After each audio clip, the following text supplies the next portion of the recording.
3,000 characters.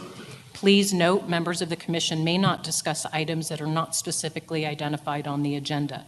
Therefore, pursuant to ARS 38-431.01H, action taken as a result of public comment will be limited to directing staff to study the matter, responding to any criticism, or scheduling the matter for further consideration and decision at a later date.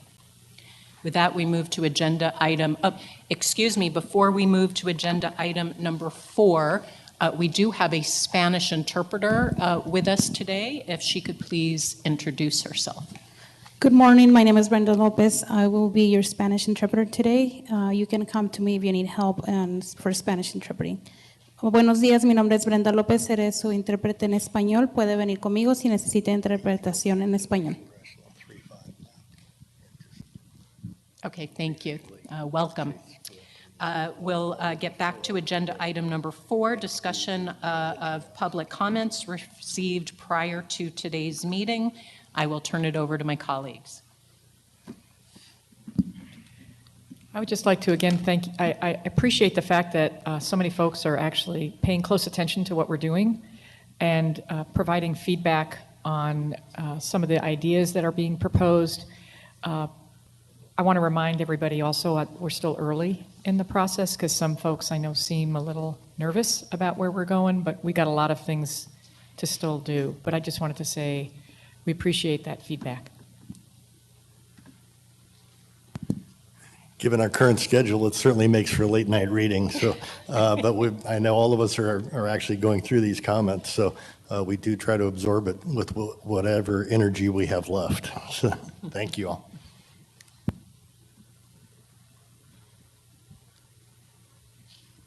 I have nothing to add except thank yous to our whole team and my colleagues because we do know that it's a rigorous schedule. I think we have a great team. So thank you. And thank you to the public for your engagement. We're getting a huge number of maps now, public comments. It keeps the debate, active and ongoing and highly organic. So we're very appreciative. With that, we'll move to agenda item number 5, potential update, discussion, and potential action concerning polarization data and report presentation from mapping consultants regarding U.S. and Arizona constitutional requirements. I do not know if there's any further update from our mapping folks.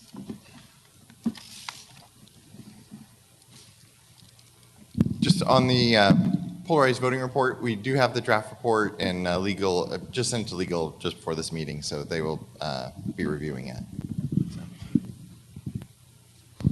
And is that by district, or how is that being done now? Or no, it can't be. So. No. So the district by district review, I think, is a legal team is doing that. This is just the written kind of more detailed description of what Dr. Henley's already presented to you. So there's no new information. It's just a more written text version with some background on how it was done. And I imagine that that's very helpful data for all of our VRA consultants who are actively working behind the scenes. So thank you. Madam Chair? Yes, please. Just to follow up with that, since do we know when we will get the VRA report, polarization report from legal then? Since they're reviewing Dr. Hanley's, but then, as you mentioned, they're going to be doing their own district by district.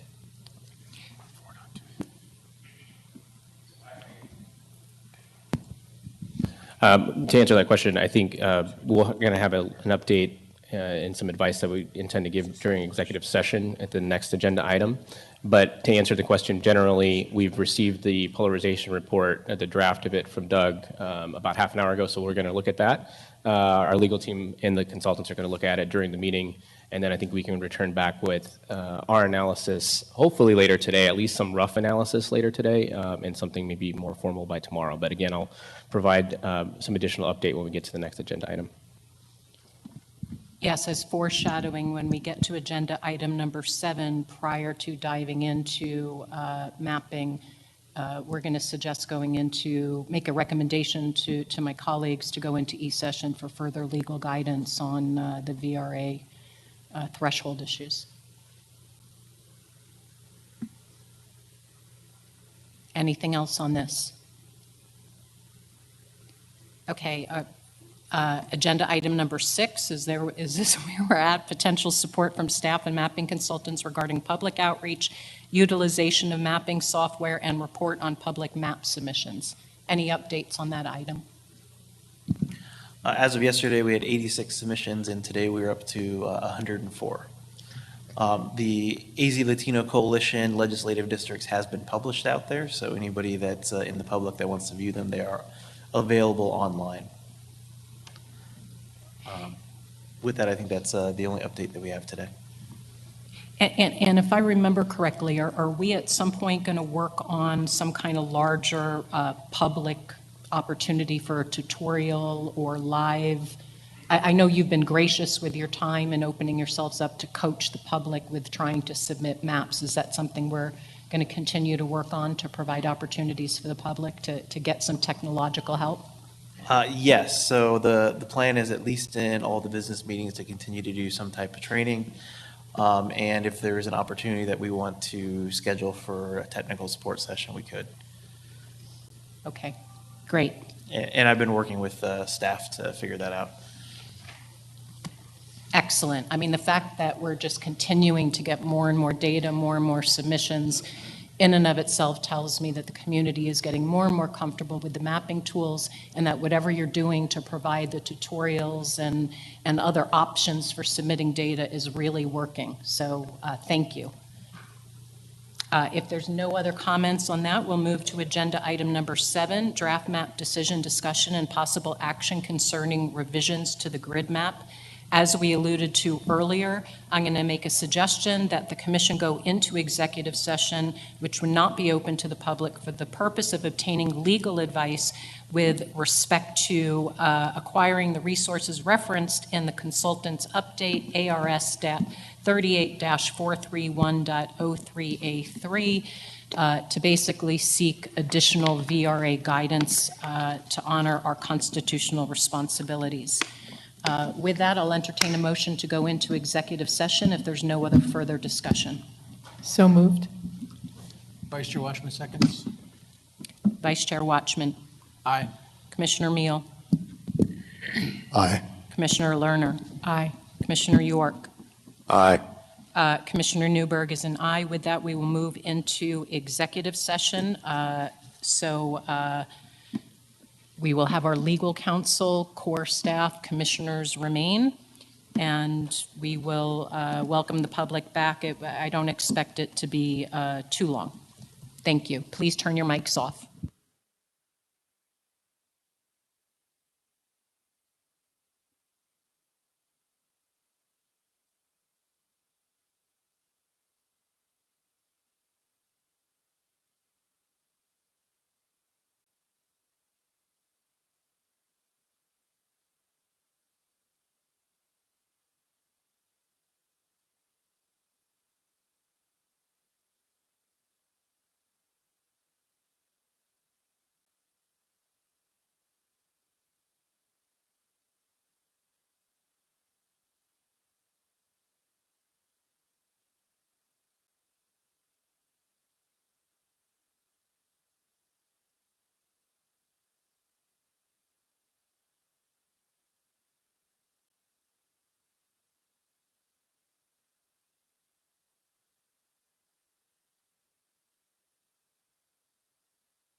District 8 is going to pull extra population from District 1, which is the pink is District 8.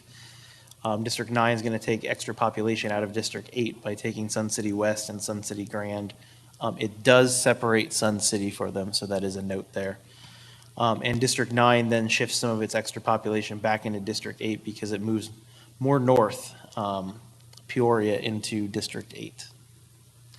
The map is balanced. All population has been assigned for the state, and there was nothing that we were unable to fulfill out of your requests.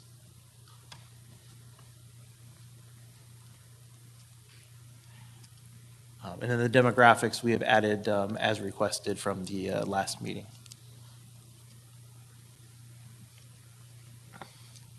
And that's all we have for 4.0. Do you want to go through the alternatives? Sure. You want to put 4.1? So 4.1 builds upon this 4.0 map.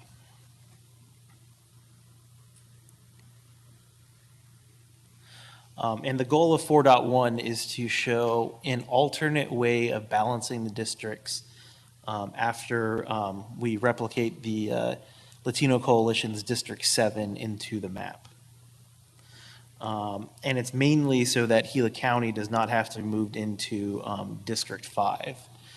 So the alternate steps that we took to balancing 4.1, this map, is that the Gila River and Maricopa Indian reservations are moved back into District 7.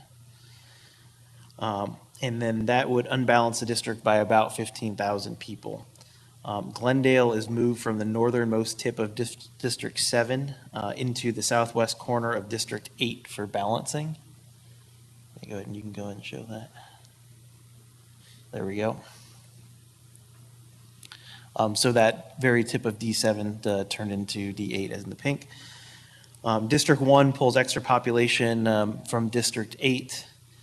District 4 pulls the extra population from District 1, and that makes it move farther north into Tempe. District 5 pulls the extra population from District 4, and that moves further north into Chandler and the Gilbert area. District 2 takes all of Gila County from District 5. And then District 5 is going to move further south into Gila County, taking the towns of Kearney, the rest of the city of Florence, and the northern portion of Coolidge for balancing. Again, this map is also balanced. There's all the population has been assigned. The only thing that we really were not able to 100% fulfill in this request is we were not able to exactly replicate the Latino Coalition's boundary in this request, in this alternate. Is there anything specific you'd like to see in this one, or should we move to 4.2? 4.2? Okay, 4.2.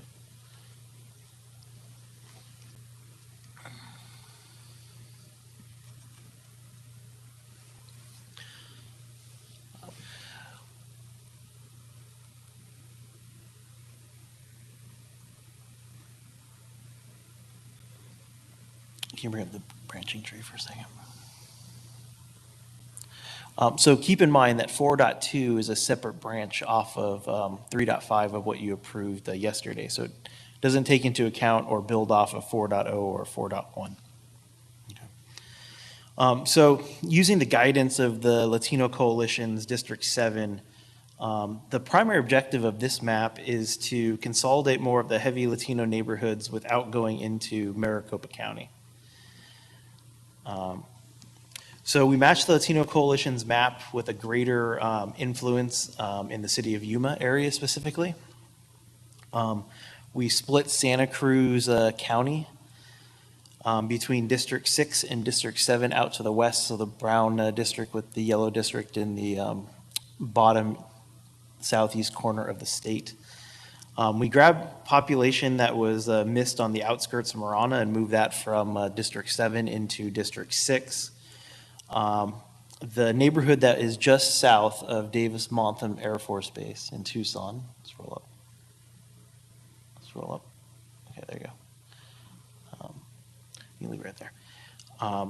we moved that neighborhood into D7. This map is balanced, all the populations assigned, and we feel we were able to fulfill all of your requests.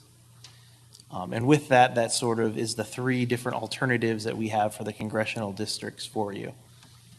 Do you want to add anything, Doug? Nope. That's good. Oh, just so folks know that in this map, the yellow arm coming up from Tucson towards Casa Grande, that's we need population District 6, and that's that Red Rock area that had been discussed before. But there had been earlier discussion about trying to include that into 6. So when we needed more population, we just went up that way. I'd like it to open it up to questions, thoughts from my colleagues, and please reference both which version you would recommend starting from and why, but also speak to specifically what you're liking about the maps, because, you know, whichever version we adopt, obviously we can modify and incorporate what we like about the different iterations. And just again, as a reminder, to try to incorporate as many of the 6 constitutional criteria as you can in elucidating why you're making these suggestions.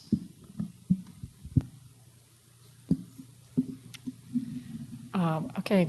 My preference is either 4.0 or 4.1. It's back and forth, we know that. And part of it is, I think that they actually keep our communities of interest the way they've been designed. I'll speak a little bit to that, and then I know that Commissioner Mule will speak to 4.2 as part of that. I think that 4.0 incorporates the coalition maps. It improves communities of interest in District 2, keeping Ak-Chin and Maricopa whole with the Gila River Indian community, where they have good relationships. It also helps with tribal representation in the district as well. It also keeps District 7, actually, do we have 4.0 up? We can get there. Okay, I'm going to pull it up here too. It keeps it extensively in Pima County as they requested. It does go into, we know it goes into Maricopa County, but we also know that District 9 is going into Maricopa County. So basically we have 2 districts that are going to have to reach in to that area in 4.0. And again, 4.1 is similar. It is something we could also go with. 4.0 has quite a bit of competitiveness as well, which is also what I like about it. 4 of the districts are pretty competitive as part of it, which I think fits the way our state is as part of it. So I think in terms of 4.0, that's kind of part of my reasoning for that. 4.1, just to kind of finish the 2 of them, because they're both similar since they have the Latino Coalition map. So just to cover that. 4.0 and 4.1 both keep Tucson pretty evenly split between District 6 and 7, which I like. And so I think that's part of why both of them work. Both of them do a good job in terms of some of the inner city areas in Phoenix with District 4 and District 3 and District 1 and District 8. All of those do that. I recognize with 4.0 what it does to District 5. And if we wanted to make that more compact, that's part of why I was looking at 4.1 as part of it. But those are just some of the ideas that we have. I think the argument that we don't want District 7 to reach up into Maricopa County when we have District 9 reaching into Maricopa County, to me that I don't think we can choose one or the other and say we can have District 9 do that, but not District 7. The other piece I will say why I prefer 4.0 and 4.1, just as a note, is that the mayor of Tolleson did send in something saying they would like to be part of that district. And so in recognition of that, that's another reason that I like that, and the competitiveness factor for all of those districts.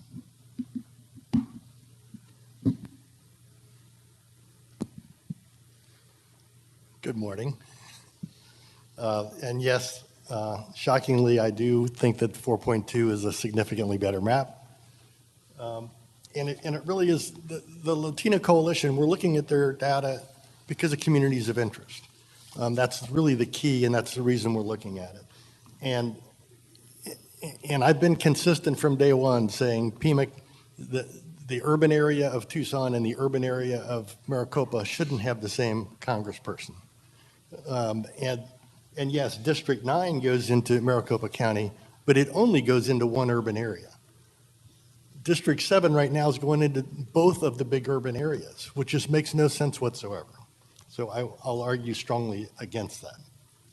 In addition, District 6, we heard from people in Santa Cruz, they actually would prefer that county being split, and this does this well. I think District 6, it takes in Marana properly and Oro Valley and combines that whole area and going up to Red Rock. There's just a number of things, and it's geographically, it's a little less cumbersome map. The finger going up into Maricopa County of District 7, I've objected to from day one, and I will object to again today. And I just don't think it's the right thing to do. The mayor of Yuma says he doesn't want to be part of Maricopa, the urban area of Maricopa. So we've got one mayor arguing one way and another mayor arguing the other way. So I think we've got equal mayors upset no matter what we do. And I do think that the District 7 actually under this 4.2 comes up, it's a strong district that is the vast majority of what the Latino community viewed as a community of interest. And the part of it that isn't going up into urban Maricopa, it's still combining those Latinos with other Latinos in communities of interest. So I would offer up 4.2. In fact, I will make a motion that we approve 4.2 as the new base map.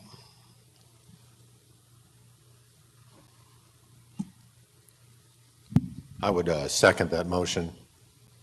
One of the things that I think is important from a community of interest standpoint and from a growth standpoint is that the West Valley along the I-10 corridor stays together. And I feel Tullison is part of that community as well as Avondale. I know there are older communities with heavy Hispanic and Latino populations, but they all benefit from the growth and job creation in the West Valley. And I feel that they should be involved in that voting process as it goes forward. The other thing I liked about 4.2 is that it kept the mountain preserve area of Phoenix together in District 1 and moved District 8 up along the I-17 corridor and encompass Sun City. So I think those are two good districts as we look at 4.2. Just as a couple of, I'm sorry, Chairwoman, did you want to? Go ahead. So a couple of points about 4.2 on the concerns that I have about that. In terms of that, I think it adds too much of Central Tucson to District 7, which lowers the Latino Coalition population numbers, the Latino population numbers. It has actually a significantly lower HCV VAP than the coalition map, which could be potentially problematic as part of it. The other thing that it does is District 2, which is competitive in maps 4.0 and 4.1, is really on the outside piece of being competitive or not competitive at all. In 4.0, it's a 4.5 spread. In 4.1, it's a 6.8, and then it goes up to 8%. So it really impacts District 2 as part of that. It also splits Santa Cruz County. The population between District 7 and District 6, Santa Cruz County is heavily Latino, so it actually would belong, it should go into District 7. They have a lot in common. In Santa Cruz County, it's a community of interest as a part of this district.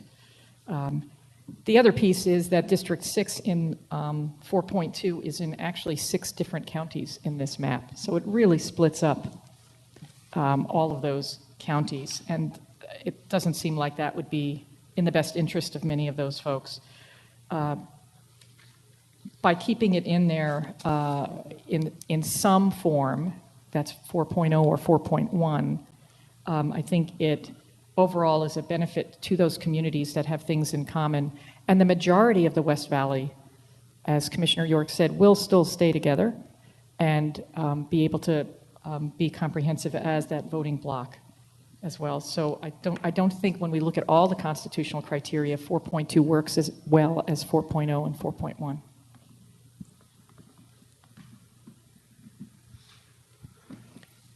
I too had a preference for 4.2. As I looked across all 9 districts, I thought it was a little more balanced and provided a template from which we could make additional movements. I'm not satisfied with, the spreads in all of them. I'd like to try to make them more competitive, but I thought that the map was more compact and contiguous, and I thought it aligned more evenly and cleanly with communities of interest. And if we can now tweak that and try to make it more competitive, I think that the condensing of the spreads increases accountability. So to the extent that we can make it a little more competitive, representatives, I think the data show, are more accountable to their various communities of interest. But again, I don't think we're going to find an ideal great starting point, and there may be positives with each map. And if we start with one, that doesn't preclude making even, I don't want to say major, I mean, there's ripple effects, but we can try to incorporate principles that are of significant importance. Madam Chair, Vice Chair Watchman here. I support, and I think 4.0 is a better map, and obviously for my reasons, and that is that it includes in District 2 the city of Maricopa, the tribes of Auction and Gila River. And so what that does is that it increases the Native American voting age population, which I think, well, not think, it would add a little bit more ability for the tribes to choose their candidate of choice. And that's really what I think is important. And I like the fact that now we've moved from a Western orientation to an Eastern. So this District 2, I think, covers and it includes actually half of the Native American tribes in this country. So I think in my opinion, it would speak well to the Voter Rights Act, which I know that's important to the tribes. But also I think 4.0 is a more competitive map, especially in districts 1, 2, 4, and possibly 6. And so, but my biggest emphasis that I like with 4.0 is just the fact that it adds 2 more tribes to the earlier versions, which I think is very, very important. And it gives the tribes, which obviously is a tremendous community of interest in our state, it gives them more voting power, which I think we need to respect, and we have. And I appreciate my colleagues here for continually recognizing, the Native American tribes and their reservations. So thank you. Yeah, I hear you, Vice Chair Watchman. What about the southern tribes? What about the southern Native American tribes? Does this not empower more of the tribes in District 7? I mean, the Native American population is spread. It's less than 4% of Arizona's population, and so I'm just sensitive to the fact that we're not that we're not constraining ourselves on all districts in order, to accommodate, yes, an extremely important community of interest, but we have a lot of community of interest that we need to balance there, and I wonder if the tribes will be well served in District 7 as well. Well, I guess a couple points, Madam Chair, and thank you. First, the tribes, even though they're only 4% of the state, they have roughly a third of the state in terms of land mass. And so, by and large, that's a huge, huge reservation setting. And I think Arizona is probably one of the only states that has a huge reservation base. And so the way I look at it is that you could probably divide the tribes into 2 categories, the northern tribes and the southern tribes. And so, granted, if you look at District 7, which I think in version 4 has roughly a 4% voter age population. They do have about, if you look at it, probably a third of that district. And so that has a lot of meaning. So the way I would look at it is that from the 4.0 version, we'd have two categories, two tribes separated in two community of interest, the northern tribes, and if you add Gila and Akshan, that obviously would give the tribes a little bit more voting power. Not so much with District 7, however, we've got to recognize that they have land issues, and so I know that the Tohono tribe and the Kokapa, and probably Kushan, have a lot of challenges, especially with border issues. And so that obviously has a different perspective than the northern tribes. And so some of us don't know, but some of the members of the Tohono Nation actually they live in Mexico. So they have the ability to go back and forth. And so, but of late, it's been challenging for them to come back to their homeland or come back to their, to their capital, which is in Cells. And so for them and the two tribes in the Yuma area, I think it's important that I think it'd be fine for them to be in District 7. So Commissioner Watchman, this is Commissioner York, is from what I understand you're trying to say is that the tribes would have more cohesiveness as far as an interest group, but I would argue that what you just said, that the southern tribes, including the Gila, would have more in common with the border situation and what goes on in the southern part of the state than what is going on in the northern part of the state, which on version 4.2 includes all the northern tribes together in one block and all the southern tribes together in another. Along those lines, I'm wondering, if the Native American community would be well served by having a stronger presence in District 7 with a stronger representation on a federal level. The legislative district is another story. The population is different such that it warrants, a different level of attention. But just looking at I understand the landmass issue, but looking at it from a population perspective, just looking at the population of the Native American tribes in the north, I'm just struggling with carving out the map to honor that community of interest when I think that the alternative map honors a larger number of communities across the state. Having said that, I am committed and interested in trying to take whatever starting point we have and trying to, as the sixth criteria is, maximize competitiveness to the extent that it does not cause detriment to the other factors, because narrowing that range does help accountability. And at the end of the day, I want to make sure that there's accountability to these communities of interest in District 2. And so if there are unique, points, further debate, I open it up. If not, we can take a vote. Madam Chair, if I could, I think in general, most of the tribes in the state are rural in nature. And so they're challenged with basic services just because of their remoteness. It's a little bit different with Gila River and Salt River.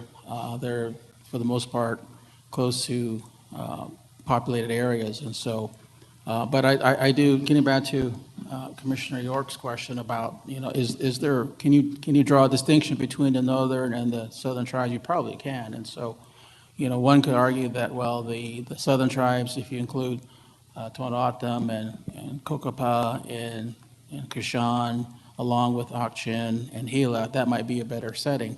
But I think I like version 4.0 because you improve the numbers, and that's what it boils down to. And so the more numbers that favor tribes, I think the better possibility that they have of selecting their candidate of choice. However, I think I think what the important distinction that I like to draw your attention to is that, yes, we're talking about numbers, but getting back to the sheer land size, I know a lot of tribes are pushing very, very hard to protect what they have and to improve what they have. And so having about a third of the state, I think, is very, very important. It recognizes the longstanding history that tribes have had with the state. And so, I think I raised it before, but the tribes actually were created in the 1800s, well before the state of Arizona, this great state of Arizona of 1912. And so, slowly, by what we're talking about here, we're recognizing the long history, of the Native Americans. I did also heard, some discussion about the early Hohokam here in this valley here, the Hohokam and the Anasazis. And so, I'm grateful that a lot of us respect that, and so, we live today what, our ancestors, tried to put on the table for us. And so many, many tribes are working hard to preserve their land and their culture. And so this also lends itself to the ability, to elect their candidate of choice. And so, I just want to bring some flavor to, what I think is important for the discussion here today. But for me, I'm still sold on 4.0, but, we can further discuss it.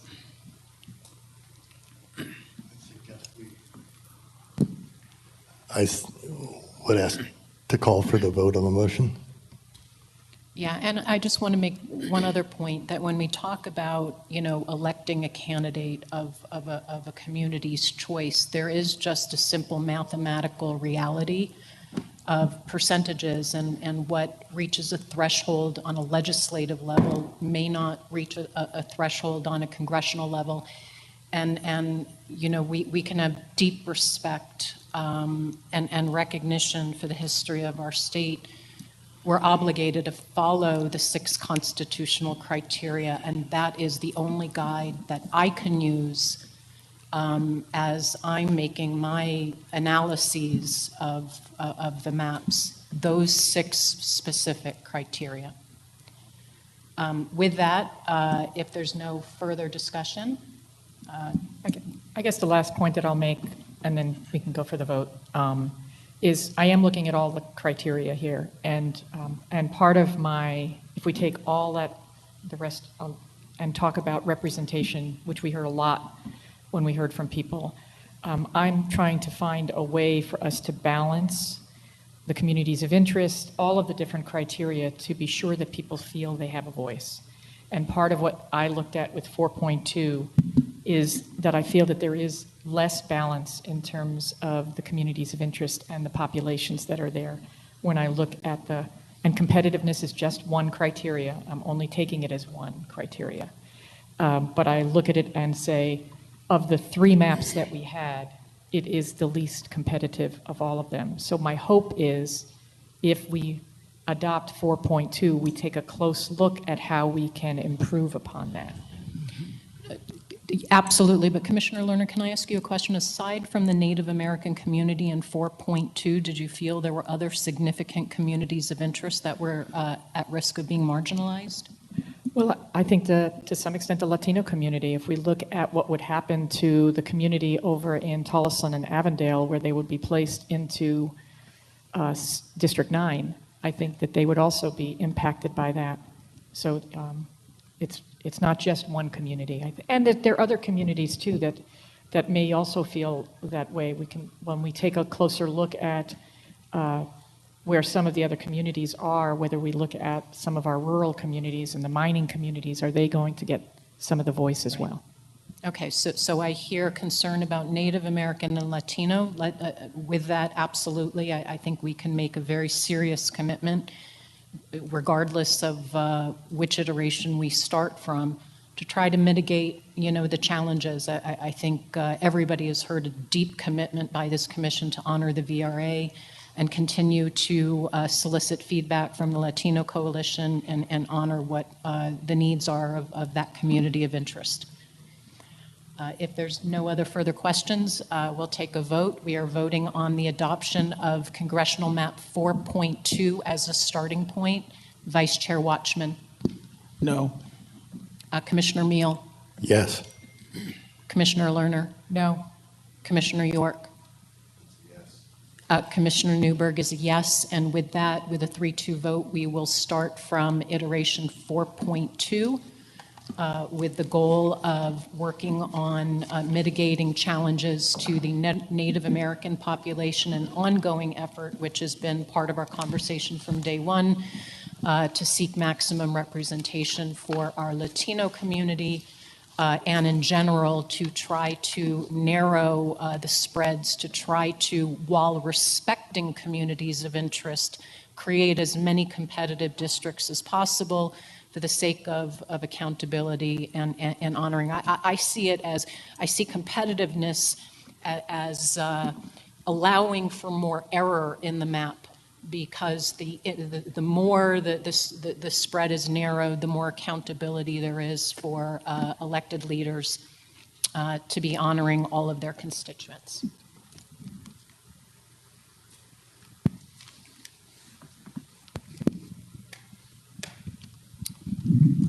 Chair Newberg, just Yes. if I may, going off the conversation you just had, one of the things when we were drawing 4.2, taking into account the previous directions, we were looking at trying to keep the Gila River and Ak-Chin in the southern district where they were previously. Just as you were talking, those two tribes they are adjacent to District 2 in the map we just talked about, and could be connected into District 2. There'd be some rotation around there going on, but you could probably put those two tribes into 2, and then more of Casa Grande and the area around Casa Grande into 7, if that were, just going off the conversation you just had, if that is a preference of the commission, we'd just rotate right in that area between 2 and 7. If you looked at doing that, and I would not have any opposition to the reservations going into 2, but you could bring 6 up into Casa Grande and pick up Maricopa, and 7 could come more into the city of Tucson, would be an alternative way to balance that out. And I think a better way to balance that out. And I'd like to take a closer look at the interface of 7 and 6 in Tucson and suggest that we take, if we get close in there, we just received a letter from the former mayor, and we've received others from current mayor and others in Tucson. I think that what we've done in District 7 now is and District 6 is we're dividing Tucson in kind of an interesting way. I would suggest taking the university, and I'll preface this kind of in an amusing way. I'm an ASU person, but I actually think if we move, my proposal here will actually be beneficial to the University of Arizona and to Tucson as a whole.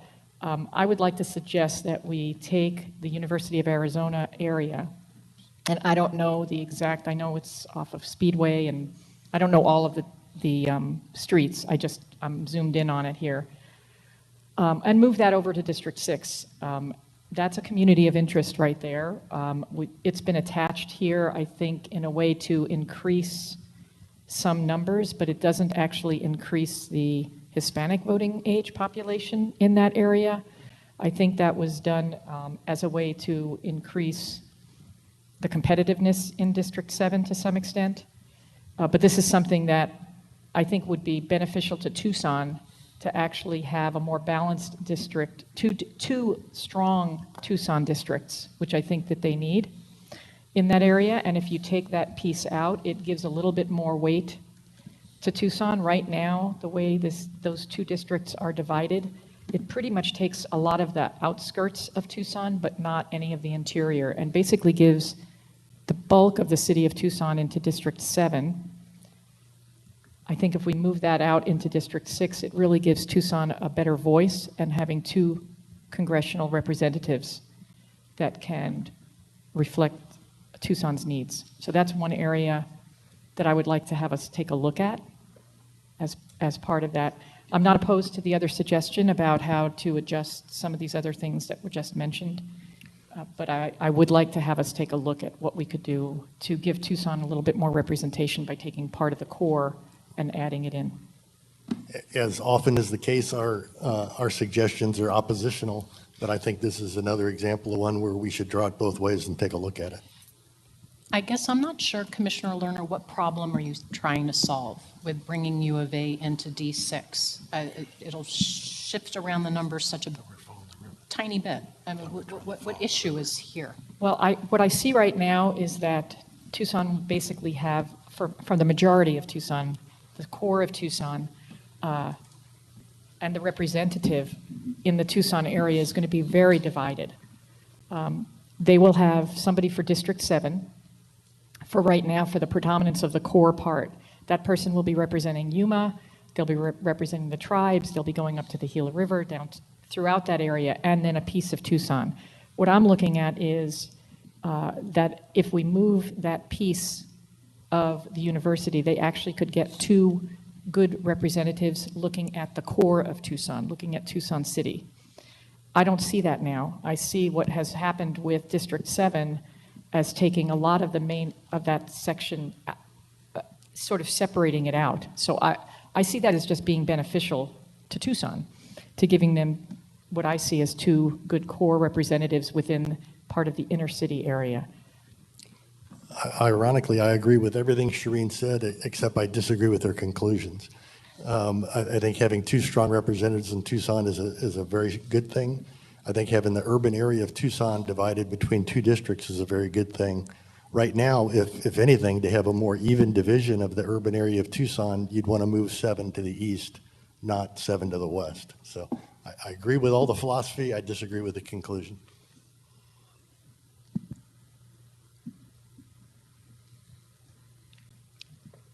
Did you just say move 7 to the east? That's, you didn't. Yeah, I did.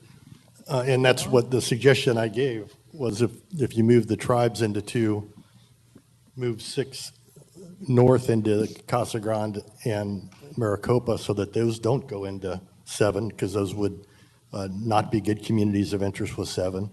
And then by doing that, District 7 would need some more population, and you could get that by moving it slightly east in the city of Tucson, which I think gives a better division within the city of Tucson.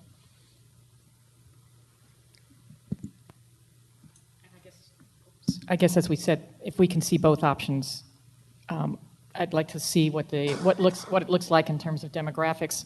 I also am curious how this is going to work from the coalition.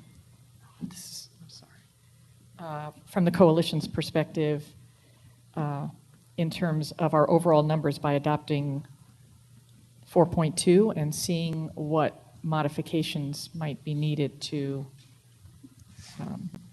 get us to where the community of interest works effectively.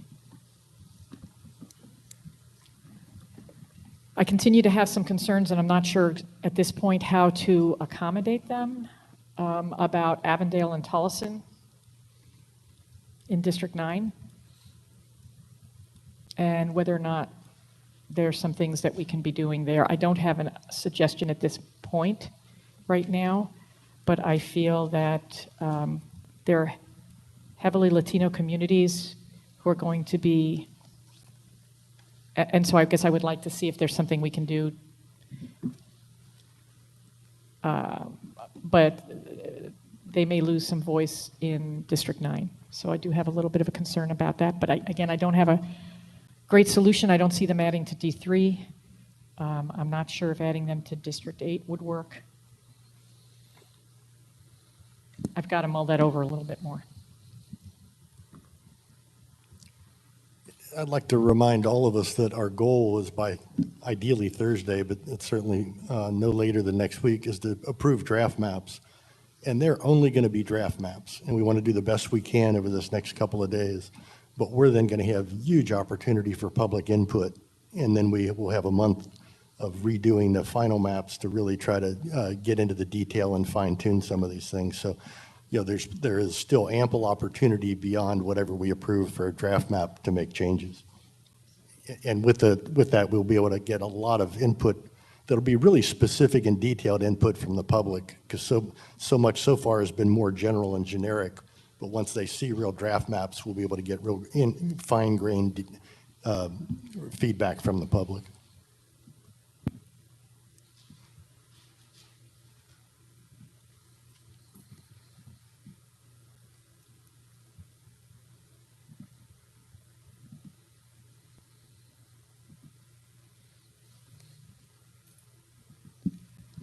Could you again repeat the part about, just pulling up the map closer, moving, what we were talking about, potentially moving, I want to be sure I understood what was being said. Sackatone, Gila River, Ak-Chin into D2 is what you were saying, Doug? Is that what you were kind of? Well, is that a benefit to the tribes, or would they stay better served in the Southern District? I'm not sure if there was, that's what I want to clarify. I think I maybe misheard. I don't know. Well, I mean, Doug said he could do it, but I mean, the question's probably more related to Commissioner Watchman's thoughts, I think. Yeah, I'm not sure if it's needed. Yeah, I wasn't sure. I'm not saying that that was the thing to do, but I don't. The question I would have separate from that then is trying to get Casa Grande whole somehow, no matter what, rather than, because right now isn't it split? So whatever we do, it's not a large community. It would be nice to put it into one district, whether it's D2 or D7. Yeah, and my suggested changes would get it into D6, and also it would take Maricopa out of being in D7, which I don't think is a good fit community of interest-wise, and put it into D6.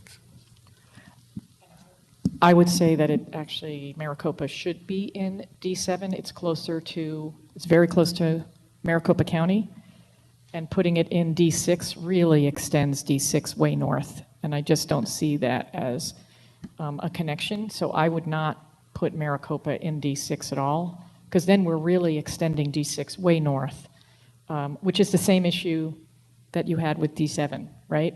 Don't want to extend something so far south all the way to the north. I would say the same here with Maricopa. We've talked about the fact that Maricopa is connected to Maricopa County, that they have students that go to the Tempe Union High School District. Putting them in D6 really would not fit with that. So I think we want to keep Maricopa in either D7 or D2 if it extends over there, whichever one, but I think probably D7. They have strong relationships with the Phoenix area. They go to work in Phoenix. Their children go to school, many of them, in that area. So I don't think we want to be moving them into a southern district. In respect for that suggestion, I would then ask for you to draw another map yet where you do put Casa Grande in D6, but you don't put Maricopa, so that we can at least just look at these alternatives. Without looking at them, I can't say positively what I really think is the best thing.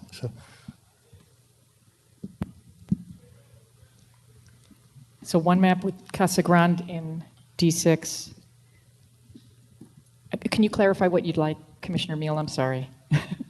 So one map that would include Maricopa and Casa Grande in D6, move the tribes wherever, or maybe I really don't have a strong opinion there, and then into the city of Tucson, making up D7's population by moving east into the city of Tucson.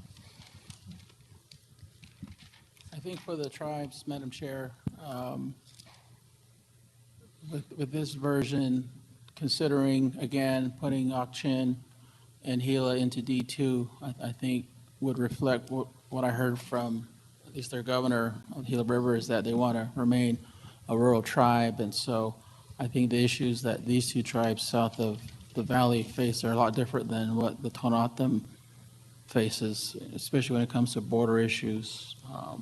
I know that the Tohono tribe is always dealing, not always, but they spend a lot of time dealing with the border challenges, and they're very rural, but their challenges as a community of interest are slightly different than what I see the two tribes, Ak-Chin and Gila. So I think considering putting the two tribes in D2 would reflect what I believe those two tribes are suggesting. not to completely disagree with my fellow commissioner here, but I'm looking at how we would then move Maricopa, the town of Maricopa, and I think that needs to be kept in the district closest to the Phoenix metropolitan area. Whether it's that D2 extends up into that area or whether it's that D7 stays there and the Achin and Gila River Indian communities stay with the Southern Arizona tribes, other than the ones north of Tempe and Mesa area. So I'm not sure, Doug, in terms of giving you direction, but my feeling is that we want to keep Maricopa, the town of Maricopa, close to Phoenix because they have close relationships there. Many people live in Maricopa and work. They travel every day to the Phoenix area. So somehow we want to keep those connected, and that would mean keeping them, either putting them all in District 2 or all in District 7. And maybe we can take a look at both, because we can't separate out Gila River Indian Community in Achin from the town of Maricopa. They're all linked. And right now we have them in District 7, which is a Southern Arizona district. And it might be that what I had been suggesting was putting Casa Grande, the community of Casa Grande, either in D2 or D7 as a whole, but keeping them whole. And then Maricopa, the town of Maricopa, keeping them whole, and they can go into either D7 or D2. I was thinking D7, but to keep them connected. So I know my fellow commissioner here said to put them in D2. I'm not sure. It's a lot of work to try it both ways, but I had been thinking they were going to stay in D7. Either way, my bottom line is that I feel that the town of Maricopa needs to stay connected somehow to the north, not to the south. And I concur with Commissioner Lerner's reasoning on this. So just to confirm, so if it stayed with the tribes and went with the tribes to D2, that would meet it, or if it stayed in D7, that would meet it, as long as it's staying with the district that's right next to urban Maricopa. Okay. Correct. That's really my main point here, is just to keep it, to not place it into D6, because I think that is just too far south, and there's really no connection in terms of community of interest as part of that. I think D6 extends pretty far north, and probably doesn't need to when we kind of take a look at the overall picture of where D6 is. I'm not sure that piece that goes along I-10, I don't think is highly populated. And in terms of looking at it, picks up, it looks like Picacho and Red Rock, which are small communities and probably could go either way into D7 or D6 as part of that. But in many ways, we could probably almost cut it, if we wanted to make D6 fewer counties, because it has 6 right now, we could potentially have make a change there as well in terms of Pinal, where it goes into Pinal County. I do see a relationship for Oracle, Catalina, but I think we've kind of taken care of that piece in this one, what we talked about yesterday.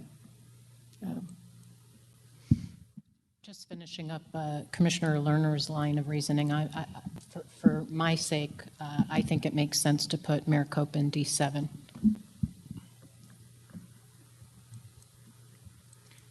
When we're done with this area, I'd like to eventually, I don't want to rush my colleagues, I'd like to move to 4 and 5, but not prematurely. Just one question, given the area we're looking at here, that has come up as we were mapping is the bump of Saddlebrook, where the Pima district comes up into Pinal into Saddlebrook, is kind of historic and traditional. There has been mention of Saddlebrook Ranch, which is a newer area. It's the top part. We haven't been moving that in because it hasn't been the traditional part, but I just want to get Commission's impression on should Saddlebrook Ranch also move. I just hadn't noticed that. It should get moved in. It's definitely more, it's a strong community of interest with Oro Valley. Yeah, so that would be good to move in. Yeah, it wasn't something we consciously chose to move one way or another. It just, as we were working, we noticed, oh, we haven't gotten that. So.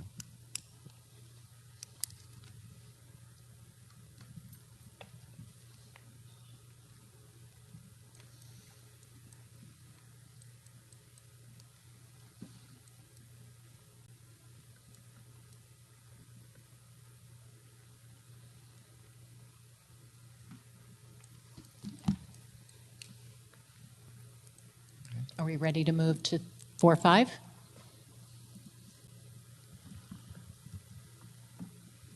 Or you want to keep working from this area? Oh, no, I think we're ready to move to another area of the state. Okay, I'd like to take a look at 4 and 5. I'm pleased with the general groupings and general respect for communities of interest. I do think, though, that there are ways that we can make both districts a little bit more competitive by shifting up a few lines. And this is where I'm going to ask your help. Maybe it's moving a little east, D4. But, if you look at the spreads,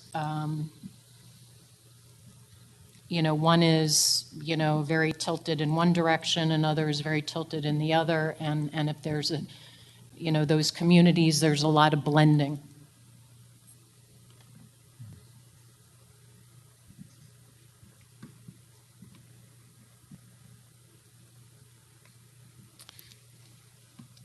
Chair Newberger, would you be talking about going as far as really rotating them so that instead of being a vertical split, it'd be a horizontal split between the two? Or does that get too far? Does that take them too far east and west? No, not just slightly east. But again, I don't know what you're taking away from 5. Oh. I'm looking up north. But not quite so far east. Okay. Where's Power Road? If you could highlight Power Road for me, please.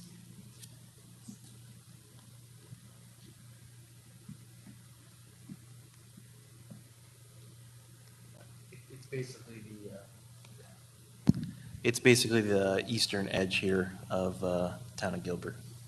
Right. I certainly would not want it to go any further east than Power Road, but that area that's just exactly that populated area in that area, if there's a way to, if it makes sense for those communities, if they have enough in common, I think that would help moderate,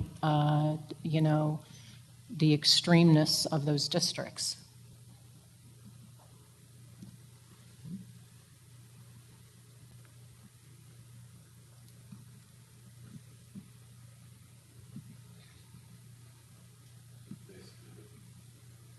Falcon Field corridor there. To be honest, I can't recommend the specific streets because I just don't know the data well enough, but, I'm open to suggestions.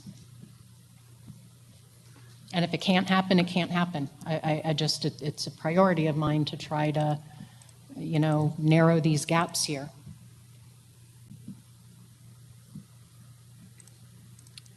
Yeah, we can certainly take a look at the competitive data and kind of move over.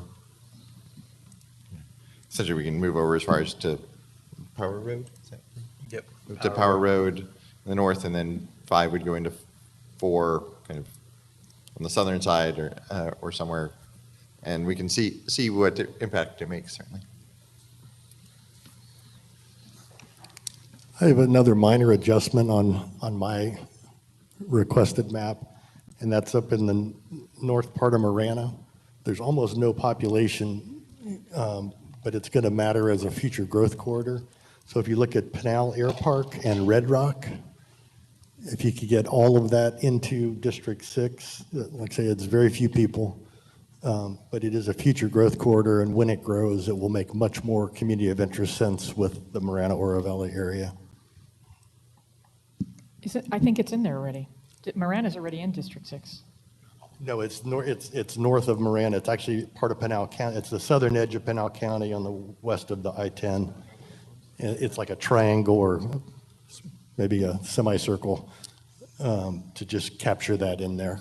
And like I say, it's mostly vacant. There's a little bit of housing in Red Rock, and that's about it.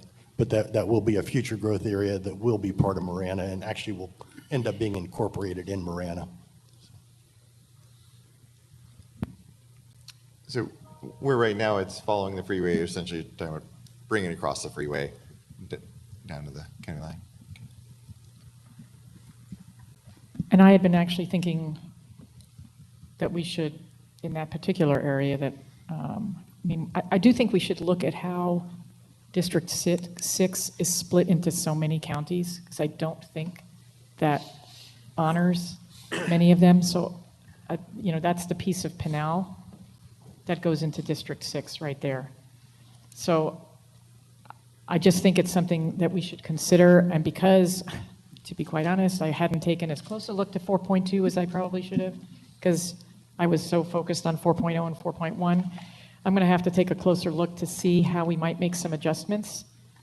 And I'm thinking in terms of representation in that case, when you have such diverse groups in all of that and the split, especially when we heard from folks who have requested that. So that piece, I understand, Commissioner Meal, how you're wanting to condense or consolidate in that area, but I'd like us to at some point take a look at that. I don't have a specific suggestion right now. I have to think through. I just think we have to be careful. County lines in a more condensed, populated area isn't as logical as it is in more the rural areas when we have so many clear communities of interest that transcend the county lines.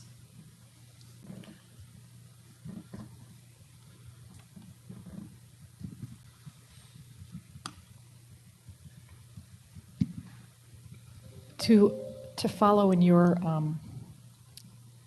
discussion, Chairwoman, about making things a little bit more competitive, we do have, in this particular iteration, 4.2, we have a few districts that are really not at all competitive. And I don't know if there's a way to even bring that swing into our range, our widest range, which I would love to do for all of them if possible. But I look at District 9, and that's where my concern comes in for some of the West Valley communities who are not going to feel connected to that district when you look at that district, and how they're not going to be connected in that way. And it's also very non-competitive, as is District 5. Those are probably our two least competitive districts. I know you're working on District 5 right now. Yeah. My concern about District 9 is the geography, and the people live in our state based on separate interests. And to make too much of an effort to moderate that district may never be enough. And what you'd be doing is lumping people that would then be permanently unhappy. So to make it more moderate, you're going to just add more people, but it's never, I don't want to say never, to get that district competitive, you'd have to blow up the state, the whole map. So I think we have to be really cautious about how many different communities we want in there. It's something to really think about. Sometimes moderating doesn't lead to a more moderate map with the other 8 districts, I guess is my point. I concur. I understand what you're saying. But I do think 4 and 5 can be worked around. I think there's enough, and I haven't given it, I can look more on the street level. I'm familiar with these areas, but I think we could do more there. If I may, Chair Newberg and Commissioner Lerner, on looking at 9-8 area, one thought that may be related on this front that we may be able to do a little work if there's commission interest in this is, we talked about District 3 was drawn by the commission, and that Avondale and kind of the older parts of Avondale and Tolleson are not in there. Of course, hopefully the coalition will add to this, but my presumption is that the coalition did not put those areas in there because they assumed they would be in the other Latino seat. If the commission wishes, we could look at putting those areas into District 3, and not the high growth areas, but the kind of traditional parts of Avondale and Tolleson. And then that would take out of District 3 something else, either on the north side. It could be done on the north side, which would put those areas into 8, and 8 is not that far from competitive. So that may be a rotation that might assist with competitiveness in that part of the region. You have that finger of El Mirage up in District 9. You could drop that into 8. That would probably help. I think your idea is you could actually take some of that and put it into 3 as you're suggesting. I think that's an option. And you could actually take some of 3 and put it into 1 as well. We've heard from folks, some of that area over in the Northern Avenue, North Glendale area. There's the freeway that's right there, I-17. You could take that slice that's right there on the north part. Well, let's spend that La Alhambra historic area for. Right, but I'm just thinking it could go into D1 potentially if we're doing that exchange that you're talking about. I was just thinking we could move that over to D1, that slice, as you're adding in those older communities that we've talked about into D3 and see what might happen. And actually, you could take it all the way down, you know how it goes that, I don't know how to describe it, where it goes down and then to the right, that little box that's right there. Which district are you talking? I'm on District 1, Talking about this. that red district. Yeah, right in that area. You could take pretty much that L shape. If you moved those others in to District 3 as a way to remove population, you potentially could move that population into District 1 is what I guess I'm getting at, that little piece, and see what would happen. Sure. But that might help those folks that were in District 7 that are now not going to be there, or potentially not going to be there, by moving them into District 3, as you suggest. You give up the folks that have been in District, what we're calling D3 forever. That's been their congressional representative along the freeway there forever. That seat's was. Yeah, I understand. I'm trying to think of that community that has also been represented. So, I mean, it's worth taking a look at. I'm not saying that's all we're doing right now is making some suggestions. It may be that doesn't work. But I think that's a good idea to see if we can do a little bit of moving around there to accommodate those folks.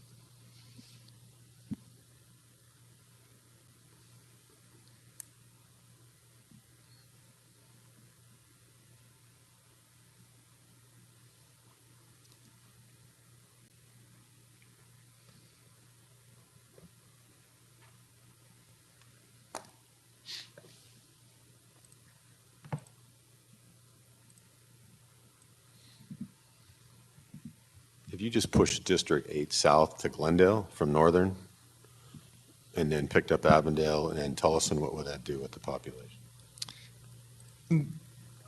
There was, actually, I was just as I was looking at Commissioner Lerner's request on the map, that occurred to me that, yes, there's the kind of Ocotillo part of Glendale, which is historically very Latino, but D3 actually, it picks that area up, but it also moves farther west into kind of the high growth parts of Glendale, which again, I'm kind of guessing at what they were thinking as they drew it, and certainly welcome clarification from the coalition, but my assumption is they were just bringing D3 over to match the border of their D7. Yeah.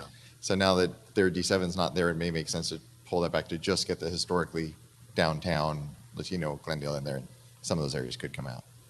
Yeah, and basically I think what would happen is you'd be moving it D3, you'd be taking a little bit, moving it west, really to I-17 with what you're talking about. By adding those areas in, right, then you'd be taking that eastern portion, putting it into D1 as you shifted D3 over. Is that what you were thinking as well?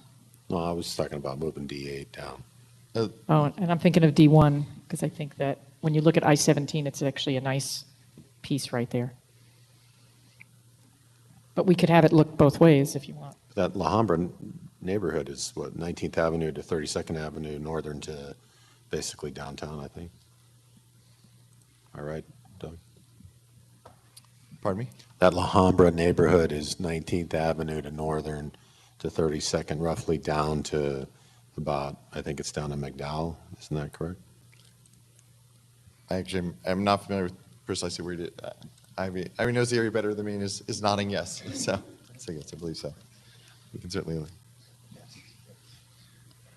To me, just looking at the neighborhoods, I think it's a very logical place rather than splitting it at, let me just check, 15th Avenue It's on, yeah, the line's on 19th Avenue. 19th, thanks, my eyes. Moving it over to the freeway. But, why don't you take a look at these options, and see what it would look like to add those communities into D3. And then we could look at what it would look like to put them, to shift it over to the west and incorporate those into D1. And then Commissioner York has the other idea of moving them north. But I actually think their communities may fit nicer to the east.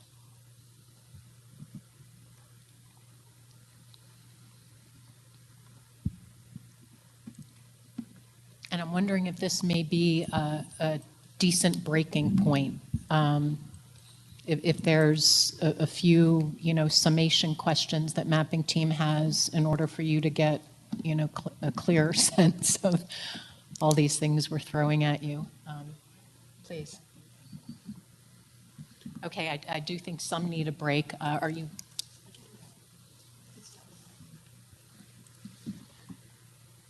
That's fine. You want her to bring it up now? Okay, go for it. That might be the last thing on congressional. I got just one more comment. As in respect to Commissioner Newberg's question about D5, D4, the logical moving north on D5, if you're going to take out of some of D4 from the north, I think up to Ray Road and over, that matches along the 202 corridor as it loops down in Chandler there. Sorry, can you say it one more time? Commissioner Newberg asked if you could make D5, D4, we could figure out how to make it more competitive. Mm-hmm. And so she recommended north of 60 along the Power Road corridor to take a look at that. So you've got to get population out of D4 someplace. So I'm suggesting if you take the 101 south at Ray Road and move the lower border, which is along the 202 up to the Ray Road corridor, which kind of matches the 202 to the east, that might be some population trade-off.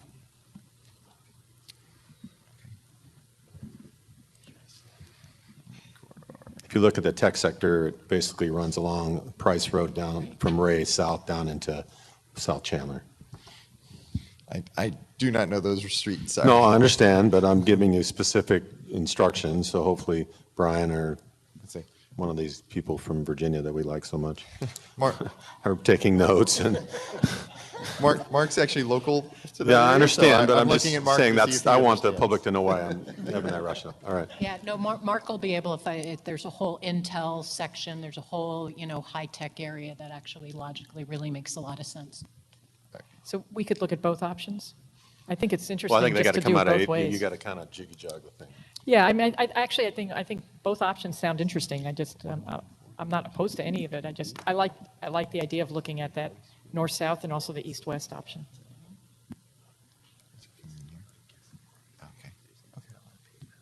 Okay, so I believe there's one other issue that a commissioner would like to bring up, and then we'll take a break. Okay, so I'm going to go back in time a little bit to what we started with originally, one of the maps that had been proposed. But I want to take this option, and now that we've seen sort of where we are right now with where things have been going, in looking at D2, District 2, and District 9, I would like to, and looking at where things have been over the past 10 to 20 years in Arizona, in the past, a lot of Yavapai County, but in particular Prescott, has been aligned with District 9. They've been with the Colorado River Indian community. Commissioner Meal's original map had sort of just taken that whole part. I'm not actually interested in looking at the whole thing, but I would like to see what would happen.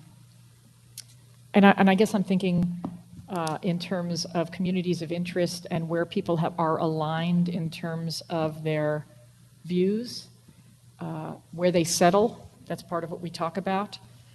This would not, it would change District 2 to potentially being more competitive, but it would still keep it as a Republican-leaning district, I think. I'm almost positive as part of it. That's not really my intent to kind of, I know it won't flip, but it would probably become a little more competitive. But more so, it would actually align Prescott with communities that they have been with and have created strong communities of interest for the past many years. So what I would like to ask is for you to run a test map that would take Prescott, and if needed, all of Yavapai County, but at least Prescott, the four, and the Quad Cities, and put them with Mojave and La Paz counties and see what would happen. I think it might help that we won't have as much of District 9 going into West Phoenix, which is something we've heard from West Phoenix, that they would like to be associated with Phoenix more so. So it might actually help that. Prescott itself is aligned a little bit more philosophically with those communities as they have been aligned for many years. We've heard about Mingus Mountain, so it could be a break at Mingus Mountain. If that doesn't work, population-wise, and you need to do all of Yavapai, we could, but I know Mingus Mountain has been talked about quite a bit.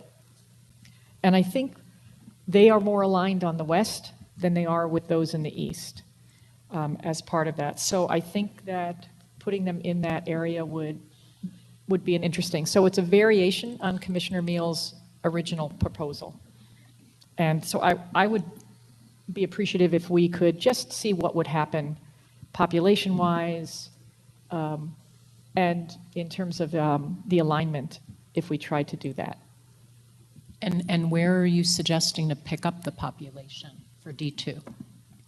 Well, I actually would, I would add Graham and Greenlee, which is what I've always thought should be in that area because I feel that they have communities of interest that are connected. I realize this would be a big impact on the map as we have it.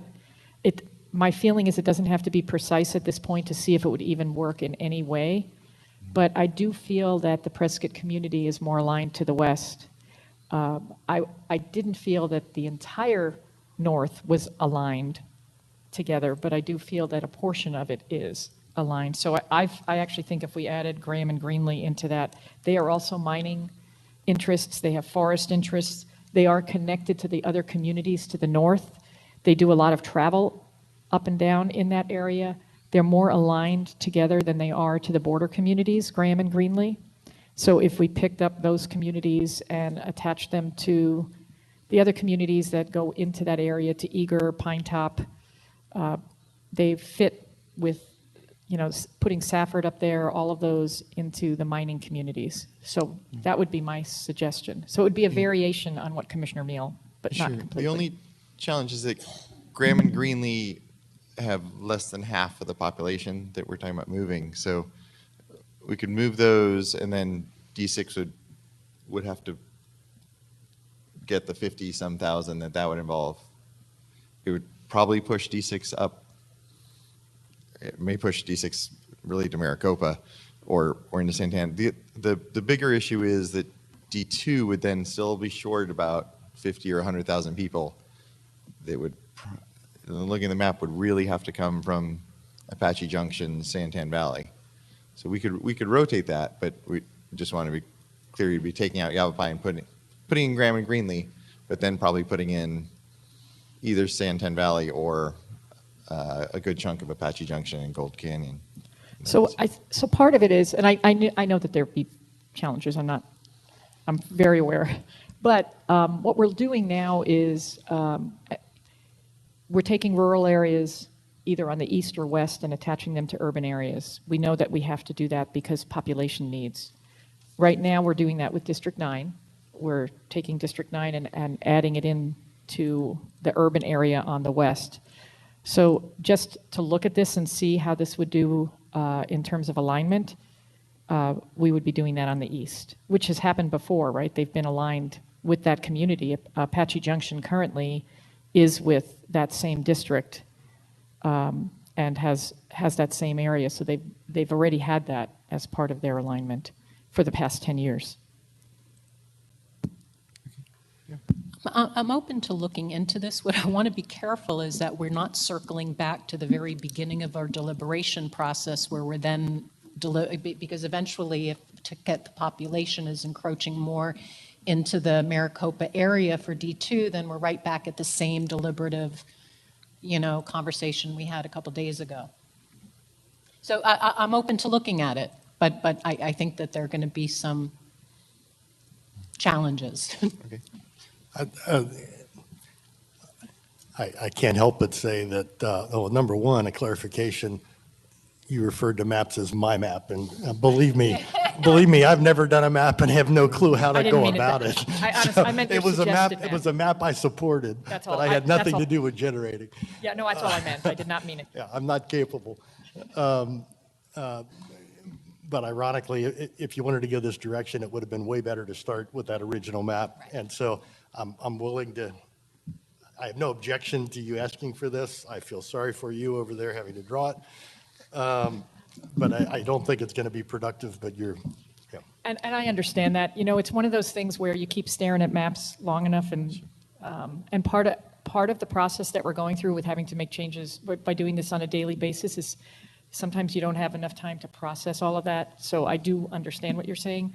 And probably if I'd had enough time to process that, I might have been able to say, why don't we just try this one piece from that? If I may, Commissioner Larry, if you're comfortable with it, we're happy to draw it. We can do the D9 to 6 rotation. 90% of the work is then going to be trying to balancing it through Mesa, Tempe, Scottsdale, all that. So perhaps we know where we would balance it, but maybe we'll draw the test and not do that balancing if that's okay with you. That would be fine. Okay. I just want to kind of see, it may be completely off, it may be that Sure. something works. That's fine. Thank you. Or, and this is like totally blowing it all up, what if, and Commissioner Lerner, this is, your desire, so it has to be what you're comfortable with, starting with the map that Commissioner Meal had proposed, which was that, because that's in essence what you're getting at, instead of thinking about it from east-west, think about it from the north and then make an adjustment. If you started from that iteration where the top half was in essence one district and then adjusted for that, could you approach at all what Commissioner Lerner's wanting? I don't know. Well, part of my thinking is that the Graham-Greenlee piece, actually, I think this will fit in with the earlier requests that Commissioner Meal made of changes to Red Rock and all that. So it may work to not be all that much work to do this test off of what we're already doing earlier. Versus if we go back and move Mojave again, we're in a whole new map. Honestly, however you think you can do this, if it's going back to that, if it's whatever works. My thing is, and again, this is part of the processing that I go through, is thinking about that alignment of communities of interest. And that's why I was not thinking across the board, because I look and I don't believe, for example, which was part of the issue I had in the first place, that northwest corner having the same connection to the northeast. But I do see the Prescott area as having those connections. So whatever you think, Doug, can work, whatever's the easiest way for you to kind of just see how that might fit, I would appreciate. And as a reminder, just the reason why I ended up not voting for this iteration of the map just had to do with the extremeness of District 2 as it is in this particular map and the Native American population. Our District 2 now, it has a much narrower spread than this District 2 had.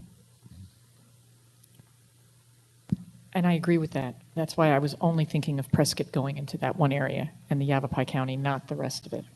So that was really what, and I didn't visualize it before until. Is CD 3.1 balanced?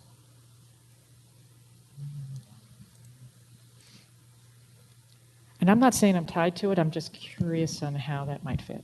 3.1 is not balanced. There's entire Pinal County is unassigned.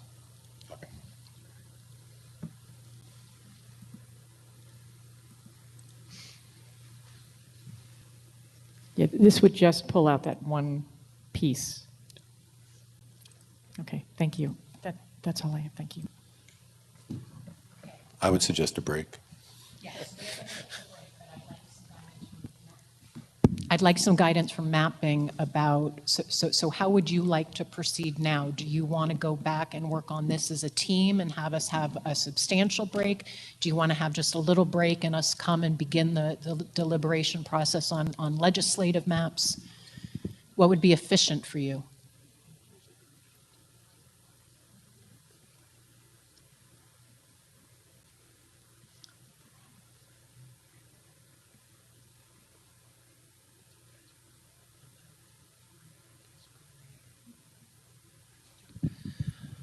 I think the preferred method for us is that we have a lot of feedback from you guys and a lot of different versions of maps that you would like to see.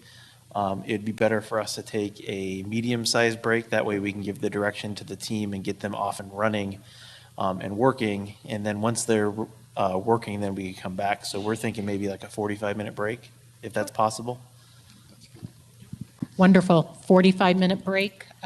We'll reconvene at 11:15. Thank you, everybody.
I see nods from legal. Mapping, you guys all ready to reconvene? Mapping is good. Can somebody make Brian the presenter for WebEx?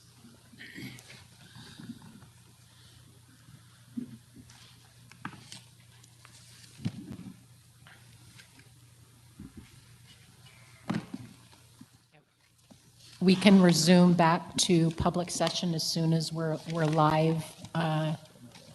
Oh, we are live on WebEx? We're good to go. Okay, while mapping team pulls up the map, we are in the midst of deliberation on agenda item number 7, deliberations on our legislative and congressional map drawing. We just took a break in which our mapping team went back and integrated our substantial feedback on the congressional maps. And at this point, I'm going to suggest that the mapping team turn it over to the legislative map that you have. I believe we have a couple of options. Correct. We have 2 options for the legislative map. Yesterday, you approved legislative 3.2, and so we use that as the base to build off 4.0, and then 4.1 will build off of 4.0, so it's a continuation of making a couple changes. Brian, you want to pull up 4.0?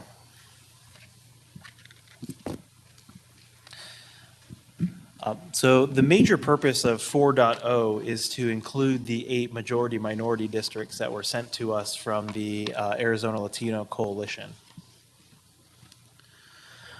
And then the other 2 major points that were made is to unite the Kyrene School District in the Maricopa County area, and then also unite the cities of Marana and Oro Valley in the greater Tucson area. I'll bring that up.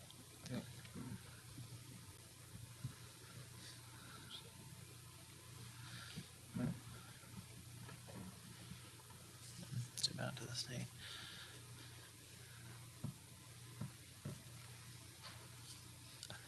So here at the statewide level, you can see we incorporated all of the 8 Latino coalitions districts that they sent over to us. If you zoom into the Kyrene School District area, D12. The green district there, D12, that's in the Ahwatukee foothills that bleeds over into Tempe and possibly some of Chandler, and then down into the Gila River Indian Reservation. That is the border of the Kyrene School District, so that is united and whole under one district. If you go down to Marana and Oro Valley, down the 10, no, down the 10 freeway.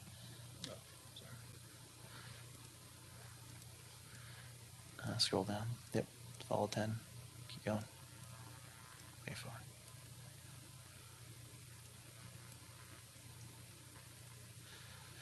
It's a purple D17. So you can see now in D17, it unites the Oro Valley and the city of Marana with also Casas Adobes. And you can see that it also comes out crossing the Pima line, incorporating Saddlebrook. But as you pointed out in the congressional map, Saddleback Ranch is not included in that. The map is balanced. The map has all the population assigned. There was nothing in that request that we could not fulfill. And that was the main goal of 4.0. 4.1 builds upon 4.0.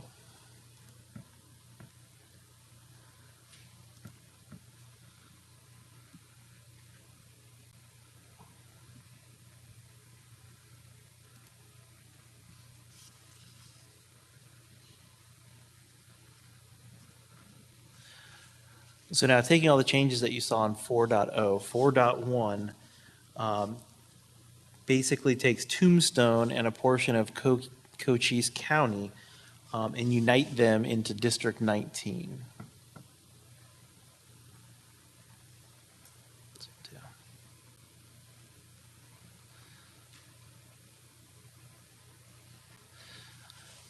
zoom out a little more. So you can see now here in the southeast corner of the state, District 19 now incorporates Tombstone.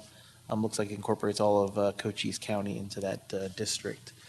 That is balanced. That is, all the population is assigned. There was nothing that we could not do with that request, so everything was fulfilled in there. Those are the two major changes in this map. Doug, do you have any more dialogue? No? We can pull up the demographics and competitive data if you'd like, but with that, I will turn it back to you.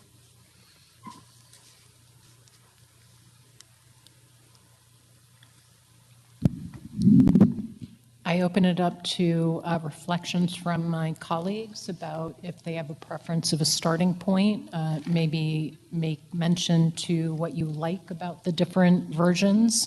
And again, as a reminder, as always, please, reference your comments as it relates to the 6 constitutional criteria. I will say that I think both maps are very similar in many ways, but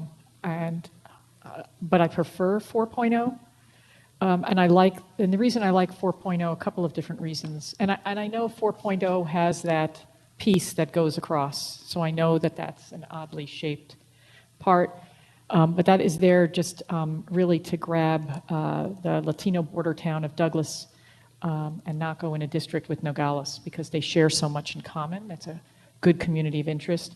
I like this map 4.0 also because of the fact that it does unite the Kyrene School District, which we have heard about. I also like the fact that it unites Marana and Oro Valley, which I know was something that Commissioner Meal was interested in seeing that occur. And so it kind of works through some of the things that we had talked about. The District 21 is an odd shape, but it sort of brings some border towns together, which I think is important because of their common interests and issues that they have. I think in general, I'm saying, the districts are compact and tend to respect communities of interest, recognizing this district has an odd shape to it, but has an odd shape to it for a very specific reason. So I guess those are the main points for my comments on 4.0, just in terms of what I like about it. Is it correct that this is the only difference? 4041 is the southern, and then you had to balance it, but basically that's the only difference?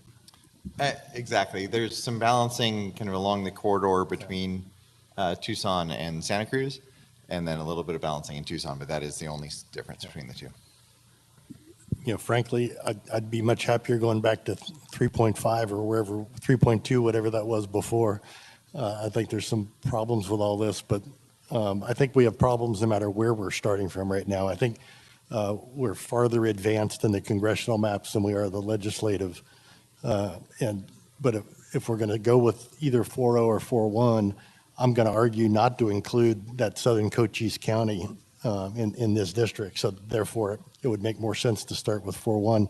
We've heard loudly from people down there that they want to be part of Cochise County.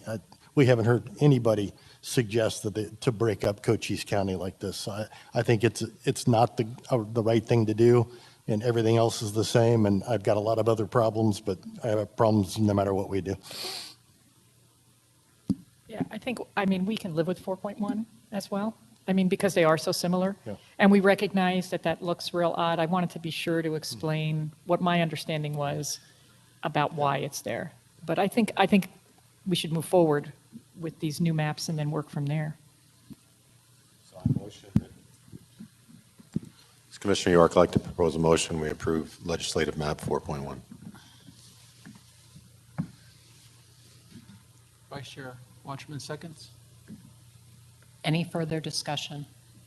With that, we're going to put a vote forth to move forward with iteration 4.1 on the legislative map, from which we will do further deliberations. Vice Chair Watchman. Aye. Commissioner Meal. Aye. Commissioner Lerner. Aye. Commissioner York? Aye. Commissioner Newberg is an aye. With that, we adopt 4.1 as a starting point to begin deliberations. And as we begin deliberations, I know that we have many specific issues in each and every district to cover. I'd like to make a broader comment that looking at particularly the swinginess of the districts, very few districts ever swing. So the legislative map as it is right now is a very locked-in group. That's something I'd like to collectively tackle to try to maximize all the communities of interest, but try to inject a little bit of a closer spread in these districts. And so as we are navigating all 6 criteria, I do think we need to consider competitiveness. And again, in all my conversations across the state, and it cuts across, I'd say, all communities of interest, all parties, there isn't well, there's preferences. It's not an issue of right, left, whatever. There's a sense of having enough, competitiveness that it rewards dialogue and debate such that communities of interest have a chance to bring their thoughts to a deliberative process.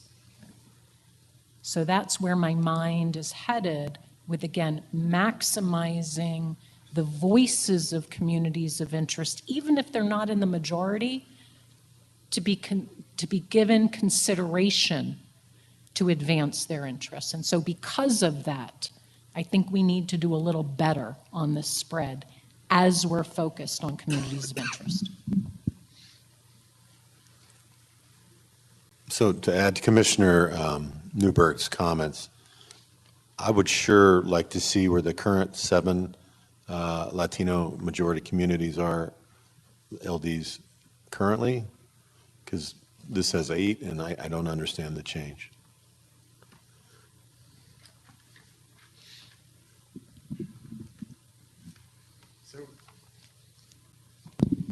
Challenge is that given this process, we don't have the current districts built up as demographic spreadsheets and plans and all of that.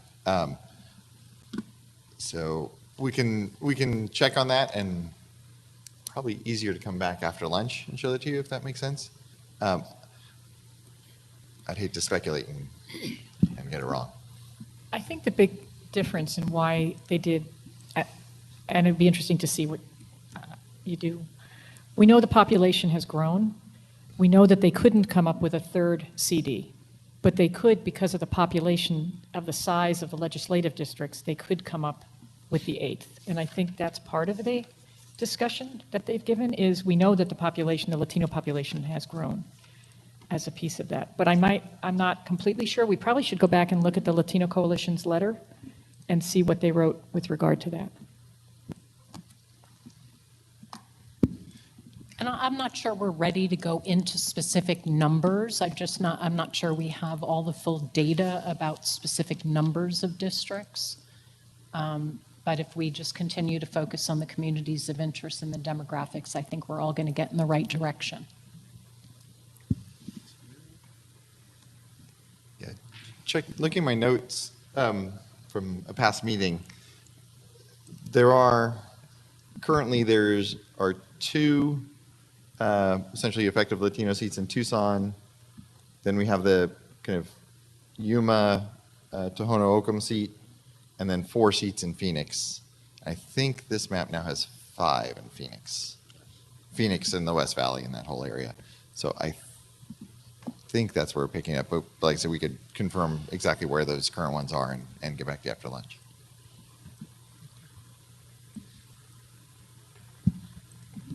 I would like to, I like the concept of trying to create some more competitive.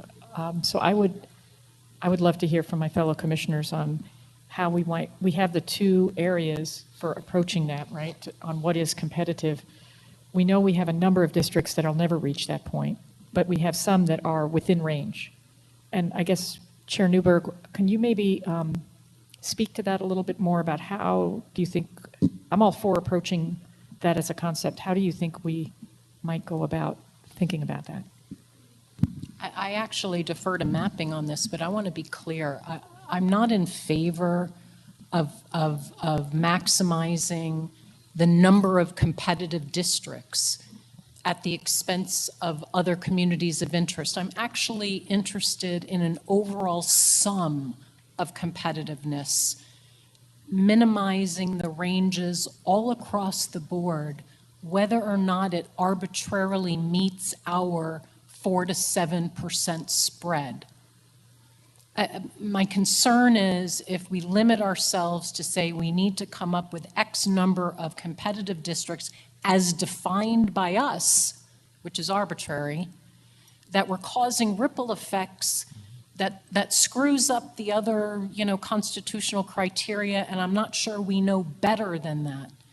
But I do know that to the extent that we could narrow the ranges all across the board with all 30, I think that's a good goal. So I don't want the goal of specific competitive districts to come, at the expense of moderating or bringing together the rest of the state. Am I making myself clear here? Okay, thank you. Yeah, so for just an example, looking at the numbers from the spreadsheet and the current map. So if we look, make sure I get this right. So currently, you can see on the spreadsheet, it's a little hard to read, on 16 and 17. 17 is almost perfectly competitive. Its vote spread is 0.9%. Its swing is 6 Dem wins and 3 Republican wins. And 16 is that Southern Pinal County district. So it's Gila River, Casa Grande, over to Superior and Mammoth. I think I'm getting that right. Over to Mammoth and San Manuel, sorry. Not Superior. So it's at southern, roughly the southern 2/3. There we go. Thank you. District 16. So that is a highly competitive seat. 6. So oh no, I'm sorry. I'm looking at 17. That 16 is very close. It's a 7.7% spread, even though it doesn't swing. And the numbers I gave you are for 17 below it. The Marana, Oro Valley, Casas Adobes district. So those two are, to Chair Newark, to your point, 16 isn't in our defined range, but it's really close to it. And then 17 is almost perfectly competitive by our numbers. So if we want to look at competitive places where competitiveness might be changed, well, we don't want to blow up those. So if we're looking down in Tucson, we're really looking at 18 and 19. 20 and 21 are both effective voting rights seats. So we don't want to mess up that voting rights compliance. So 18 and 19 would be a place we could look. But we're really only looking between the two of them because otherwise we mess up. You don't want to create one competitive district by blowing up another competitive district. So that's a kind of places where you could look and the commission can tell us, is there changes there that would improve competitiveness and not blow up the communities of interest or not? And then you can similarly look in Phoenix and other areas for where are there, somewhat as you did with the congressional map, where is there a 9-0 Dem seat versus a 9 next to a 9-0 Republican seat that we might rotate in some way? Since you have sort of walked us through a little bit, 16, 17, and 18, I may as well jump in. And I think the goal is both to improve communities of interest and to improve competitiveness. And so let me give a try on something. I'd like you to at least give a pass at drawing and see what it does. And I'm not positive what it does. But on 17, it needs to go up a little bit into Pinal County to keep communities of interest and capture the Saddlebrook Ranch and Red Rock. And it's already a little overpopulated. So that'll add a little population, but not much. And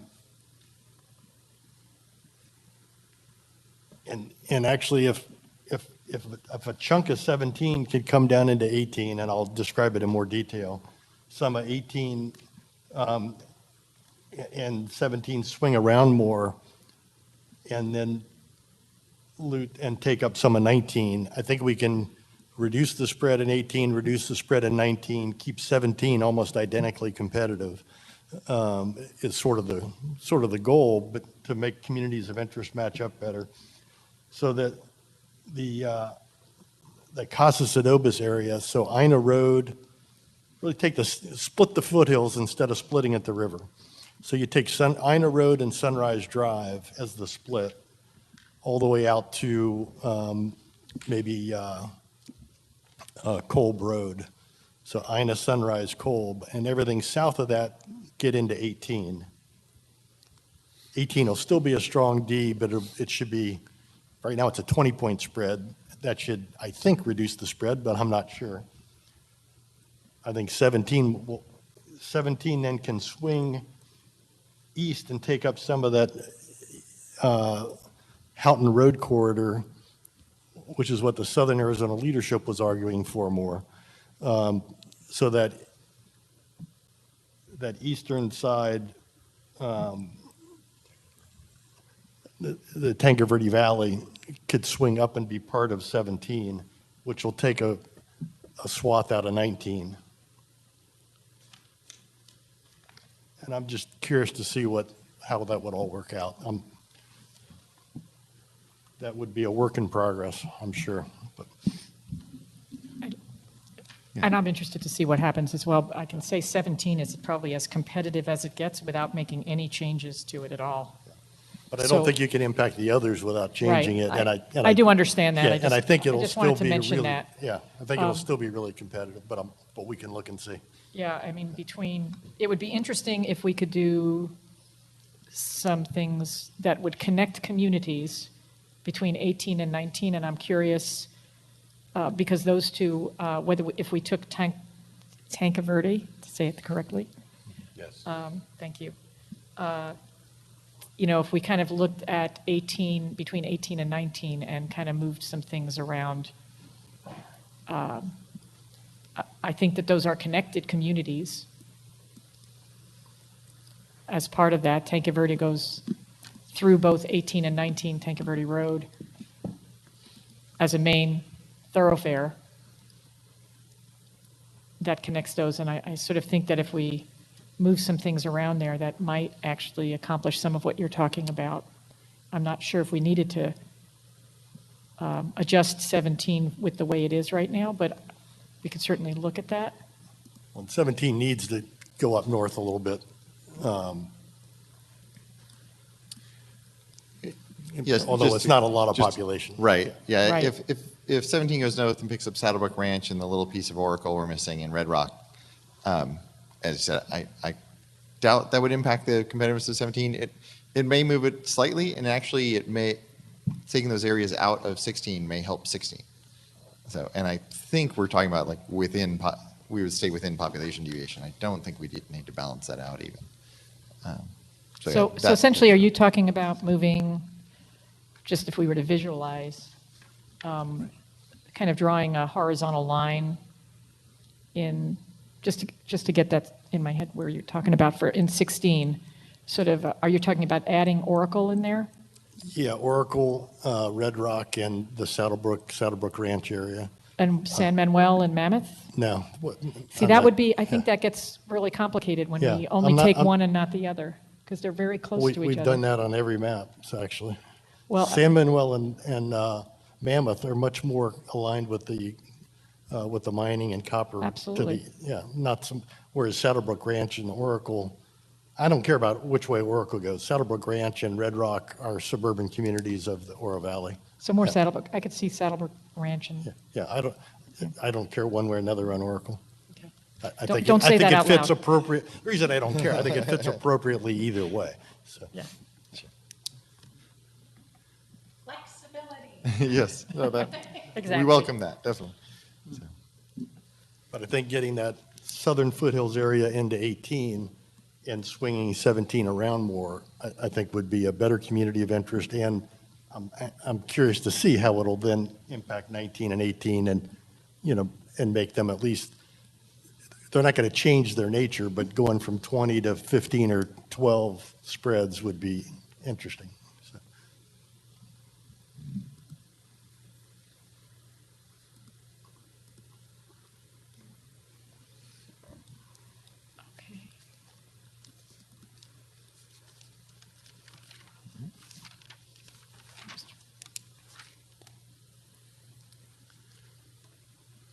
So I might suggest, unless you have other comments in the Tucson area, the greater Phoenix area probably is for after lunch.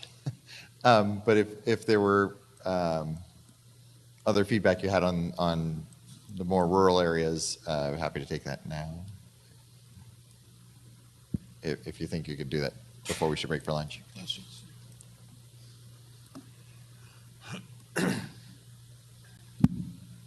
Is there a particular region, Doug, that you're wanting to look at? No, I don't have anything that we come back and say, this didn't work. We need to get direction on how to fix it. I think this is more your impressions and what direction you want to give us, if any, at this point.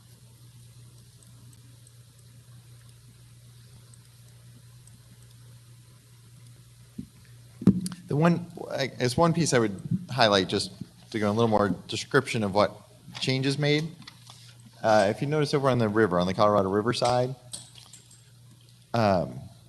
previously we had District 30 coming essentially the whole river and then down to 23.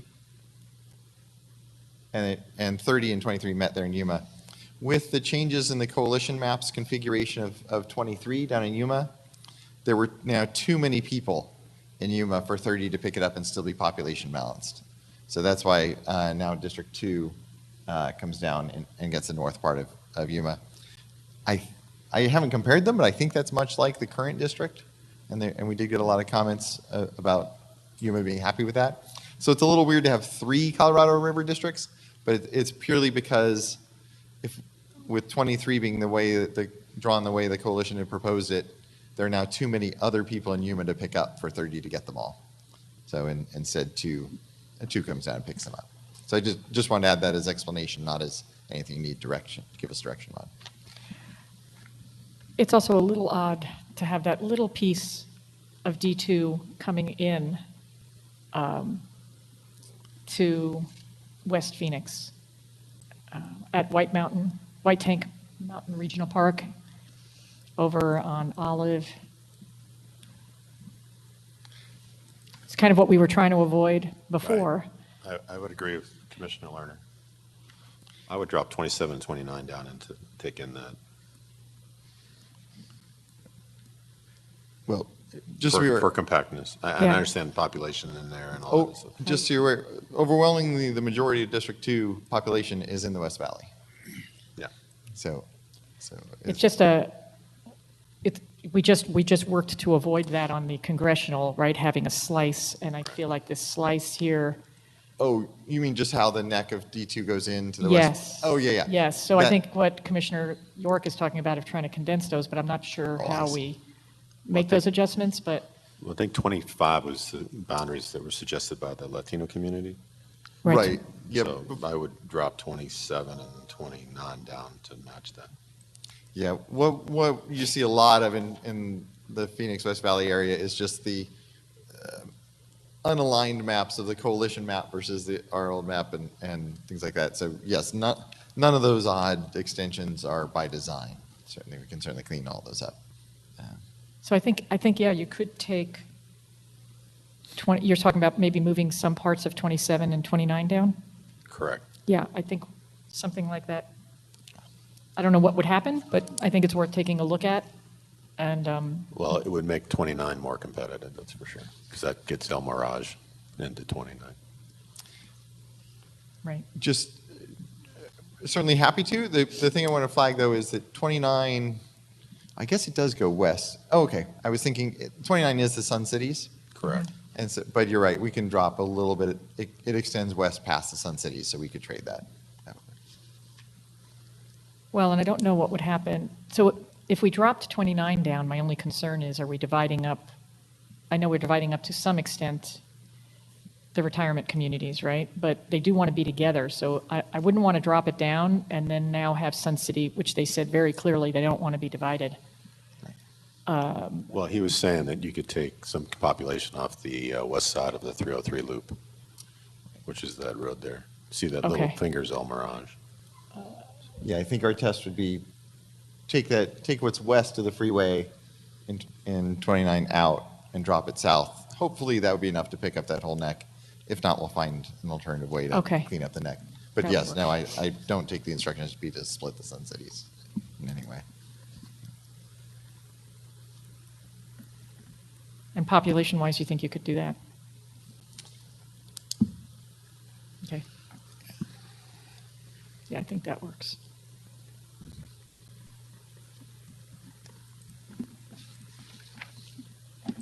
What else?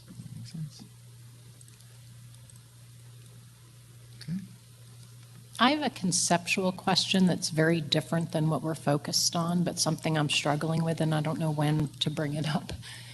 I'm looking at Goodyear and Avondale in the West Valley, where there's this robust growth. It's urban, it's alive, and my understanding in both the legislative map and the congressional map is the representation is going to be connected to communities that seem to me to be very different than them, a little more rural. And I wonder from their lens, from their perspective, are we honoring their growth, their entrepreneurial, spirit of this community? This is D22, you're thinking? Correct. Okay. So are we going to dive into Maricopa now, or are we going to wait? Yeah, you know what, I know that I'm throwing this out there illogically, it's not connected to anything, but I'm connecting, I can't help but think about the legislative map also through the lens of congressional, because, there's give and take, and some communities may have better representation federally, and if they're not, maybe at least making sure, I know that they're different, but I'm just thinking through the lens of everybody feeling that they have somebody watching out for their interests. And that community seems to me to just be a little bit in an island. And so I'm throwing it out there conceptually, as I know I'm not being helpful as we move forward. Well, I think actually you raised So a good the point about Buckeye in general, right? Because you look at D2 and D22, and it kind of divides Buckeye, and we've talked about how Buckeye is growing, and yet they're connected. So I think you raise a good point about that particular area. Well, I think the dividing line is the Agua Fria River Basin, which basically splits Avondale, Tolleson off into D22, and would take Buckeye, Goodyear, and the remainder of the West Valley into D2, I guess. I don't know how you do it, and so that river drainage is where all the concrete mason materials dug out for the Phoenix area and everything else. And so, to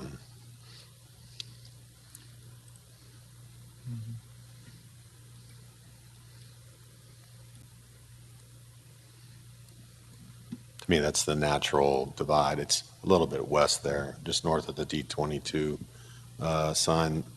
There's a snakes up towards Avondale.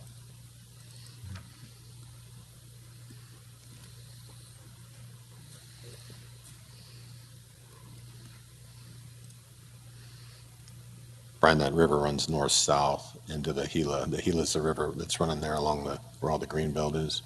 It's a dry wash, but it's, you know what I'm talking about, Mark? Yeah, it goes north. Well, it goes north from there.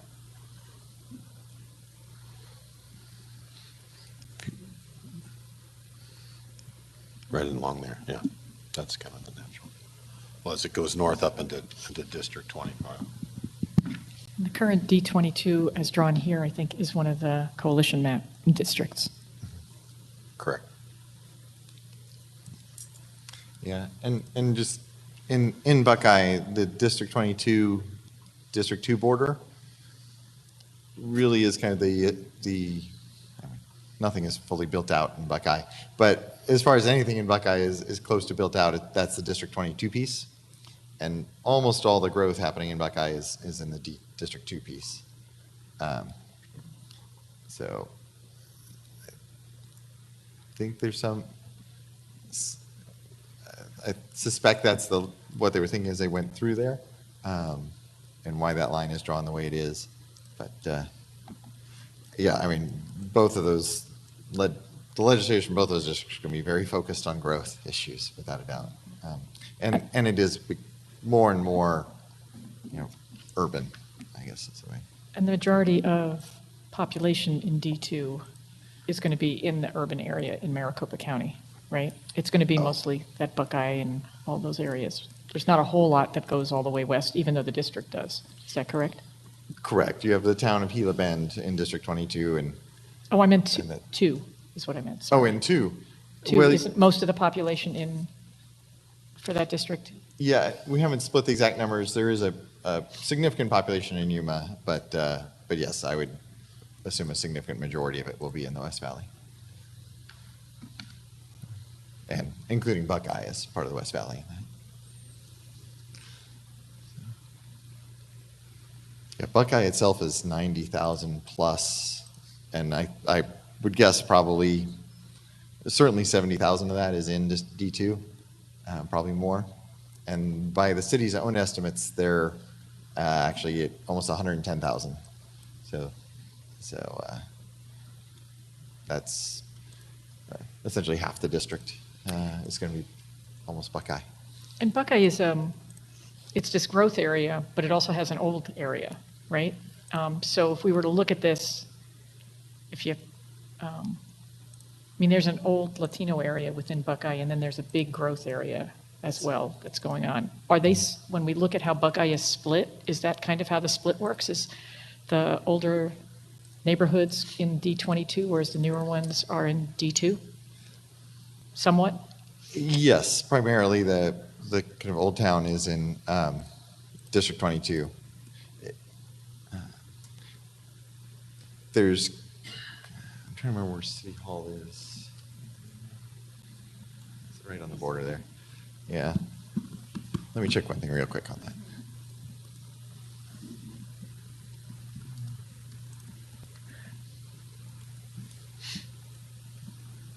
Can you point out Surprise on there? Because I always forget exactly where it's located. Yeah, and while he's doing that, actually looked up. Yes, so Old Town Old Town Buckeye or Old Buckeye is entirely in 22. Okay. Yeah, it's important for us to realize the constituency of D2. It's this high growth, touching upon urban area, along with, approaching the border. And the Yuma area. I'm not saying it's doable, but it's different interests. What's the spread there in D2 in terms of Rs, Ds, and? It has a 25.3% spread.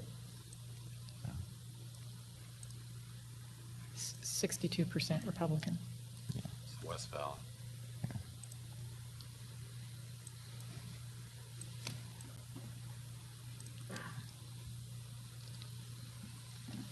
But it doesn't seem to encroach in the areas in Yuma in which I think significant communities would I think, be marginalized. I mean, that's my sense of the map. So I'm just trying to think through all of the different communities in the area. Yeah, this is the challenge where, so D2 and District 29 are, overwhelmingly Republican. 25 and 22 are overwhelmingly Democrat, but 22 and 25 are part of the the effective voting rights seats. So. And if I recall too, and I know this is Buckeye, is that growth area that we need to be very conscious of. That split between D2 and D23 kind of addresses some of the things we heard in Yuma about having two separate districts with different interests, different communities of interest, I should say.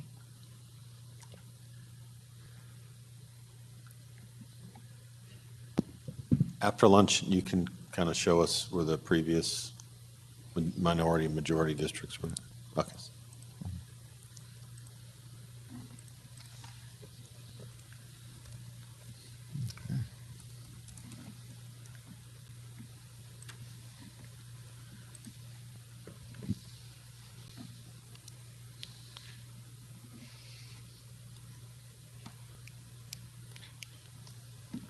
There's a lot to look at, so this may be a good point to break for lunch. I'll just make a quick comment. I went back and looked at, if you recall, when we were in Sholo, we received sample maps from the folks in Sholo. And I think if they take a look at the D7, they should be pretty pleased overall with how similar, it's not identical, but there's a lot of overlap there. And from my perspective, it speaks to when we hear from the public and they give us some ideas, sometimes those align to some extent anyway, but we are listening to that. But when I look at that old map that we received a couple months ago, it's quite interesting how much similarity there is. So that does trigger one thing. I'm not sure we have it in the record, but so let me just be sure.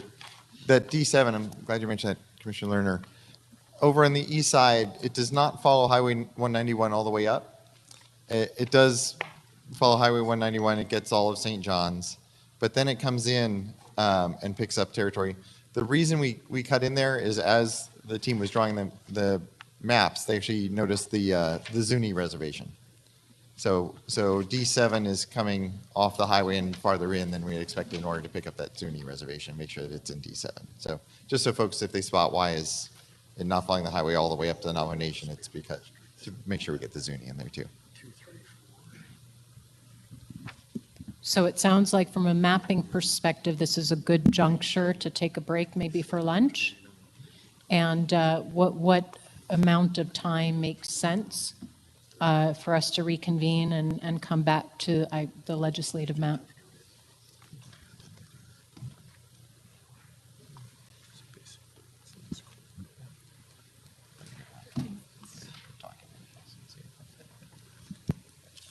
Would an hour be amenable? Sure, and let me just check in actually with council and staff in terms of just overall scheduling. Is there any preference with our break schedule? Okay, so why don't we take an hour break? It is 12:15 and we'll reconvene at 1:15. Thank you.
Okay.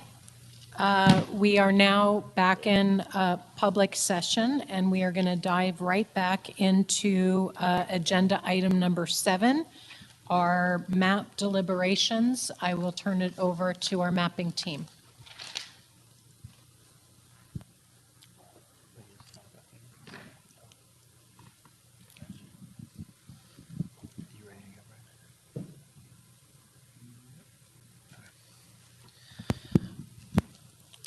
During the break, we prepared the current VRA districts, and we can show you what they look like overlaid on a map on top of the current map. Brian just put on the screen here are the current districts. And if we want to overlay them,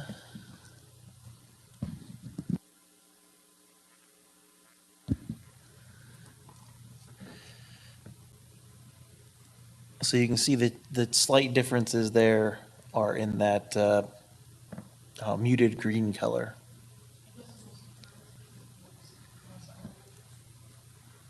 These are the current. Those are the current ones right there.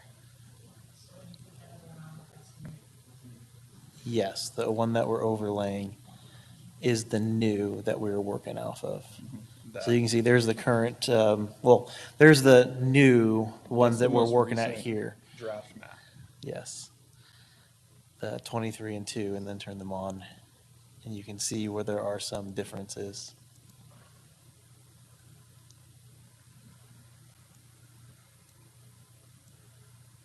Monitor off ours. Were the differences there that there was less of Yuma in the southern boundary there? Or more of Yuma? I got confused on the colors, sorry. So on the screen right now is the current legislative districts. So you can see that the white piece in Yuma, in the middle of Yuma, is not there. Okay. And if we turn on the current draft maps, turn off theirs, you can see that there is a little bit of D23 extra. Turn off ours again, turn on theirs. So you can see that where it says Somerton, there's a part of the district that's not part of our bottom district there. So we should at least look at that and see if we think, we should look at those areas and see which way do we think they should be based on their demographics. Right, so they cut out a hole in the middle of your draft map, District 23. So that's currently the draft maps that you're working on. Turn that off. And you can see that the current district that is in place today, not your draft maps, dip down a little bit. So I assume that's just population shifting and where people are living. That's what's going on there, right? They're just moving things around based on the population? Is that what you would assume? I don't have those numbers. I wouldn't want to make an assumption on that. Yeah. It's the geography around the Marine Air Force, the Air Force Base there in Yuma. Yeah, you can see there is. Well, it's just, I mean, I think that if you think of D2, our current D2 and their current, our current D23, I'm guessing that was a population grab to make D2 more balanced with D23. I don't know what's south of the airport there, But we're not grabbing it. No, this is what the suggestion, what we current, or D23 is a suggestion, primary suggestion of the Hispanic Coalition that we placed. So they didn't grab it for some reason. So in a constitutional thought process of compactness, is it uncompact, I guess? I think it's enough to matter. I don't think it's enough to matter either, but it just seems odd. So the commission's map right now is more compact than the existing legislative district. Correct. Yeah. But I was curious if we should grab that geography there over the airport and just to the east of the airport up along the highway. Into D2. Well, it's already in D2, into D23. No, it's in D23 now. No, it's in D2 now. Yeah, the air base it hasn't moved in either map. It's in the same place in either map. It's the neighborhood to the west of the air base and the neighborhood south of the air base that differ. But it's the stuff south here that has changed. Right. I don't know that I want to start making these minor changes at this point. I'd like to Right. see the whole thing because Right. I'm sure that they drew those out pretty carefully to get to the percentages that they were looking for. Yeah, and I think the main request, as I understood it, in looking at the existing legislative districts, is where is there a new Latino empowerment district, and it's definitely not in Yuma. So, yeah. Go Phoenix.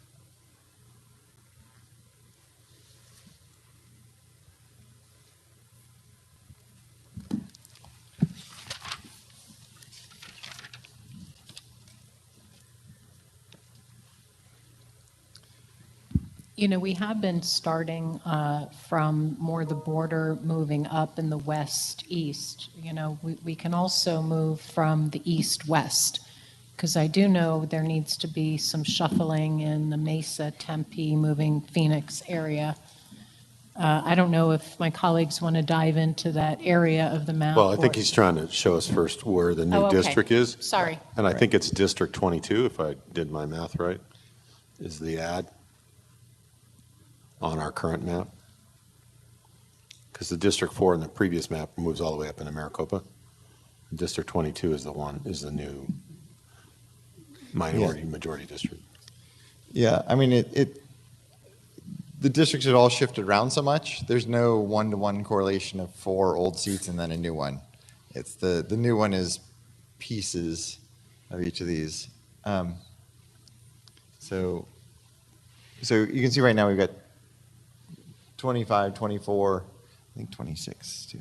Yeah, so 26, the one shown in white, it's kind of up on top, and then 25 to left, 24, 22, and 11 as you walk down. And then can you switch to the existing legislative districts? Yeah, so you've got the two kind of side by side without the one up north, and then 2 side by side, and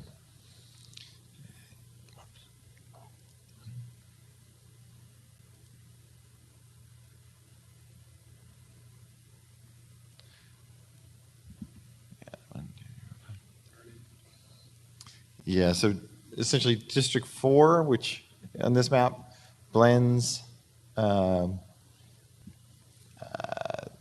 can zoom out, I think. there's a little bit of Blends just 23 and 22. Yeah.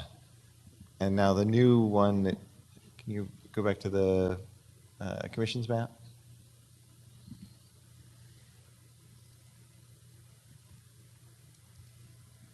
So the commission's map has split, and it's the coalition map, has split so that the Avondale-Tolleson seat no longer goes down to Tohono and Yuma.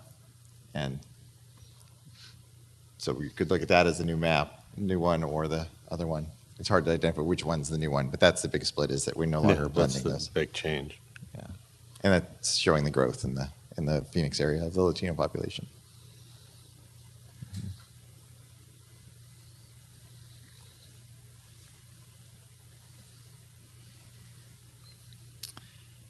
Yeah, and part of reflecting that, the existing legislative map has 3 districts that are majority Latino by citizen voting age, so 56, 54, and 52.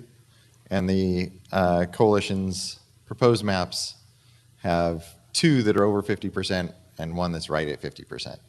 So to some degree, they're taking a little bit off of all those Phoenix seats to make the new seat.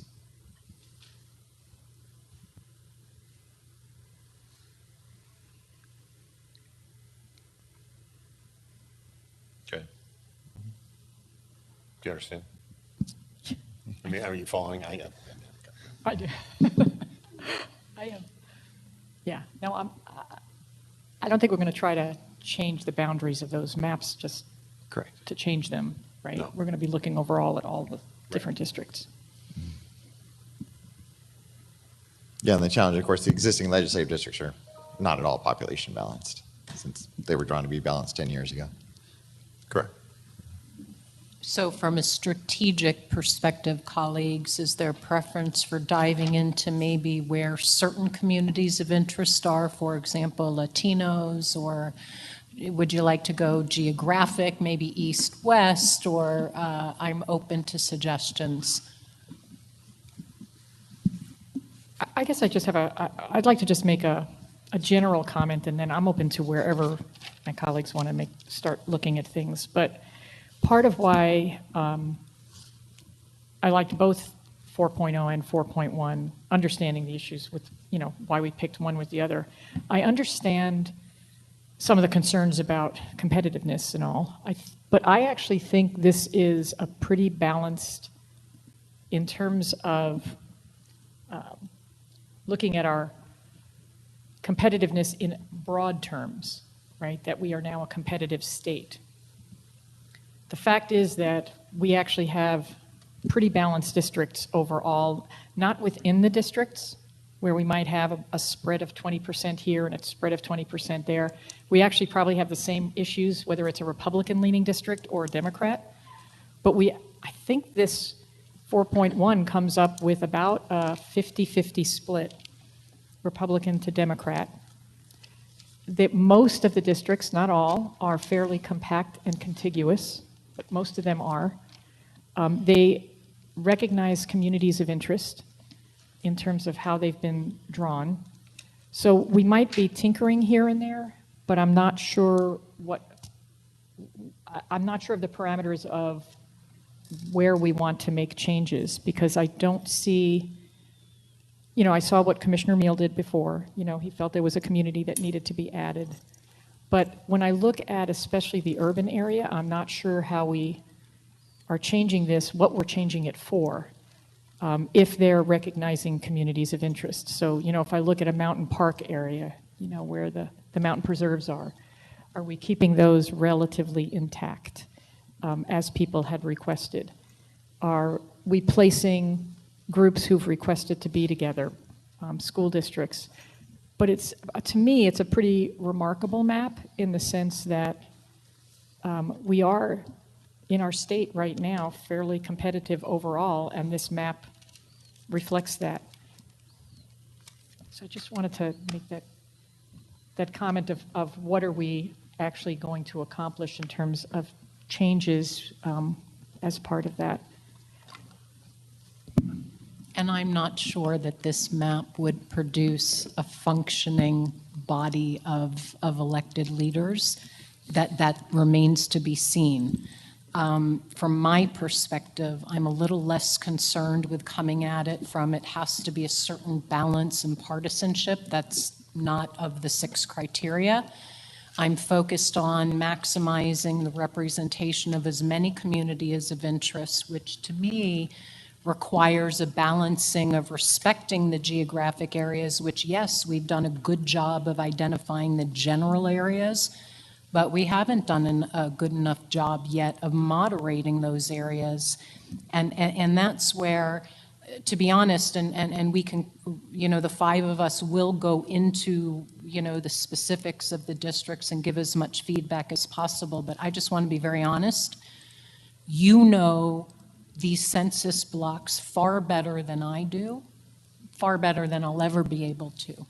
And so if we ask you to lean in with trying to seek competitiveness, we may need ideas. I may need ideas because I don't have as much of a command of that data. Maybe it's not possible.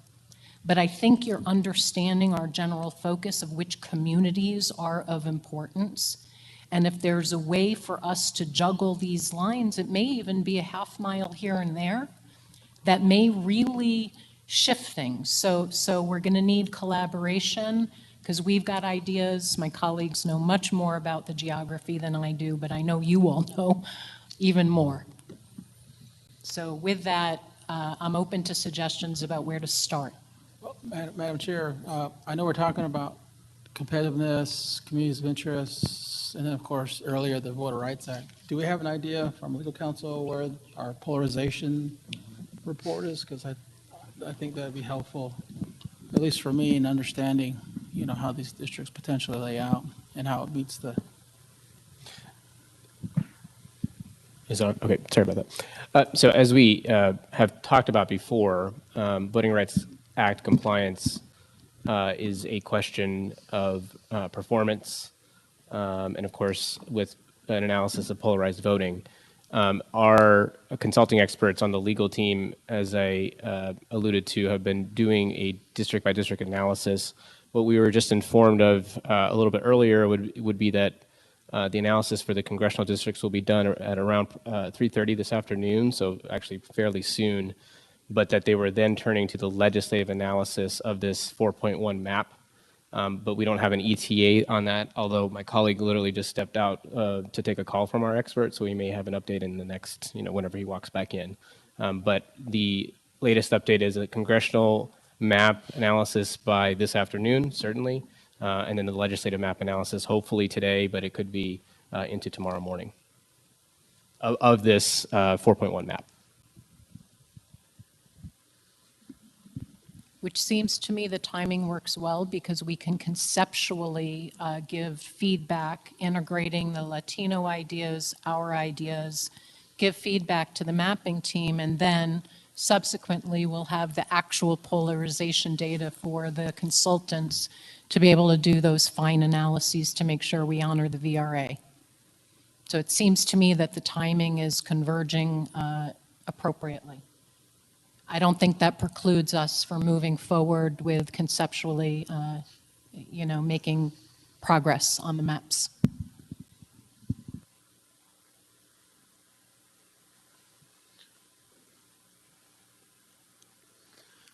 So, Mr. Commissioner York, there were a couple cities that I felt got divided up by this current map rendering that we've accepted that I think I'd like to talk about.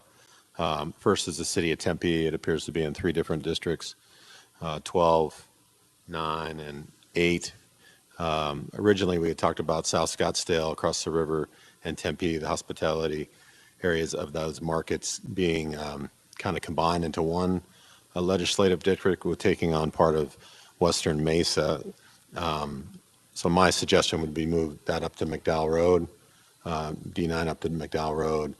I'm not sure where the Kyrene School District lines fall in South Tempe, and so I probably would follow that, but I would think that would be one community of interest we need to sort of pull together there.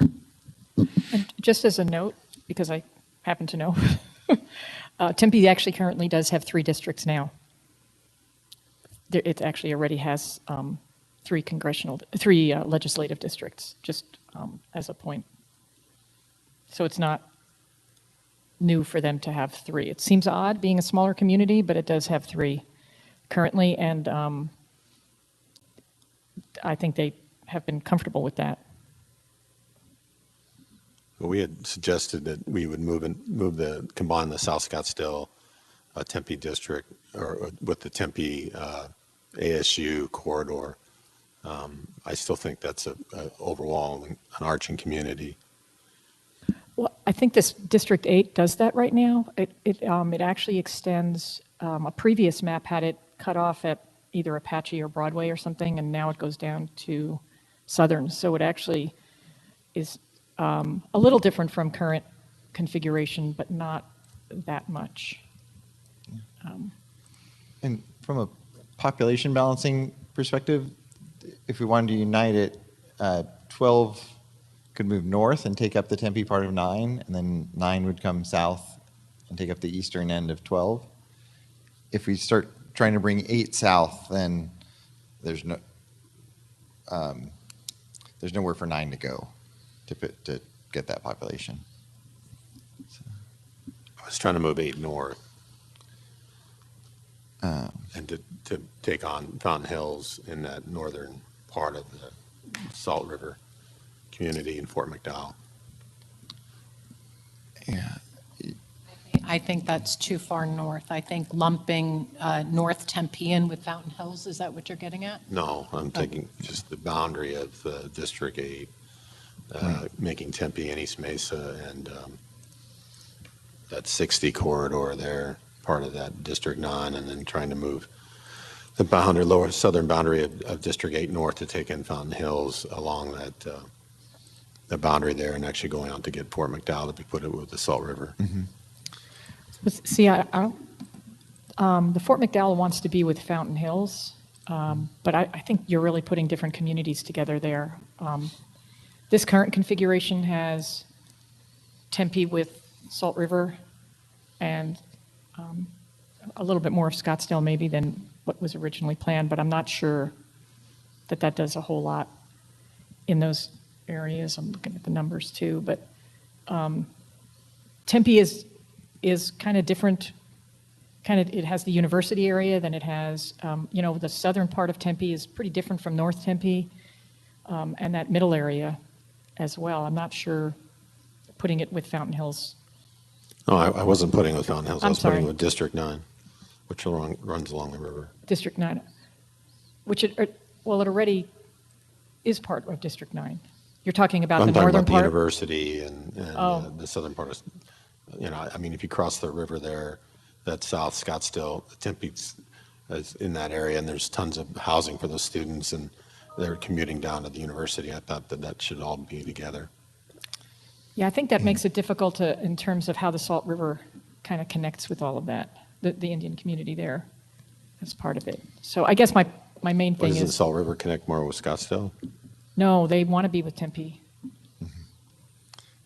And just to put this all in context of how it ripples through the whole map, if the border between 8 and 9, if that moves, then everything through the East Valley through 15 has to move, and it shifts out into the rural areas. So we can move things around within the East Valley between 9, 10, 12.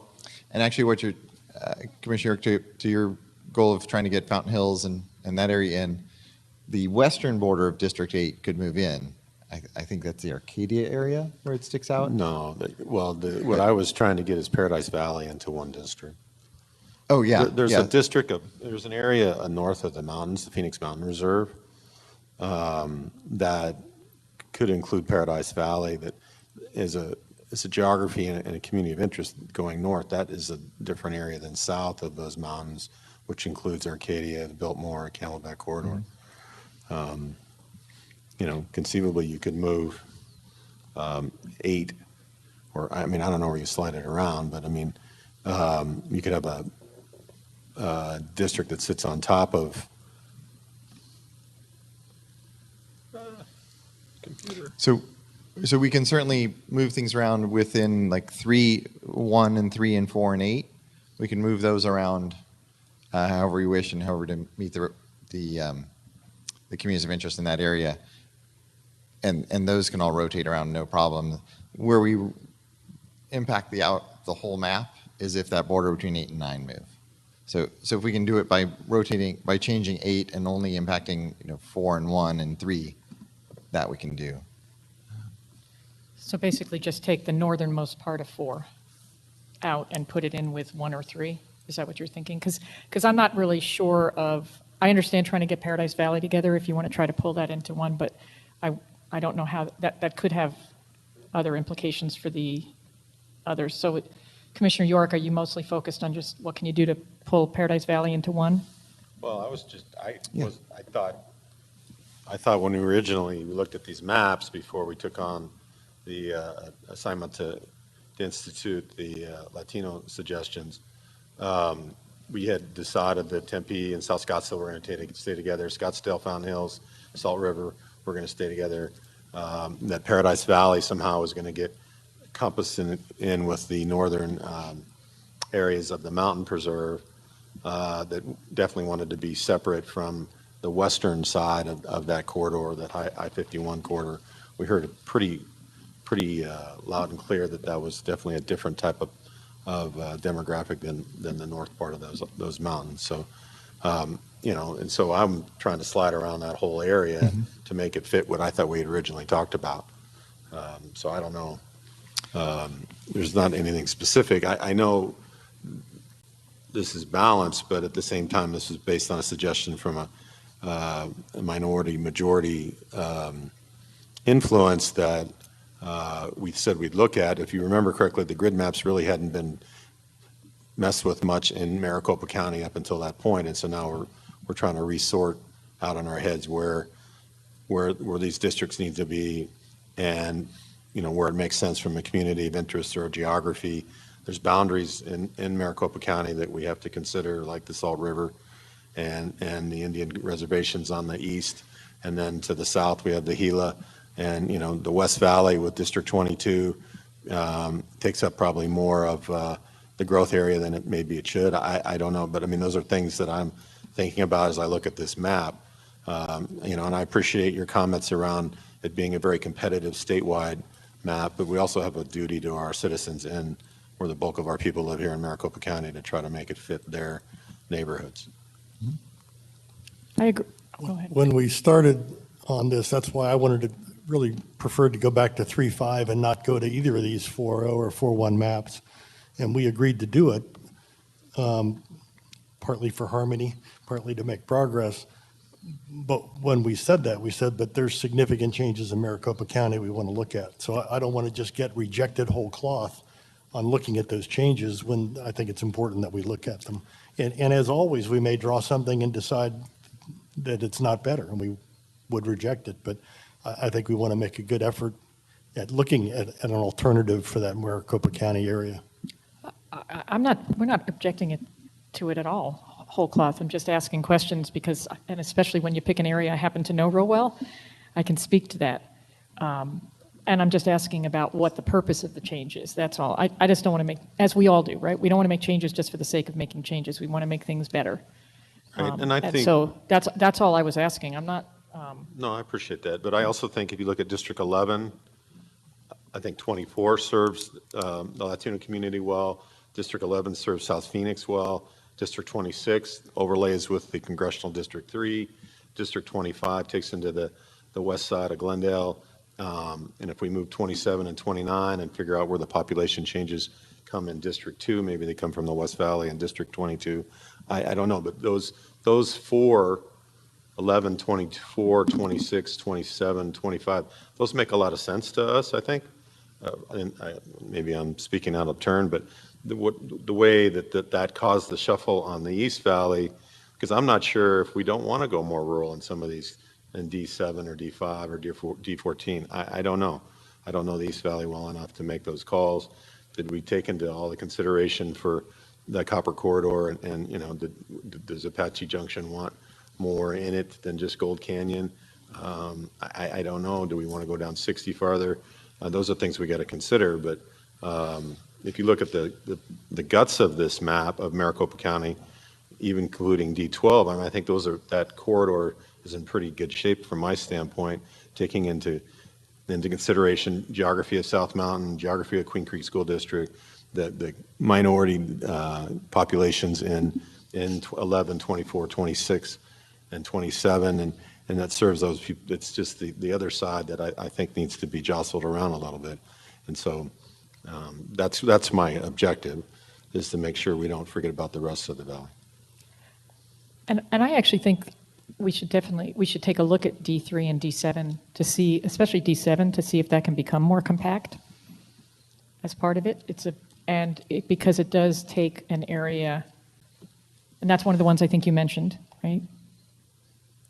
It's just the rural districts, yeah. Well, it comes into Queen Creek. Queen Creek, right. And so, and we heard from Apache Junction, you know, and Gold Canyon, they want to be linked together. I don't know if they are right now. I'm not sure how, no, they are. Okay, so that particular district, D15, seems to work, but then that portion of Queen Creek, I could see where we could try to make some changes there to get more of Queen Creek in there. I know that's a population issue, but dividing Queen Creek like that, and it's a big growth area with Santan Valley is also growing, and I would say is more metropolitan as it's growing. So I'm not sure if there's something we could do in that area.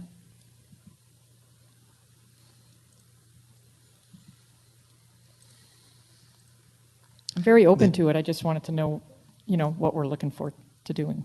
That's all. But maybe we could take a look at District 7 and District 15 and see, and District 3.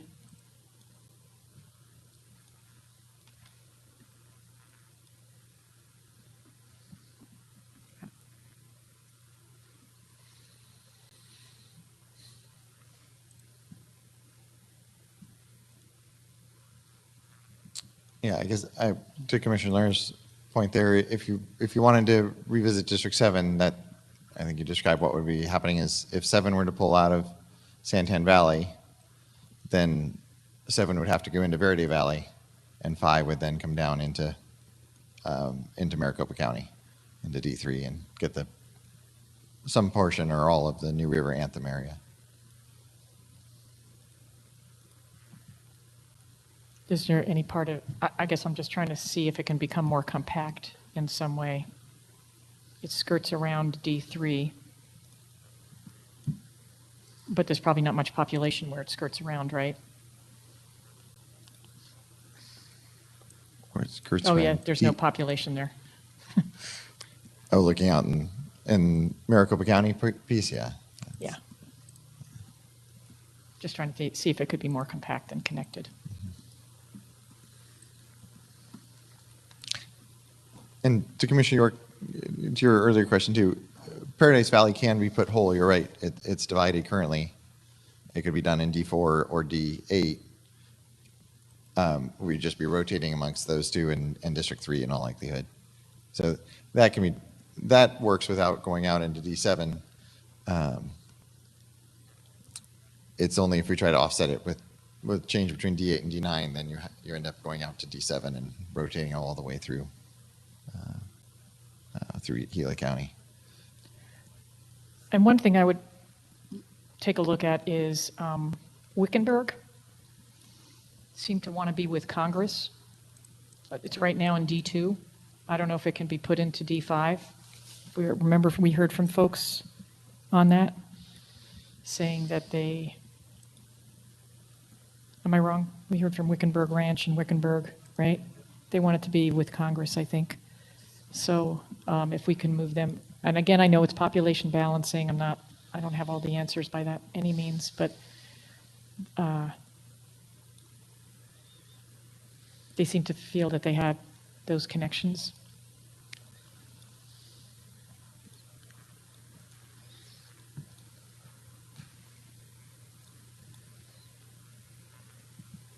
So that would be crossing the county line, I guess. We've done that down in the Pima County line, certainly, but I actually think Wickenburg could go either way.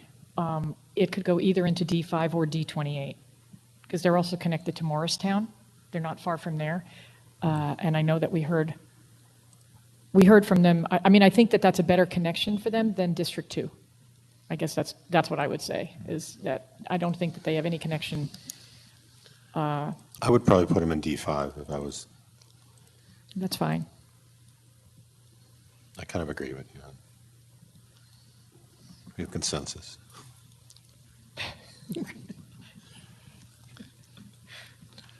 I would like some agreement on 11, 24, 26, 27, 25.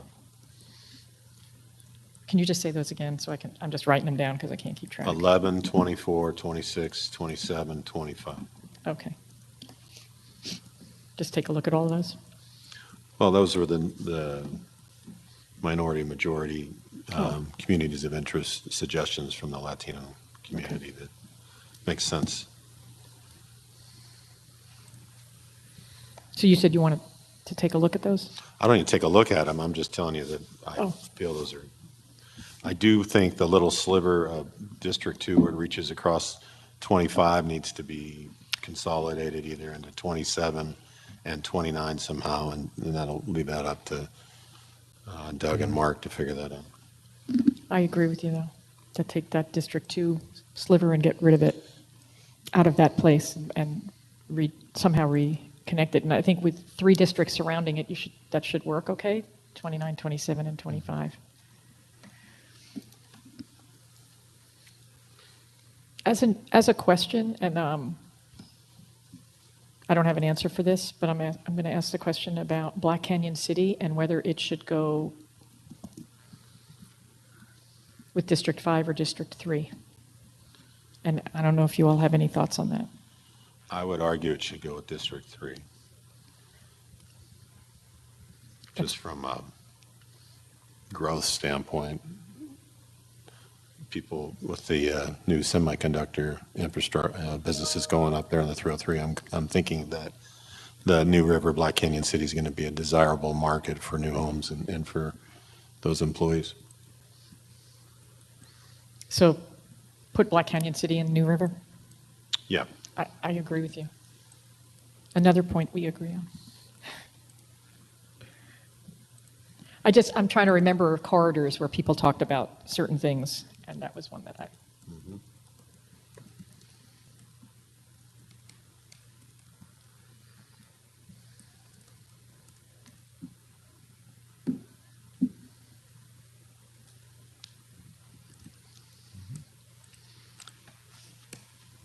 If you look at the line between District 28 and District 3, it cuts across on Carefree Highway there.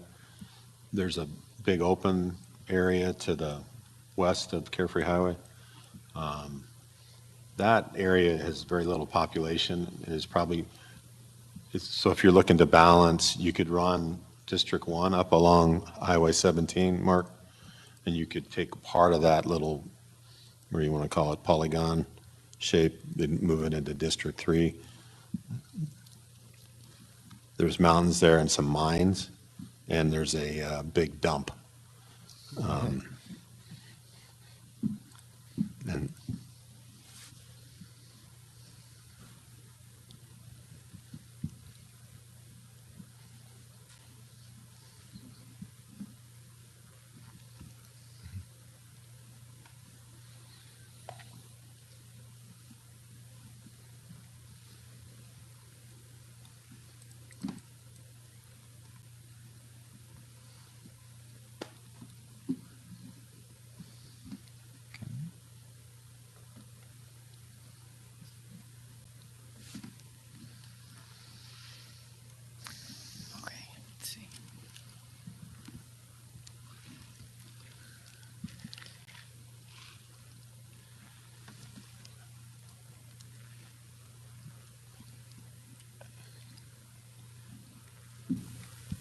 So, I guess, is part of the request to try to move, I just want to try to wrap up the earlier conversation, try to move Paradise Valley into D8, or into D4?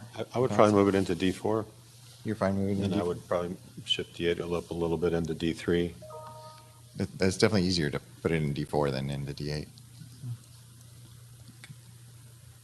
So take a little bit of.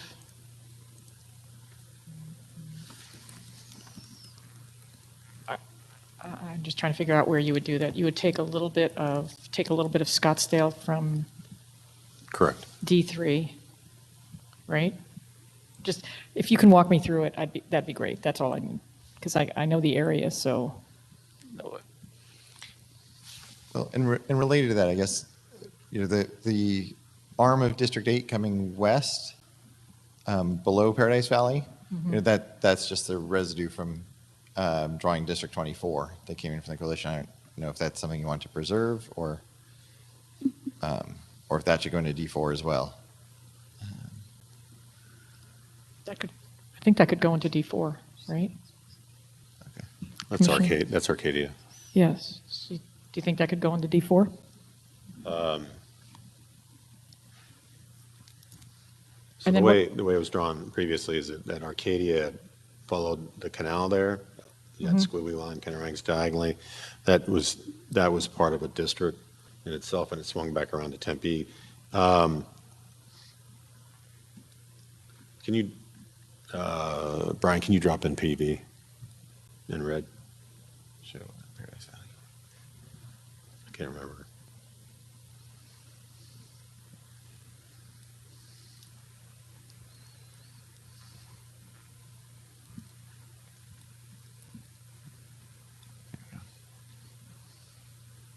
So the part that currently is shown east of the district boundary would move into District 4.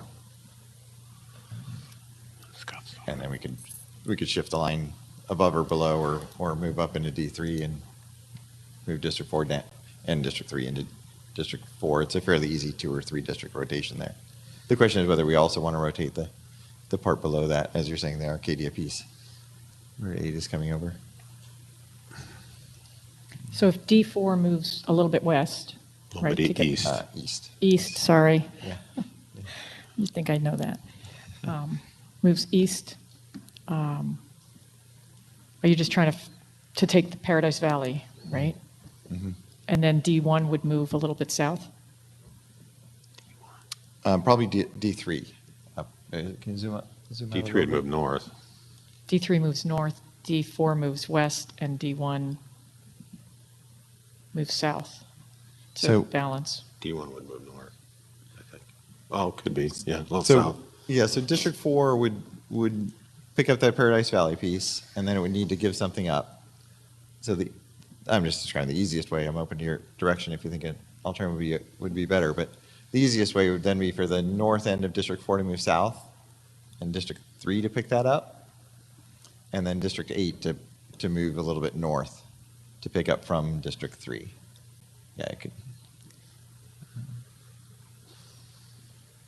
But you could move District 1 south a little bit, and District 4 could keep its far northern border, and instead District 1 could come south into District 4, farther to the west. That's what I would do, because I think the people to the north of District 4 are more in common with those people in that northern part of that D4 area.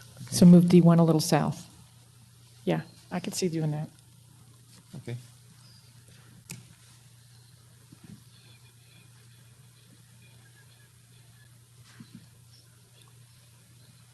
And would you have D3 move a little bit west as well to pick up some of that area north of 101 then, based on that? And that was going to be our next question. So either D4 could move west into D1, or wait, let me make sure I'm doing this right. Oh no, D4 would be balanced at that point. So District 3 would move west into District 1, and then District 5 would pick up from District 3.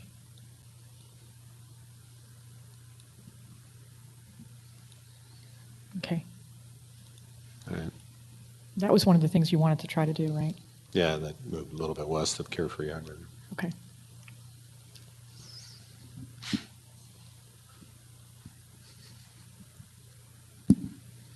Nice work.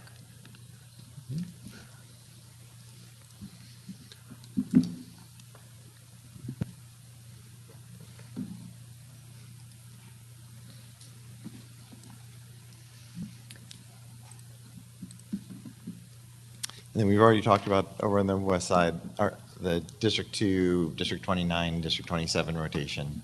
I think we're good with instructions on that section, at least from compactness and communities of interest. It would be nice to put all of Buckeye in the same district. So I would put that in District 2, but that's my opinion. We can do that. That would be impacting District 22, which is one of the coalition-drawn districts. No, I understand, but right now, I mean, I'm more interested in that top piece. That lower piece is just incorporated. There's not much population down there. Just the stuff maybe, like, what, 4 or 5 miles south of I-10 as it runs east-west. Yeah, let me just see here.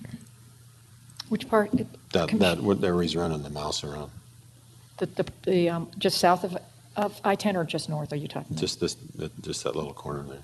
Okay. Oh, I'm sorry, I keep looking at my Because own. below the river, there isn't any population, even though Buckeye's annexed it all. Right. To try to combine it into one? Well, just that town, you see, that leaves Avondale and Tullison and D22. Mm-hmm. That is the Sundance development out there. It's pretty big in that purple area. So Well, you have all of the, what's it called, Australia in D22 currently. right, I'm just saying that'd be taking a pretty big chunk of population out of 22 that we need to get back from somewhere. Is that a new development? No, that's actually one of the older ones. So I think that's what you said, didn't you say that Buckeye seemed to be divided, Old Town versus new development, expansion? Isn't that kind of how this was broken down? That's what it looks like. The Valencia area is the exception to that, which is right on the line between the two. But yes, so Sundance is a golf development, but it's been around for a while.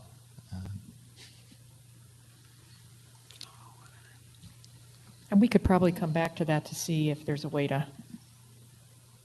I like the idea in terms of Buckeye of trying to acknowledge and recognize that growth piece with also the older, more diverse areas and try to balance those two. And if there's a split in Buckeye for that, I think that works okay. And maybe what we do is need to come back and take a closer look at that and make sure that we're addressing that. Yeah. I mean, no, I'm smiling. One thing I'm realizing is the prison, the Buckeye prison, is actually in 2. So there may actually be the possibility to trade. We could check the numbers, but we may be able to trade Sundance for the prison. Oh yeah, Ivy telling me the Sundance is about 4,000, which actually is about the size of the prison. So for those who aren't familiar, so down in that far southern piece of Buckeye, where Commissioner York's correct, there's nothing down there right now. The only thing down there is the prison. Yeah, exactly.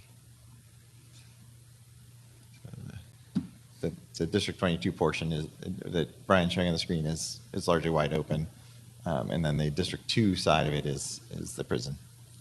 So we could switch those 2 areas, and that would put the Sundance area into District 2, if that were the.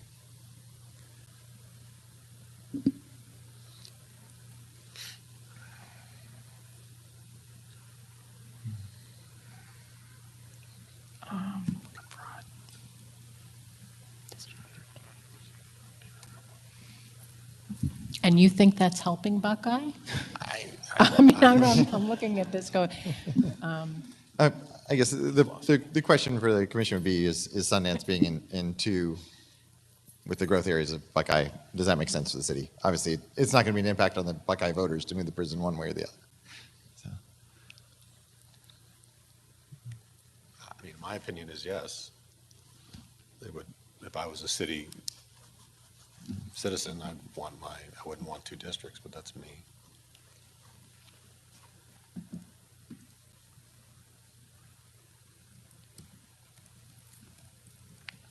I mean, back to the community of interest conversation.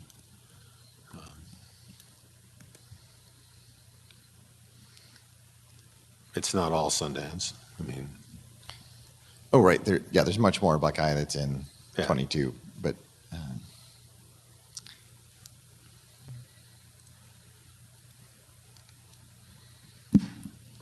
If we're looking at trying to balance some things too, based on the chairwoman's thoughts as part of it, we could take a look at a couple of adjacent districts where if we shift lines, I don't think we affect the communities of interest that much, but if we shift lines, we might find a little more balance. But I'd want to be sure that we were not affecting specific communities of interest in that way. And we could look at potentially 27 and 26.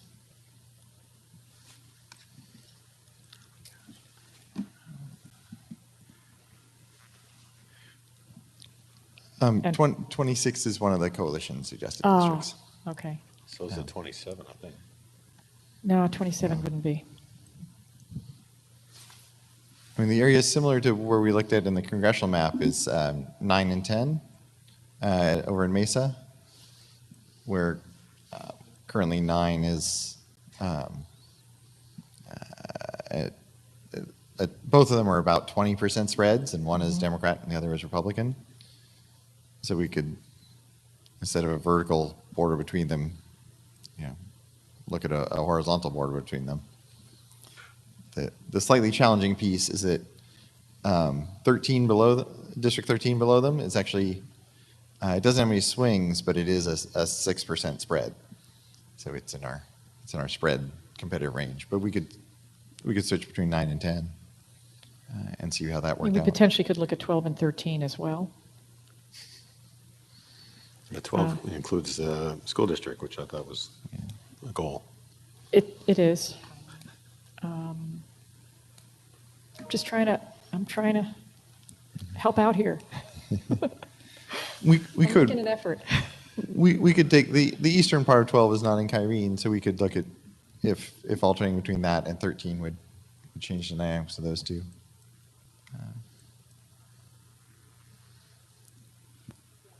Yeah, but I mean, that I think there's population- potential But where's there. that population going to come from? I mean, that's part of the problem.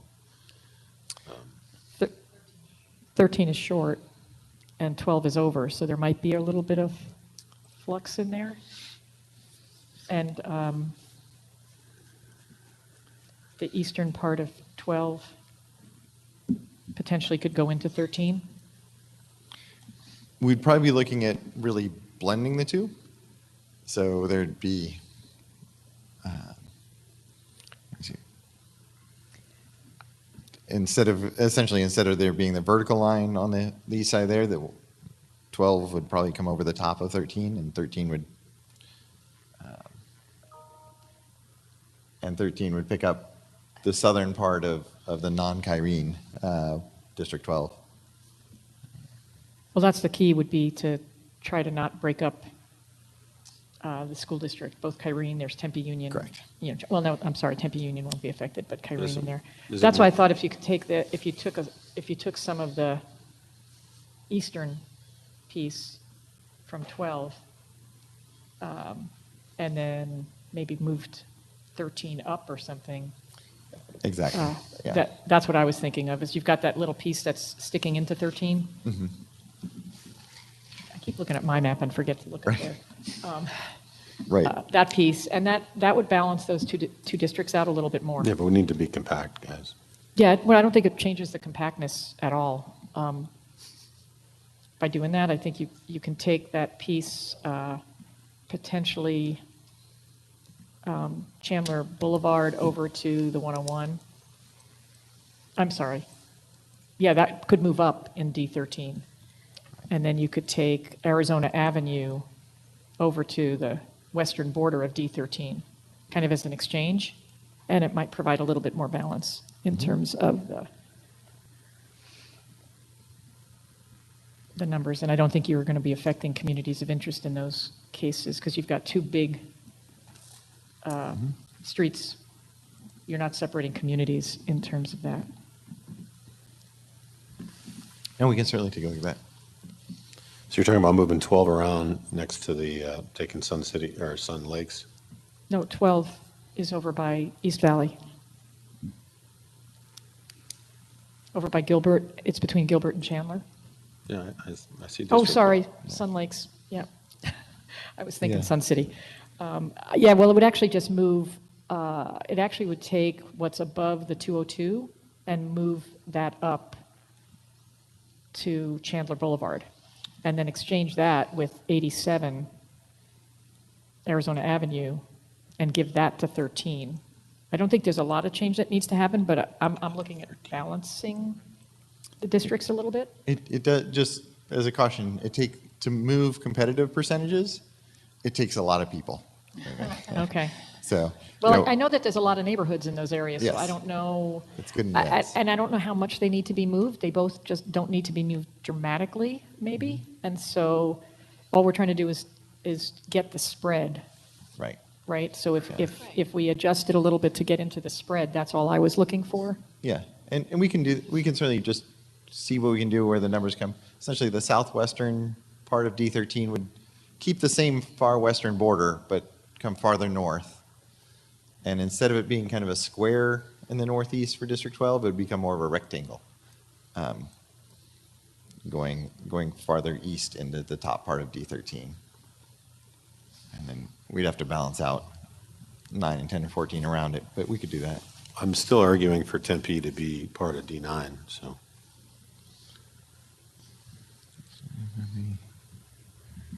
And that north side of the river there, where all those students live.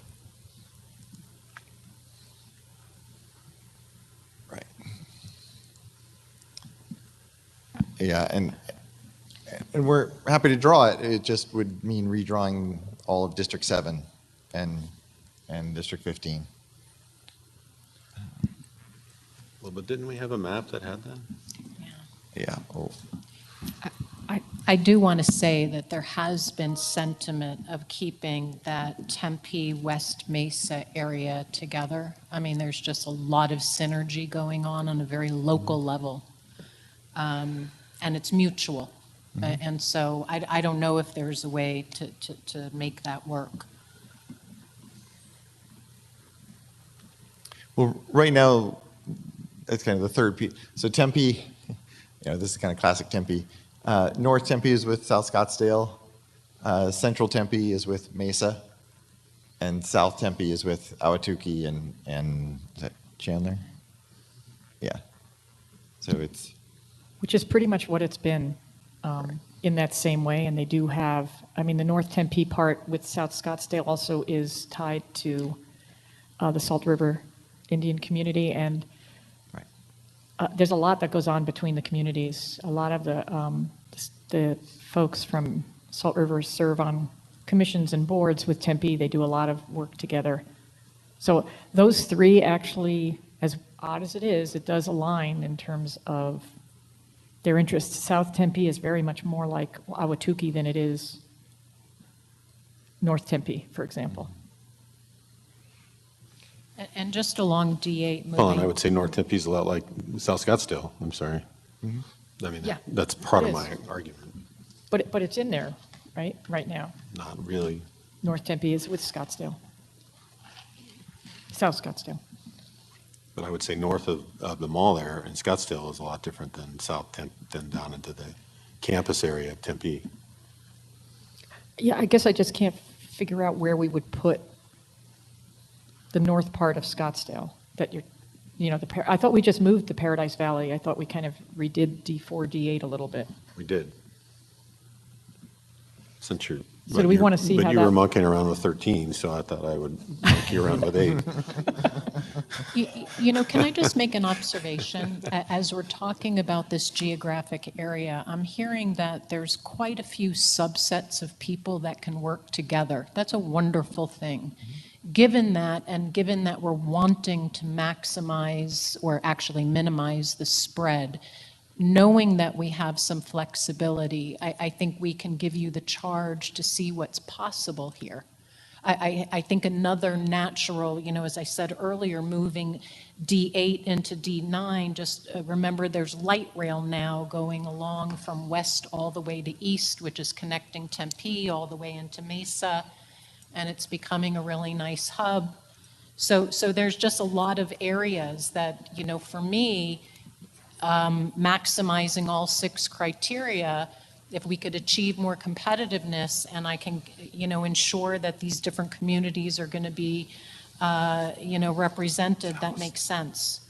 I'm not sure we need to wed ourselves to these very, very specific boundaries right now, given that it's going to have ripple effects. Unless I'm off base and my colleagues want to lock some of this in. I mean, if you've got, some district that you think, wow, this is it, feel free. Does mapping have a lot of direction? Yeah, I think we have good to go. I was actually just looking back to see, as you talked about, Commissioner York, the map that had South Scottsdale, Tempe, and West Mesa in one seat with Salt River, and just so you have it as reference, you want to look. It's map 3.1, and as you're getting a good sense, I think at this point of how things are locked together, the key to making that happen is that the Verde Valley and Prescott, ironically enough, the key to making that happen is that Verde Valley and Prescott have to be separate. So that's the kind of widespread kind of roll through that happens in these maps. Once we start focusing on things like where do the tribal reservations go and the voting rights seats. So I just want to come across that it is, we're happy to draw it. I'm not saying we can't draw it. I'm just saying that's the kind of ripple that comes out of it. Of when you move that line in in Tempe, ironically enough, you then move things in the Verde Valley. So That's the kind of feedback we need to hear. yeah. Since you mentioned the north, can I make one comment on when I look at District 6 and District 7?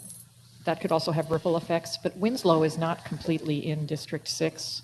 I know there are Navajos who live in Winslow, and I'm not sure why we have that, why we don't just have I-40 be the boundary there. Could we make I-40 that boundary up there? I don't know how it would impact the two districts. There's probably not a huge amount of population, but I noticed that District 6 is a little short, District 7 has a little bit more. So maybe if we put, I'm sure there was a reason for that boundary, but could we consider doing that? I believe that is the city border. Is it? Because it Yeah. looks. Oh, we missed it by a block, I think, but the idea was to follow the city border there. Well, was it to put Winslow in District 7? Was that the idea? Rather Yes, than in District 6? because, yes, as we were looking at all the non-reservation lands going to the 7 up there. So I guess the question I would have is, since District 7 is a little overpopulated, which may not be the case when you're done with other things, I know. And I don't know how that affects anything. I don't think it's going to dramatically affect, but it might, because I have no idea what the makeup of Winslow, other than as a community of interest. But it seems to me that maybe we could make I-40 that, or just put all of Winslow potentially into District 6. Commissioner Watchman, do a lot of tribal folks, do people live in Winslow? I'm not sure about the exact demographics, but the north side of Winslow, I think, is some tract land that the nation knows. I know the southern part of Winslow is the prison there, southern part of Winslow, so I'm not exactly sure. And so, but I also want to also add to this mixture here. The nation just sent, and I think our director just receives their maps, and they're shooting actually for a 63% population ratio, and so that's their desire, and that would obviously stretch the deviation to about 5%. And so I think Mark just got the map, and so we need to throw that into the mix. We certainly can. The email came in over lunch, so we Did did it? see it come in. Okay, so- I think this, you say the 63% seed is actually a 15% deviation? Right? Just reading, we haven't.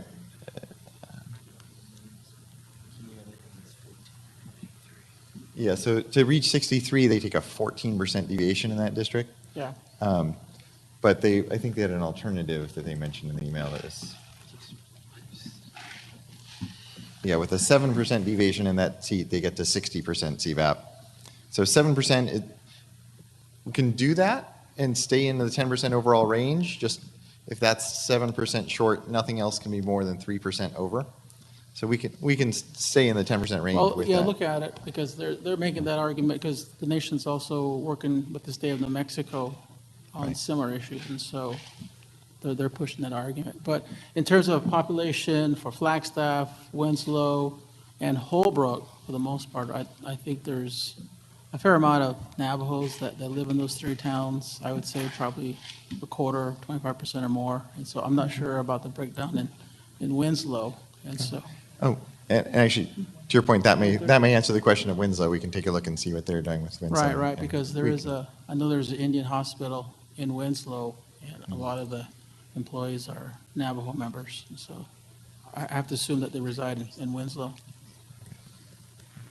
It's just something to look at. I mean, it's not Right, critical, exactly. but Well, These, that's the point here for this discussion. yeah. I mean, these guys, do you have that where you can show it? Or not yet? The Navajo plan? The 7%. Yeah, the 7% one. It just came in over lunch, but that's what we were just talking about. They Yeah. actually got it. They Just saw do it. have it. They can show it on screen, the Yeah. one with the 7% Okay. deviation. Nice. So you can take a look. Timmons moves fast. It's time. And just for residents watching, they've got it in their internal systems. It's not shared with the public or anything like that yet. But it will be as soon as we can process it. So maybe a good time for a 10-minute break. Yeah, 10-minute break, and we'll come back and we'll look at is this the Navajo map? Yep. 10-minute break.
Welcome back, everybody. Let's dive right back in to our main event today, which is agenda item number 7, map drawing.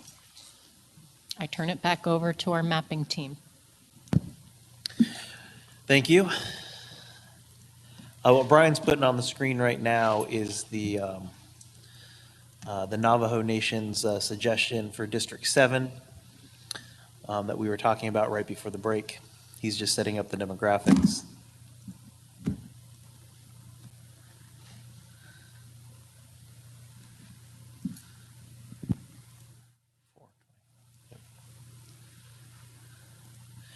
So what you'll see here is their proposed District 7 that they sent in is in purple. It has a total population of 221,588 with a deviation of negative 7.05%. And it is under by 16,795.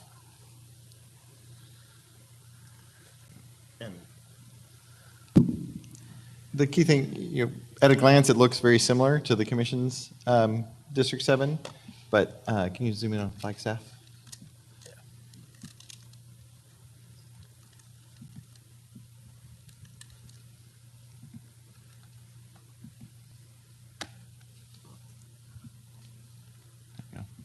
But it actually takes Flagstaff completely out. The whole city is out of District 7 and into District 6.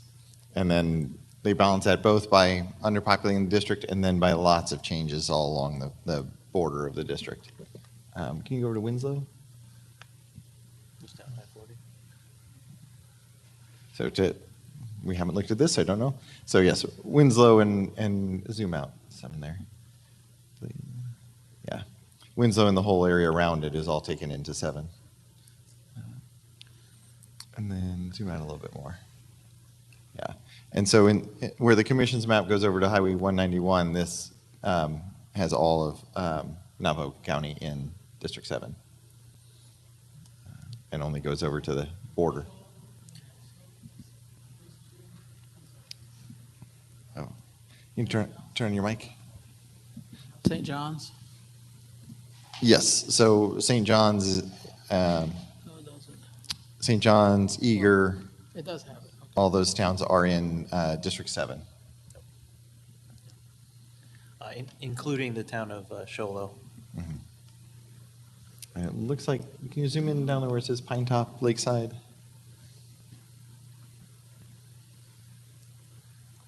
Yeah, so Sholo, Pine Top, Lakeside, all those towns are in District 7.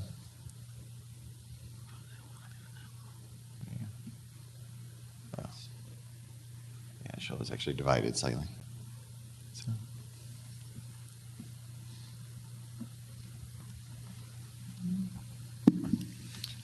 So the general makeup of it is the same when you look at it from the statewide view, but obviously moving Flagstaff is a big change, and then all these communities are moved in order to offset it. And as I mentioned earlier, a 7%, 7.03 or whatever, 7.05% deviation, we can still keep within the overall 10% plan deviation that's considered presumptively constitutional.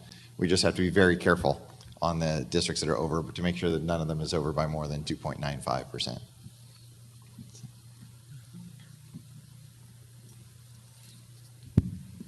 Any reactions or thoughts from my colleagues?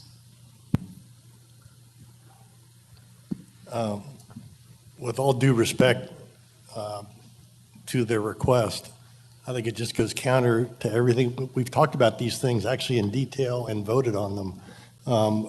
And at one point, it's really trading the White Mountains for Flagstaff. And we heard vociferously from the White Mountains that they did not want to be part of this district. And we heard a pretty even keel response from Flagstaff.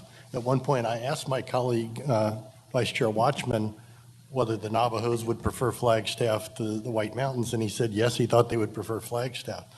So this just goes counter to all of the discussions we've had, and I would not support it.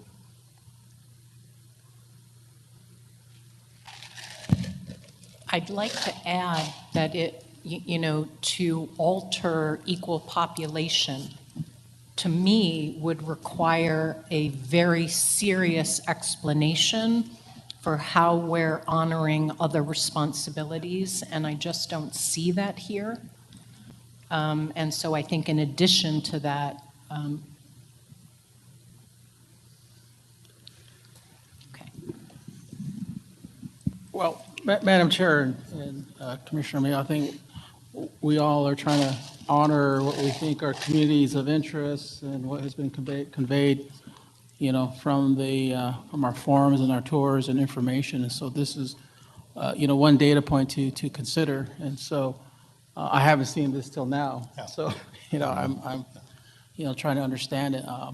And I did hear, like, for example, we did hear the city of Snowflake and Show Low in that area, basically state that they liked, that their community of interest is somewhat different than the interests of the tribes. Holbrook and Winslow are in the Navajo map, and I don't recall hearing from, and they may have provided some information.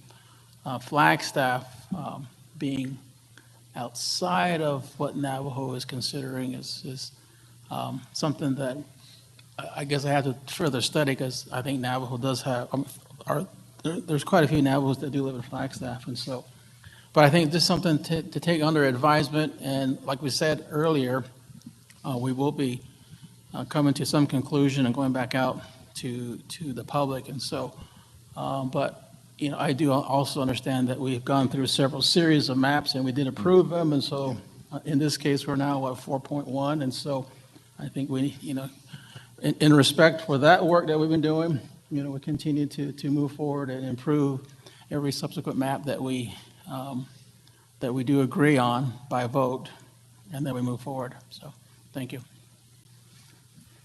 And we appreciate the feedback from the Native American community, from the public. It provides points for deliberation, but there is consensus that will continue from 4.1 with the added benefit of learning from this proposed map.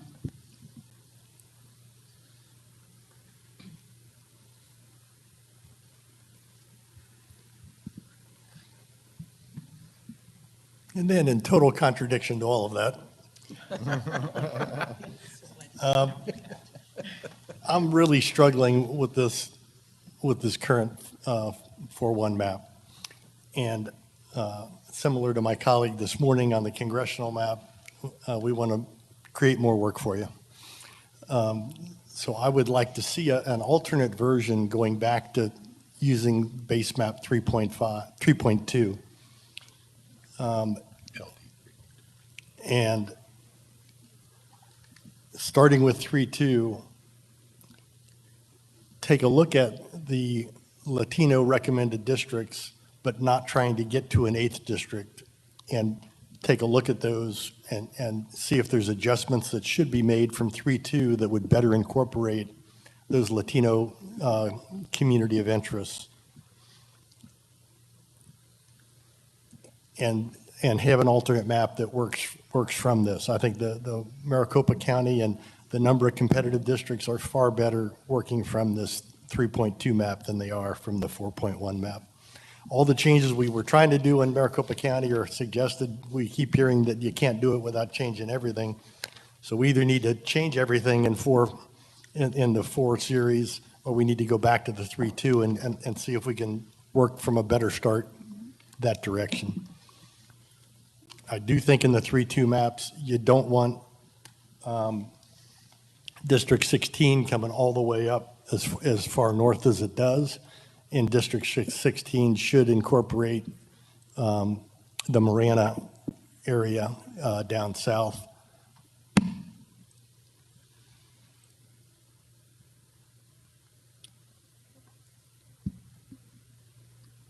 So I appreciate the fact that you acknowledged that on the one hand, we're saying, let's not go back, and on the other hand, you're saying, let's go back. I do very much appreciate that. This morning I said it was okay to go back. And no, I was just saying in the Flagstaff area and on the District 7, we spent a lot of time specifically talking about that district, and I think I think we took into the community of interest of the Navajo Nation really strongly in that, but also the community of interest expressed by the White Mountains. And I think we can, I think we want to take them, what the Navajo have proposed into account and take a look at that as we move forward. I look at, and I'm all for giving it a shot, certainly, as Commissioner Meal has requested, just as he agreed with me this morning. And so certainly we could take a look at that. I'm looking at I will say from looking at 3.2, I think we'd have a lot of work to do. There's a lot of the same partisanship that we're seeing in the current map that we're looking at, 4.1. It is evident in 3.2 as well. So I think we're going to have struggles on both sides, whichever map we pick. There's going to be work that needs to be done to look at communities of interest and how they're aligned and trying to find that balance. But I'm all for the effort that Commissioner Meal has proposed, but I will say I have some real concerns when I take a look at the map, the 3.2 map, and how that is laid out. And I will be curious to hear, once we get the information from our attorneys about the VRA analysis as part of this, so we can actually hear a little bit more once that comes in on the racial polarization. Would it be possible to pull up the demographics from 3.2? Yes, you certainly can, and this may be where you're going, Chair, but I would flag, it's not so much the coalition districts that are locking us in for the Tempe moves, it's the balancing of District 15 and District 7. So 3.2, remember, is not a balanced map. So District 15 is left way short. You can see here, thank you. So as noted at the bottom, I think most of those changes are pretty easy. District 7, there we go. Yes, so we can balance it and list there kind of how we would go about that. But just to know that what locks us in is that District 7 and balancing District 15. So we can do it, but it's not so much the coalition and the map as that District 7.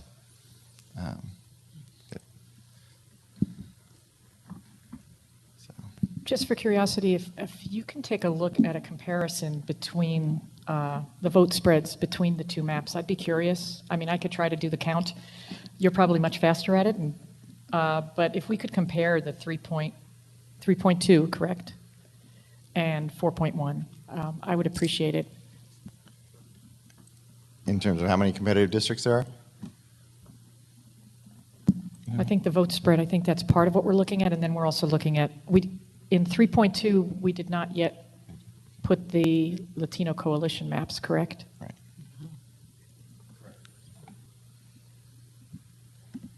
So I know there would be adjustments, which is what I thought we did with 4.0 and 4.1, but. Yes, so The only real change in the Latino coalition map that I could see in 3.2 is that 24 moves across the bottom of District 1 and District 1 moves north. The rest, D11, D26, D27, and D22 are all pretty similar. And so.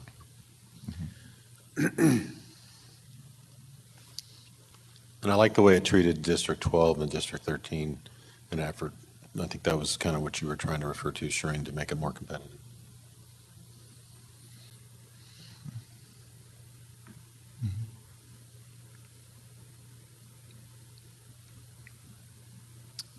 So in terms of competitive numbers, I mean, do this with a caveat. As the map is posted with an asterisk, this is not a balanced map. So when we're looking at competitive numbers, these may not hold up under balancing, although we try to keep them in line. So we have two districts that are highly, in the vote spread, that are less than 4% in 3.2. There are districts 2 and 4, you can see there.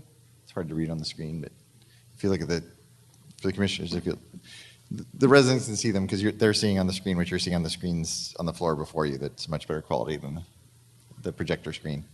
So 2 and 4 are less than 4%. 12 is 8.9% spread, but it does have one swing election.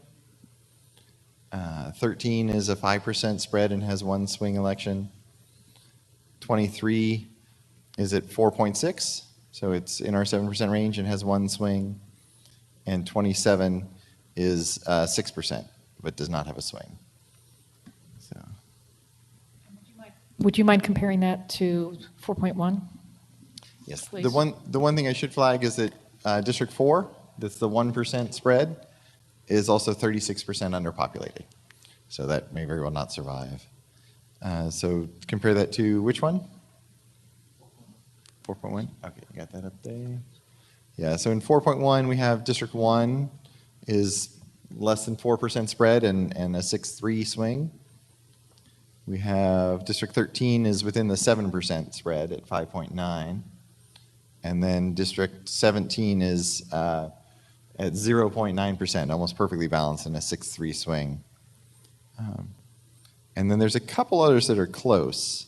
So you've got District 16 is at 7.7%. And I think that's right. And then, yes, and then District 27 is at 8.1%.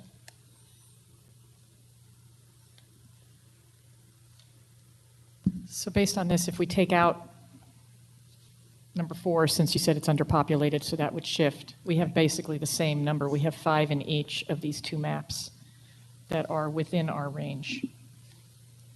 Is that what you're seeing? Well, no, 4.1 only has 3 that are within our range, and then the 2 that are close. Oh, okay. Because 12 is... Yeah, 3.2 also has 1, 2, 3 seats that are close that I had not listed earlier. Okay. So there's a little bit of a difference, but not a huge difference. But we also don't have the coalition maps in there yet. Right, we don't have the coalition maps, and it's not balanced, so we don't know how the balance would swing it.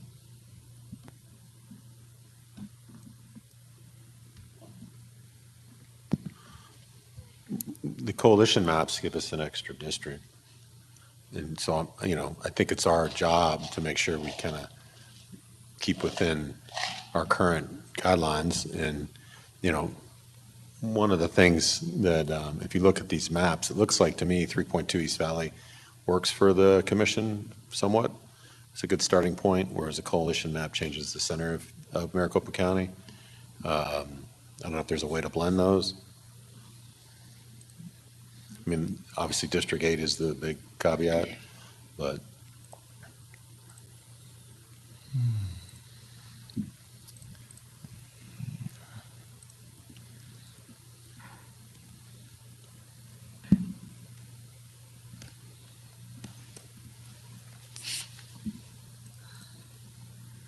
Really hard to say, I guess. I guess I thought that's part of what we did with 4.0 and 4.1 was, and so I would just love to know, actually exactly what you would like as your proposal. If you can clarify, is it that you only want 7 coalition maps? Just to be clear, so that would help the guidance. Well, currently, right now, we have 7 Latino coalition maps and 1 Native American. Right. So I think it's our job to at least get to that. Right, so I guess the question would be then which of the coalition maps to drop of the 8, because they submitted 8, right? Correct. Could we hear from the attorneys just on that? Keep in mind that we're not trying to exactly, we're trying to learn from what they've submitted, what their communities of interest are. And it's up to us to draw lines and determine how many districts that turns into and to interpret what they've sent. So we shouldn't take them by rote, which is what we've done on 4.1. And we should be more thoughtful on how we're looking at that input and staring at it on a community of interest basis. Because right now it's just, by taking it rote, we've disturbed communities of interest in the rest of Maricopa County. And so I don't think it's working. Well, and I see our attorney actually about to speak, so I'm going to let him go. Well, I was going to make a suggestion, and obviously want to get your thoughts on this, Brett, but obviously we're waiting on this VRA analysis, but if it is Commissioner Meal's desire to see a version of 3.2 with population balancing, because it's unbalanced, and then do an analysis for that map as well as 4.1 from the VRA perspective, we can do that, if that is the commission's desire. Do you agree, Brett? Yep. I think that would be good and worthwhile doing.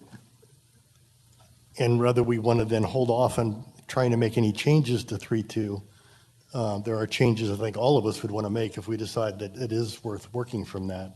But if we want to just wait and take the changes we've suggested for 4.1 that we've already talked through, and then do the VRA analysis on 3.1 and 3.2 and our new 4 whatever it is, and then work from there, that I would be okay with that. I'm confused then with what direction we're giving our mapping team. I think what I'm hearing is just population balance 3.2 and send it over to legal for a review.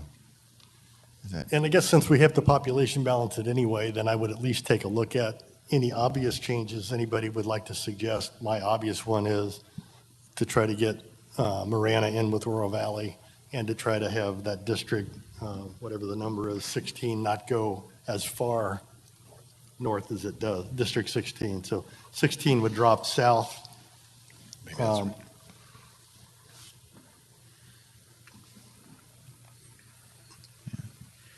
I'm just worrying I about have to make sure I'm on the time. wrong maps. If I may ask the legal team, if we finish this tonight and get this to you, we're talking midnight, would legal be able to, how fast could the legal analysis be done? Doug, are you talking about a 3.2 map that's balanced? Yes. It's a little hard to say, but I think we can push to have that done by tomorrow as well. Because I assume that now that we're going to have the 4.1 done at some point this afternoon, it will be easier to turn around a second map. So I think if you give it to us by midnight, hopefully we get it to our East Coast friends, and by the time we're here, it'll be ready. That's my optimistic prediction. Yeah, and just, my fear is we're getting close to Thursday. So, I would Frank, suggest that we just take 3.2 as we left it, rather than start to make 1 or 2 changes here and there at this point. And then if we decide to go back to 3.2 tomorrow and work from there, once we've got some of the analysis done, then we could start. Because I'm a little concerned. I'm not working off of 3.2. I haven't been thinking of it to start to make 1 or 2 changes here and then say, I'd rather just kind of do it all at one time at that point, because as we know, one change impacts another. So if we could have it population balanced, have the VRA analysis, come back tomorrow with those for both 4.1 and 3.2, as you suggested, Commissioner Meal, I'm okay with that. And then we could just work on whatever changes at that point, if that's the map that we choose to adopt. Since we've already adopted 4.1, we would have to go back to rethink that. So that would be my suggestion, rather than to do, because I'd have to otherwise start really going back and saying, now I want to change this one or that one. Since it's not population balanced, everything we do is going to have this domino effect. In my slight disagreement with you or modification of that is because they have to population balance it anyway, they've got to make a bunch of changes, and they're going to be trying to decide those changes. So since that Marana Oro Valley one jumps out to me so big and it's so easy, I should at least mention it. If they can incorporate that as they balance population, great. If you can't, great. But the fact that you need to population balance it anyway means they're going to be making changes to make it work. So, and I'm happy to make no further comments and no further changes than that to keep it simple. And if there are broader issues that we've already debated, and, feel free to throw them out if they're relatively, I don't want to say simple, but, clear direction to incorporate in 3.2. It just is more efficient that way. Well, I will say that we made a bunch of requests which is how we got to 4.1 in many ways. And so now to start over and start with the requests again, we'd almost have to say, can you go back and look at all the requests that we made last time and then put those in rather than just one or two. And I think that's where it gets complicated for me, is that when we were looking at 3.2, we all had a few things here and there that we wanted to make changes. So I guess my preference is to go back to 3.2 and do the population balance that you were talking about. Take a look at the VRA requirements, looking at the 7 districts, just like what you requested. And then, depending on what we decide tomorrow, we can start to make some of those changes. Because honestly, I don't remember all the requests that we made last time for 3.2, which took us, because yes, 4.1 ended up with coalition maps, but there were other changes that we incorporated at that time as well. And that's where I'm concerned about, do we need to kind of rehash all of that right now, or should we wait and see what happens tomorrow once we get that new analysis done? If I remember correctly, we made changes, we accepted 3.2 predicated on what we wanted to see the overlay of the Latino Coalition suggestions, correct?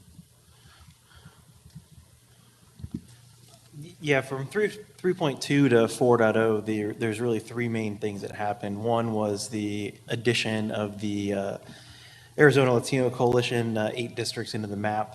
And then the other 2 were uniting the Kyrene School District and uniting Marana and Oro Valley. And then from there, we went to 4.1, which also looked at Tombstone and a portion of Cochise County being united into the Southern District 19.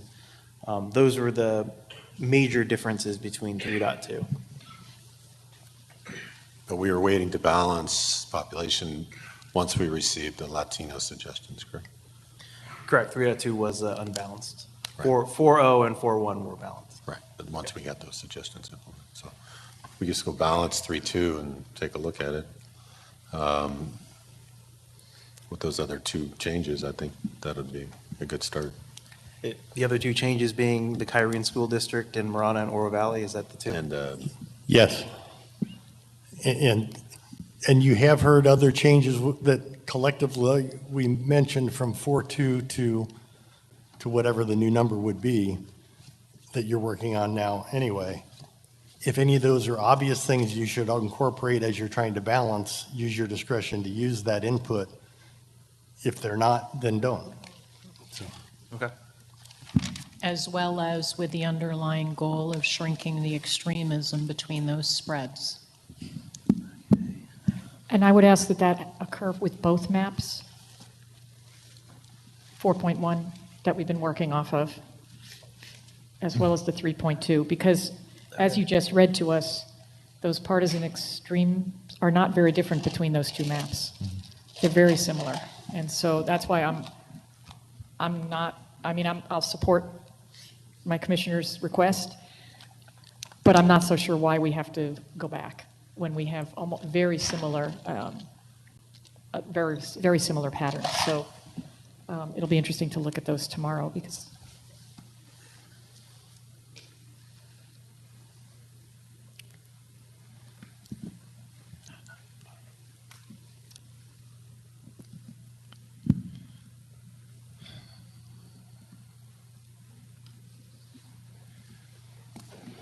Madam Chair, we're trying to figure a different question out. I'm not sure if there's a question legal. If there is, if you could repeat it, we can answer it.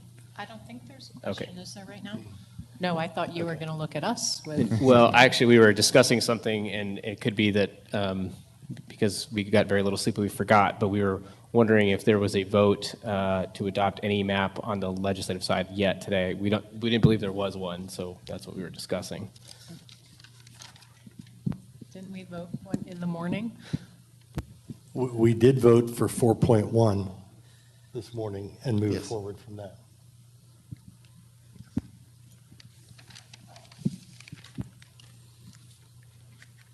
Yes, we've been operating from 4.1. Yes, and just circling back, so as you're thinking about what you want to see in the map and where you're hoping the map will go, I would note, to the point earlier when I was talking about the Salt River Reservation, South Scottsdale, Tempe, and West Mesa together, and how Verde Valley drives that. Map 3.1 actually shows that and is population balance too. So if you wanted to see how that rotates through, you do have that in front of you, or on the table.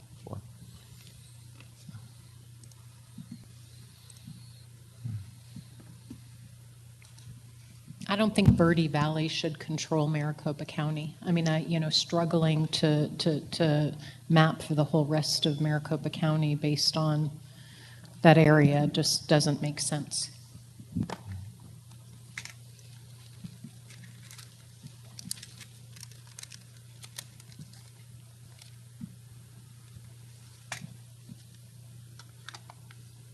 Especially when there's not even a unified vision from the people who live there about where their natural community is. I mean, there's division, there's divided opinions.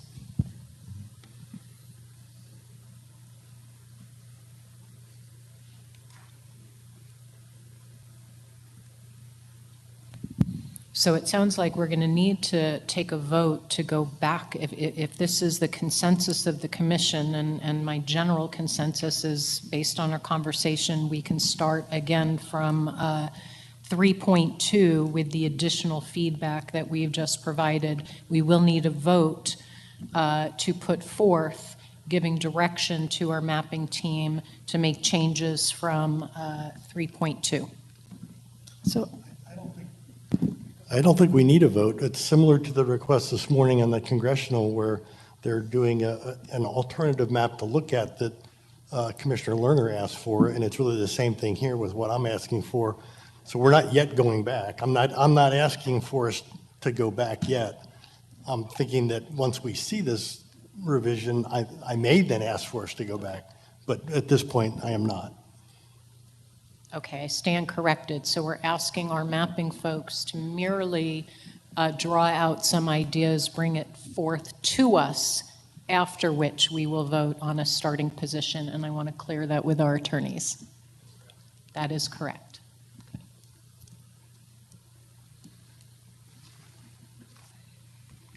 Anything else with agenda item number 7? Okay, agenda number 8, we may want to defer that item just given where we are in the day and timing. Staff, would you like to give your report today, or would you like to defer this to tomorrow?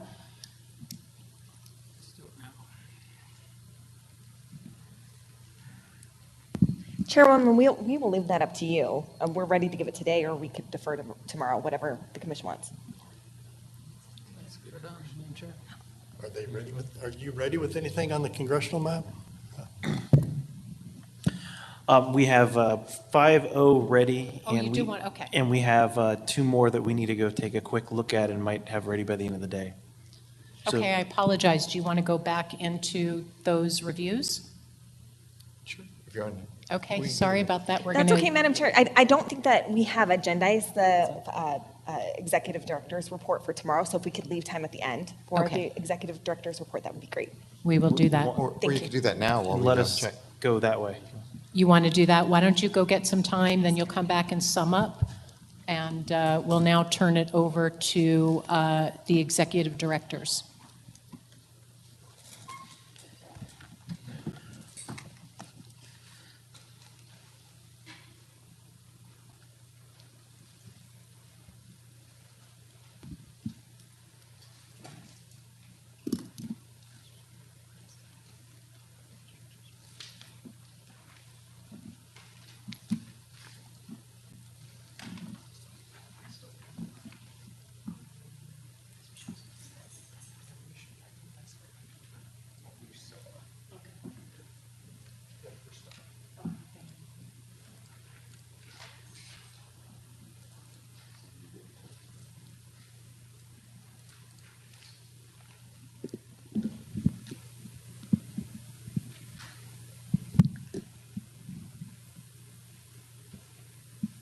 And Madam Chair, if you'll just give me one moment, I'm trying to share my presentation.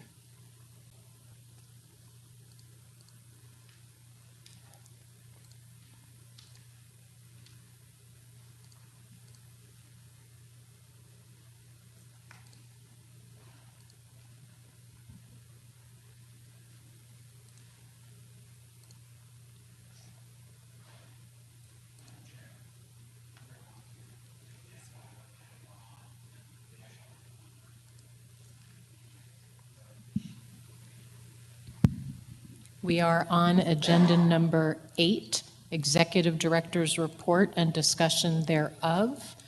We'll turn it over to Lori to address A. You'll announce which subcategory, correct, Lori? Yes. Thank you.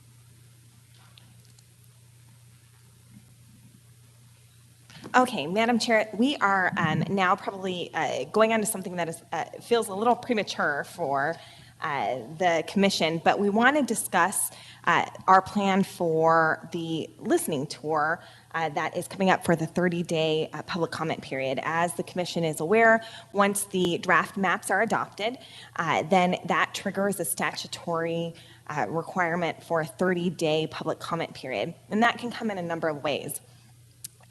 Staff's plan, if the commission adopts maps this Thursday, is to use the October 28th and 29th date as the start of the public meetings. If we need to use the 28th and 29th days to continue deliberations, then staff will use the next week to start the public meetings. But we, over the last several months, have gathered a lot of information from the public about what they would like to see in these public meetings and how the formats that they would like us to hold them in and the locations of where they'd like them to be. We heard from many members of the public, from commissioners, from local elected officials, from nonprofit groups, from our outreach groups, organizations that are interested, from public comments, from emails about locations that people would like to hold the next public comment, public hearings. So we're putting together an extensive list, and it's really not something that I think the commission can physically go to in that 30-day period, but we'd like to be able to physically go to as many places as possible. But what we'd also like to suggest, and with the commission's direction, is to have different types of meetings. In the last 2 rounds of listening tour meetings, we've held public hearings and public meetings in places with satellite locations. We've streamed them to the internet, and we've been able to, at our satellite locations, have members of the public speak directly to the commission. We've recorded them and put them online. We're also proposing for this next round to have open houses.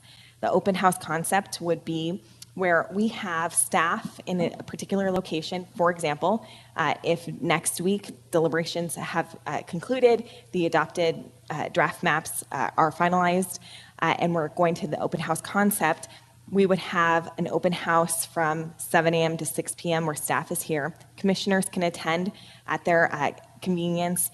Public can attend at their convenience, and they can come in. They can provide public feedback either in a recorded session.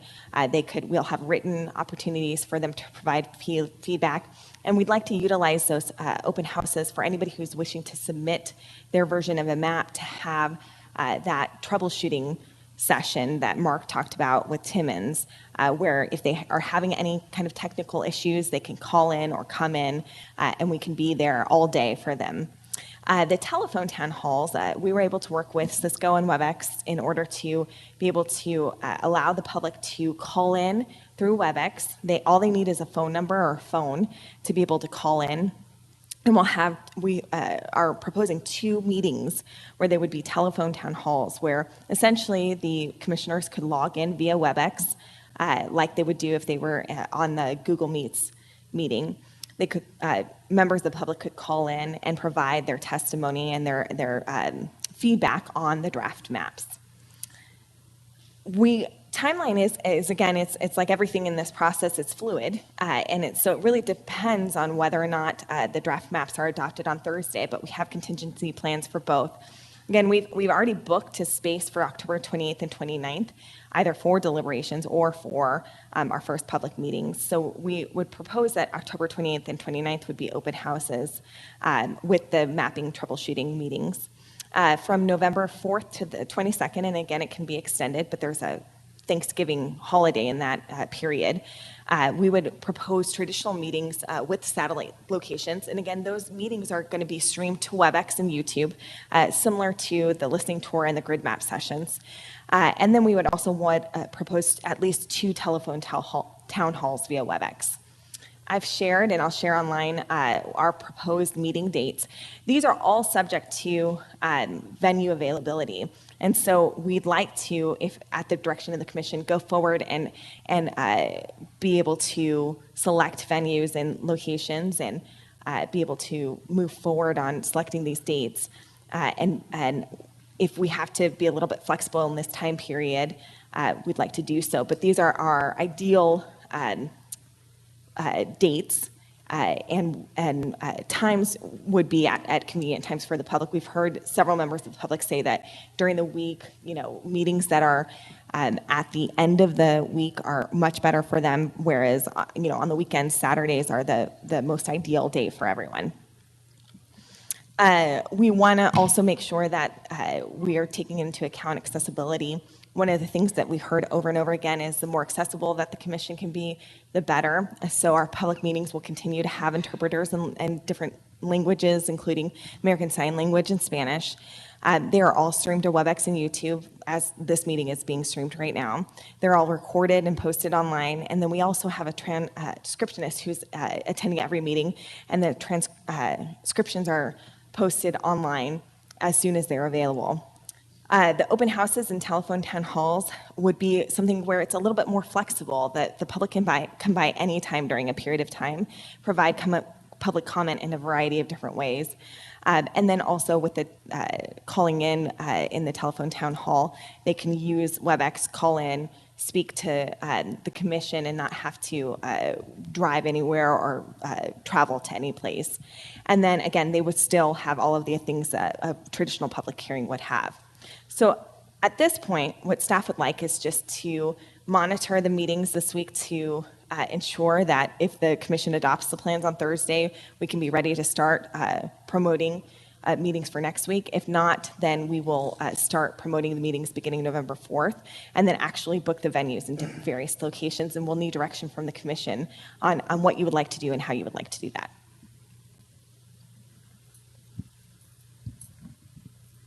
I don't really understand the content of the meetings. You shared like a lot of different formats of meetings, and I don't understand what each one would look like in terms of how the public feedback would be shared with us and recorded, memorialized by our staff. So can you play it out a little bit? Absolutely. So I think in the traditional meetings, we're envisioning those to be similar to the listening tour, where there'd be a set start time, and it would run as long as there's public feedback. The intent would be to get the public feedback on the adopted draft maps. So we'd give a set time for the public to give their feedback, and it would just be the commissioners listening. As far as the open houses go, we would just be there to collect data. So in whatever form the public wanted to do, we'd be set up to record public testimony. We'd have that posted online as soon as possible. We'd be able to collect data in a written form if that was more convenient and amenable to the person wishing to provide the public feedback. And then again, the commissioners can be there at the time that works for them, but the staff would be there all day. And then the telephone town hall, I think, would be set up similar to some of the listening tour, where there would be a set time for the public to call in. Commissioners could log in at their leisure on WebEx and then listen to the feedback. Again, everything would be recorded online. We'd have staff and members of the mapping team to be actually able to input that data into a report at the end. And how many of each? I mean, I see the days, I'm not sure which ones are which. Well, that is all dependent on the availability of the venues. There are some venues that are just, we're not sure if they're available yet, and we wanted to make sure that we move forward with your direction on that. But we're anticipating 2 telephone town halls, 2 open houses, and the rest would be in-person public meetings with satellite locations. So, Madam Chair, one of the challenges, and maybe it's just my note-taking, or here are all my notes right here, so, how do I, well, the trouble I'm having is that we've gone through a lot of information gathering, but as we're sitting here deliberating, there's no resource a readily resource to reference, like letters and whatnot, because I do recall seeing it, but, how do I go back and retrieve it? And so now we're contemplating 30 days of more public input. And so are we going to have, for example, the verbal transcription available so that we can go back and kind of verify, sometimes my memory is foggy, so how to go back and retrieve information that I thought I heard, but just to verify that, because I'm having that trouble right now. And so that's the first thing. So then the second thing is you have 12 events here. It'd be nice to kind of jot down, is it going to be an open house? Is it going to be telecom, or is it going to be in person? And, and so forth, so that at least I can plan, because I'm trying to plan for the month as well, because this is half my life. The other half, I have to figure that out too. So, but for me, the biggest thing is how are we able to retrieve the information that we're hearing so that we can use it?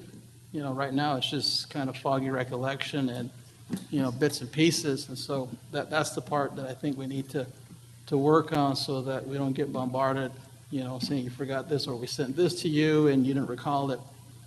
Like for me, for example, I'm waiting and hoping that at some point, for the Native American communities, we'll have kind of here's a report of what all the tribal leaders sent to us as a commission. Likewise, we're kind of getting piecemeal from the Latino coalition. It's not all together. And to me, it'd be very helpful because we're actually looking at blocks and we're looking at communities of interest. And so how do we try to put it together? And so I appreciate what we did on our grid. We have 1,000 or 200 different communities of interest, but it's just one big blob right now.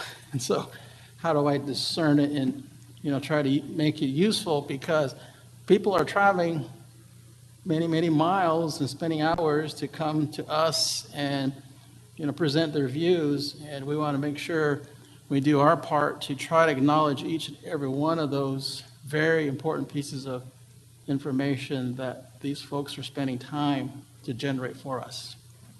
So I'll stop there, but I'm just curious as to how we're going to try to figure that out. Thank you. And Madam Chair, Vice Chair Watchman, I think those are all really great points. You have really, been, I think, one of the model organizations in being able to receive feedback and wanting to have an organized way of sorting through that feedback is important, especially as we're looking to gather more feedback. And so we want to take this opportunity to make sure that we are planning out in a way that you can discern through all of the feedback, especially through the models that we proposed. All of the transcriptions are available online up through, I think the last one we received was September 28th. So as soon as we get them, we're posting them online, and I can reshare that to the commissioners.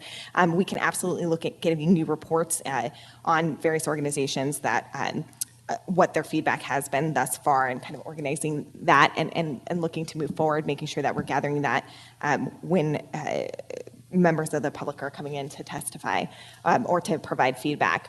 And then also, I think that Timmons will be looking at providing a report, much like the community of interest report, and much like what will be the grid map report, or what has been the grid map report, gathering all of the objective bits of data so that you guys can look through that.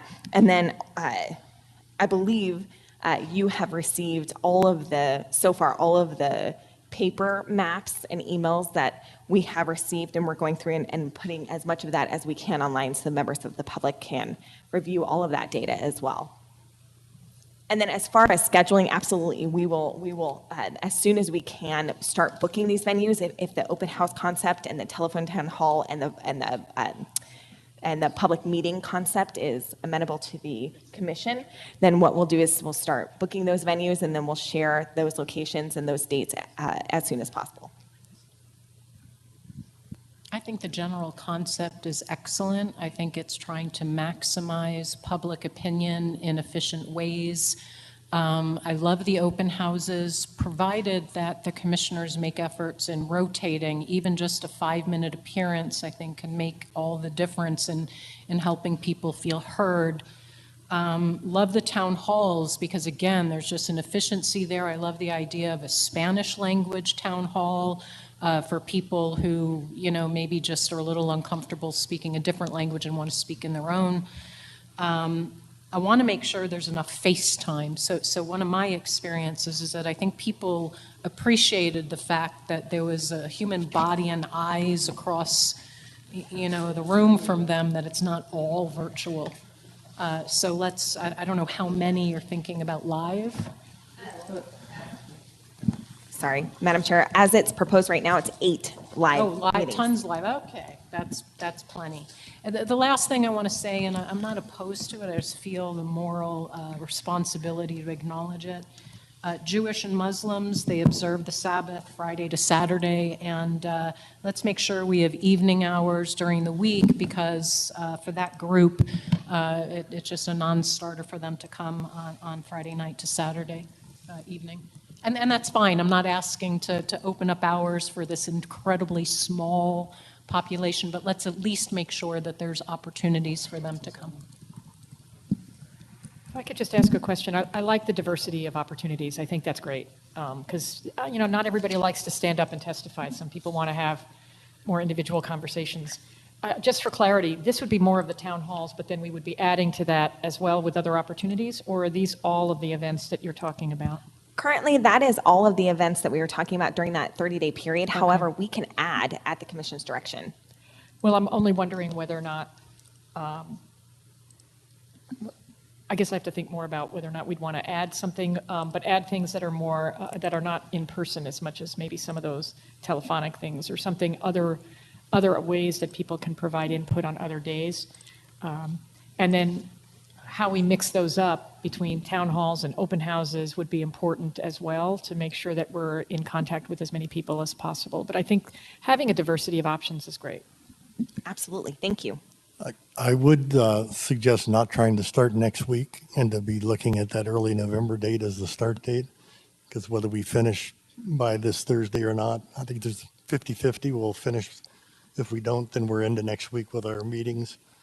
But even if we do, it wouldn't hurt to have started them on that November 3rd date and then use that last week in November also, because we're not scheduled to meet for the decision meetings for the final maps until December 14th. So even finishing up by December 1 gives 2 weeks for our team to try to help consolidate and give us information in ways that we can digest it. I think Vice Chair Watchman's comments there were very appropriate, and I appreciate them. So if we can, use that time then, but I think we can go not next week and flip to the end of November and be in great shape. And what's the timing on the legislative review? I mean, go ahead. You mean the 30 days or when the legislators have the opportunity to come and address us? It's within that 30-day period. Correct. Yeah. Is that after we do our public meetings or during? I believe it's triggered. That's council. When is the 30 days triggered? As soon as we vote on the draft map? And it doesn't matter what day of the week, and it's just 30 days from that point. That's correct. And as far as the order you want to go in, that's ultimately a policy decision of the commission. In other words, when you get that feedback that the legislature is entitled to give you via the Constitution, if you do that and receive it and consider it before, after, or during your public tour, that's ultimately the decision of the commission. Could we, as part of that, we have our Tuesday meetings, and we could potentially be doing some of that on our Tuesday meetings as well, right? As an add-on in terms of taking comments or having legislators or something, because that's not listed on here, but those, I would assume, once we have the maps and are going out there, those could be additional meetings for feedback. with our regular planned meetings. Is that correct? Absolutely. We've kept Tuesdays for business meetings because it's been very difficult on staff to conduct both a business meeting and an in-person public meeting. But if we wanted to tack on some of the telephone town halls or have some of the feedback from legislators or however you want to do that, we can absolutely make that happen.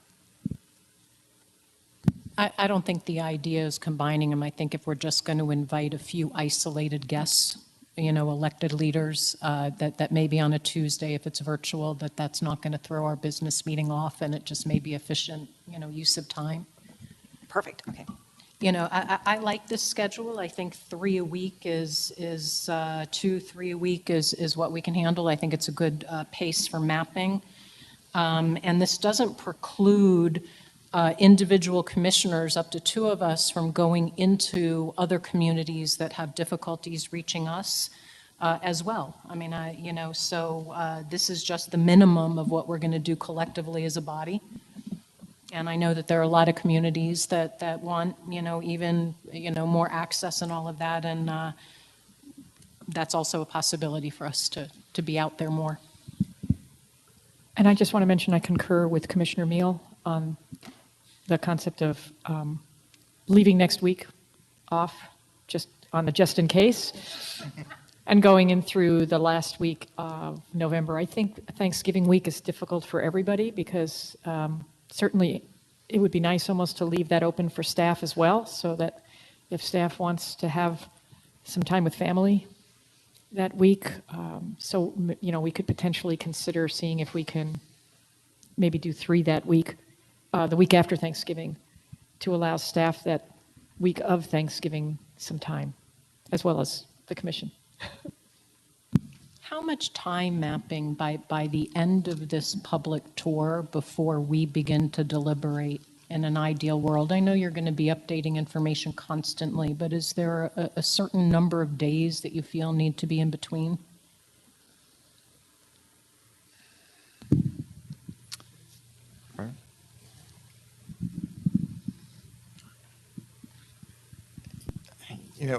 It's hard to predict. We don't really know where things will come out from what you hear and your thoughts on what you hear. So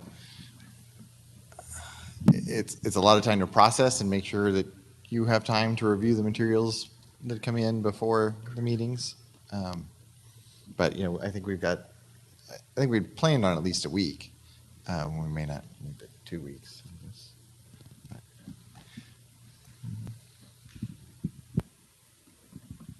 I think if we move in the public hearings until the first week of December, that still positions us well to give mapping a week and for us to have considerable time to deliberate, maybe even before the 14th.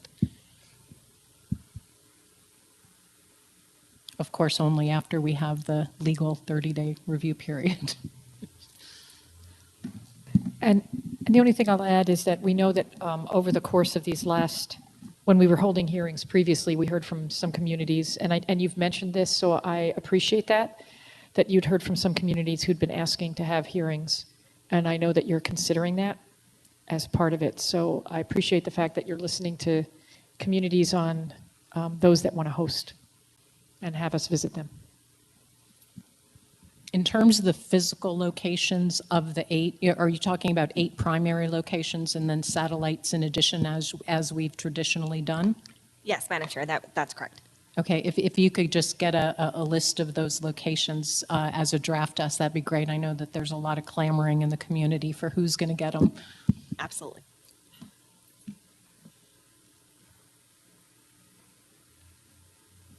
And with that, I think that was the end of my report, if there are no more questions. Okay, anything on the other items, Lori? I think we reviewed public records yesterday. I don't know if there are any more questions on that by anybody. I think that was it for staff's report right now. Okay. With that, we can go back to agenda item number 7 and turn it back over to mapping for whatever summations and questions you have from us. Well, thank you. Lori, could you give us sharing permissions for Brian? So what we have for you right now is map series 5.0, 5.1, and 5.2, and 5.3. So we do have 4 new maps for you guys ready to go within the same day. Just throwing that out there. So you can see here on the tree, it all builds off of 4.2 that you approved earlier today. So we have 5.0 and then 5.1 and 5.3 both come off of that 5.0 version, and then 5.2 comes off of the 5.1 version. So we'll start by putting on the screen 5.0. And everything that we're about to show is not publicly shared yet, but it will be.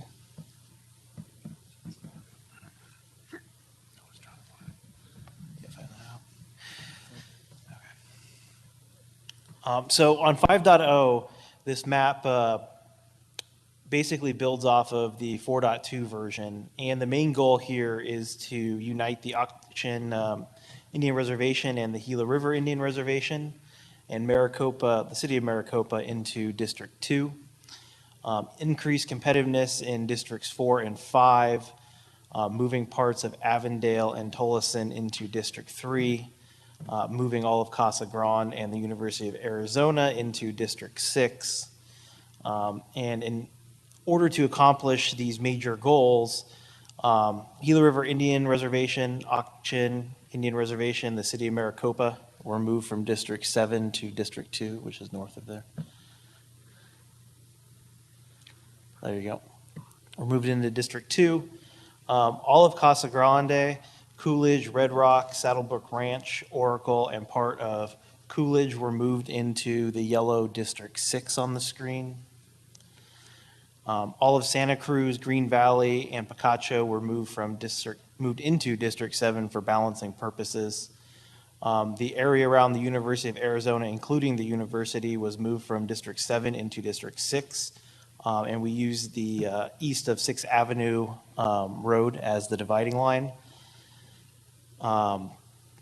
District 6 and 7 were then balanced along the Tucson border south of the university. Going down. Go down the 10 freeway.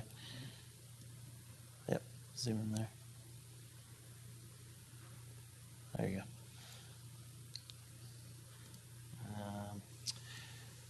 go. Most of Gold Canyon was moved from District 5 to District 2 in the Maricopa County area.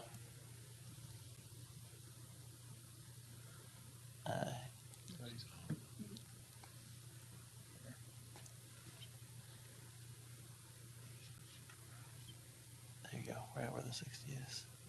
Cool.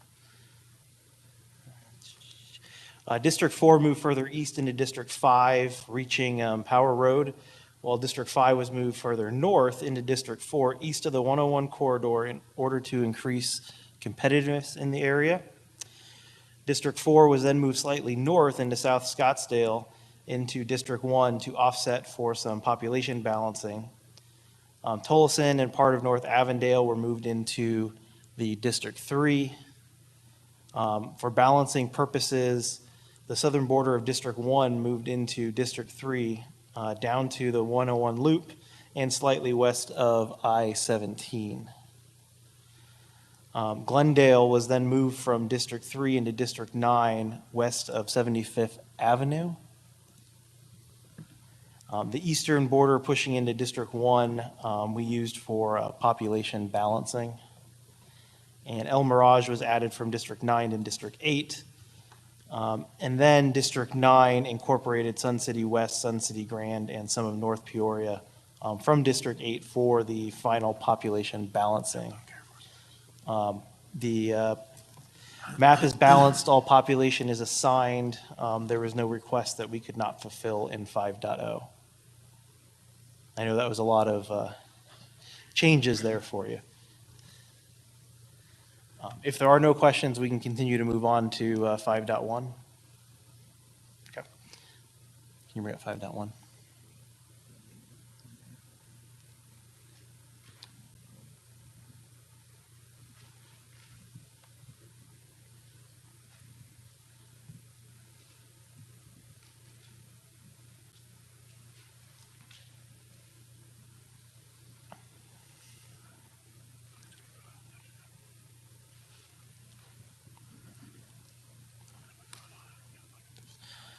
So 5.1 built upon that 5.0 map that we just talked about, but just with some slight changes to balancing between districts 6 and 7. The University of Arizona area in Tucson moved from the yellow District 6 back into District 7. If you go south, Brian. Santa Cruz County was then split again between Districts 6 and 7, as you can see there on the screen. The two districts were then balanced along the Tucson border south of the river, the Relito River, I think. We'll get that right. And then this map also has all of Casa Grande inside of District 6. Go up.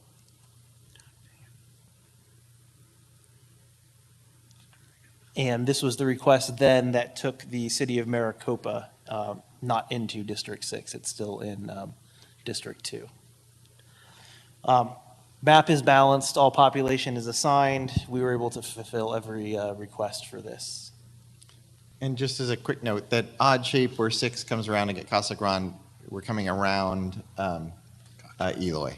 So the reason for that jagged edge is keeping Eloy together in 7 and Casa Grande's together in 6. And Arizona City. Oh, and Arizona City's in 7 as well. Can you just pull the stats up a little bit so we can see them? Sure. Can you?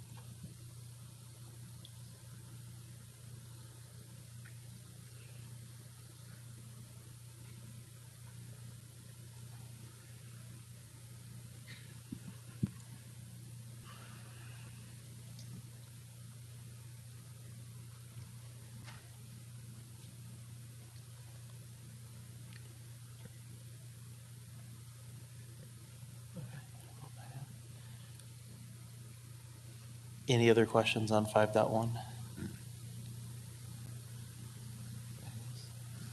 Yep. 5.2?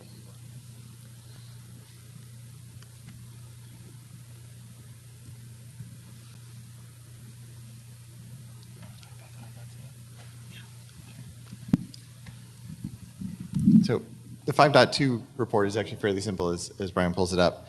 So the difference is 5.1 was taking D6 up to Casa Grande. And then the next step was to see in 5.2, we're testing, can we actually get D6 up to Casa Grande and Marana? And oh, I'm sorry. I have Marana and Oro Valley on my mind. So Casa Grande and Maricopa would be together in District 6. So, and obviously we can draw that and you can see the result. The challenge is that the 5.0 impact on District 2 was trading the reservation for other territory. So it was a straight, District 2 was giving up and adding. In this case, we're then trying to also take Maricopa from District 2, and it ends up that it's too much population coming out of 2 and nowhere to pick it up. So in these tests, we can get District 6 up to Casa Grande, but we can't balance District 2 if we take it all the way to Maricopa. So we wanted to show it to you, show you the results, but if you look at the bottom, we end up with District 2 being short by 34,000 people because Maricopa is so big. So we wanted to show it to you, but we weren't able to draw a map that would meet that request. So inclusion, the Casa Grande works, Casa Grande and Maricopa doesn't. Do we see a learner map? Pardon me? Are we going to see the learner map? Yes, so the 5.3. Team's been busy.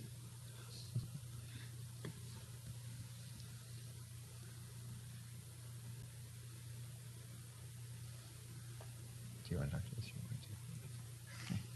So 5.3 starts with 5.0, so it has all those changes you saw in 5.0 built into it.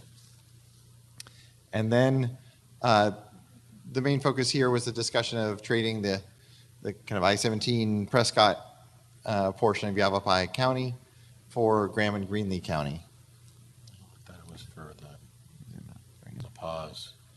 So, and then down in Tucson, it then, I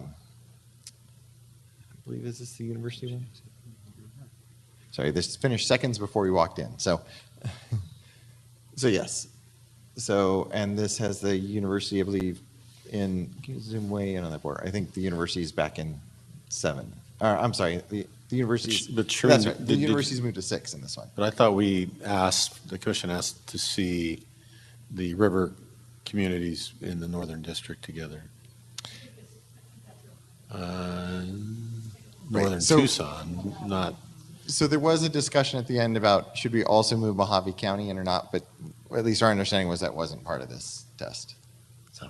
It's part of our test. Right. So this was, yeah.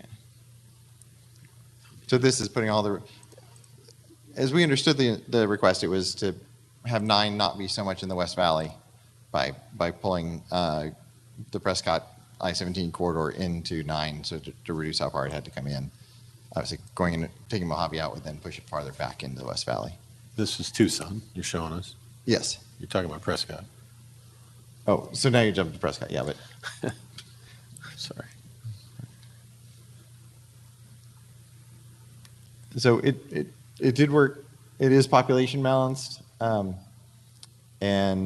let's see. And you can see the change. The edge along the Mingus Mountain edge,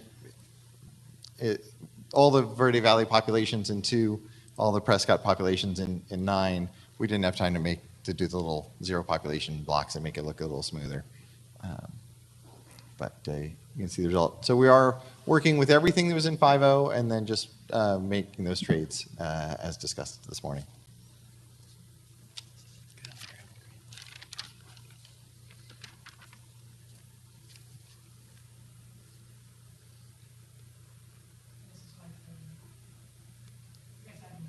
Yes. And also Graham and Greenlee go into District 2 in this map also.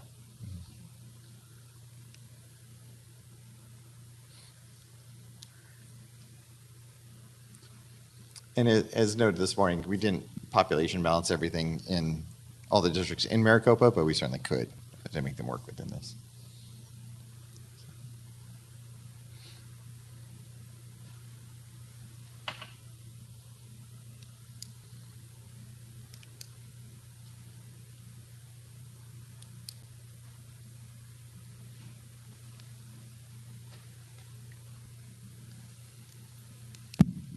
So at this point, it sounds like we have the ability to go home and kind of study these options.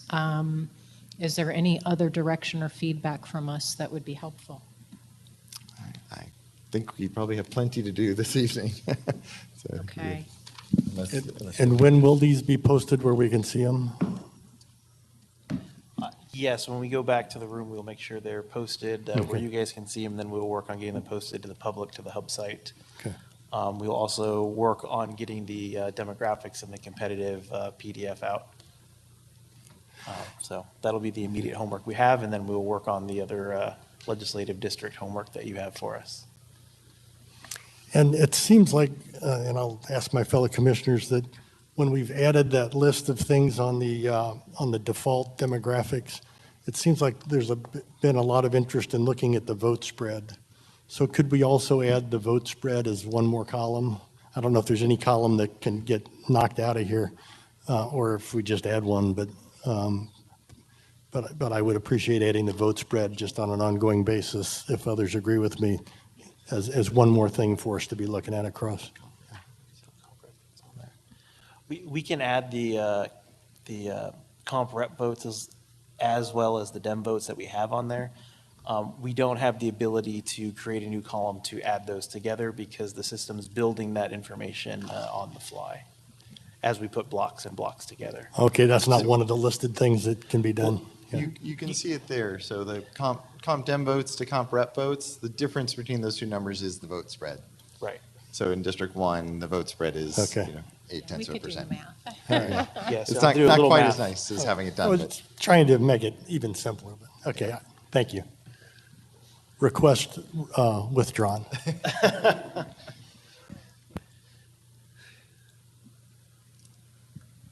Okay. If there's nothing else, I think we can move to agenda item number 9. Okay.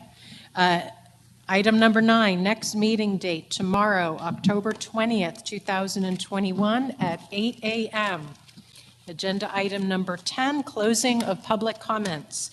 We are now closing public comments. Please note, members of the commission may not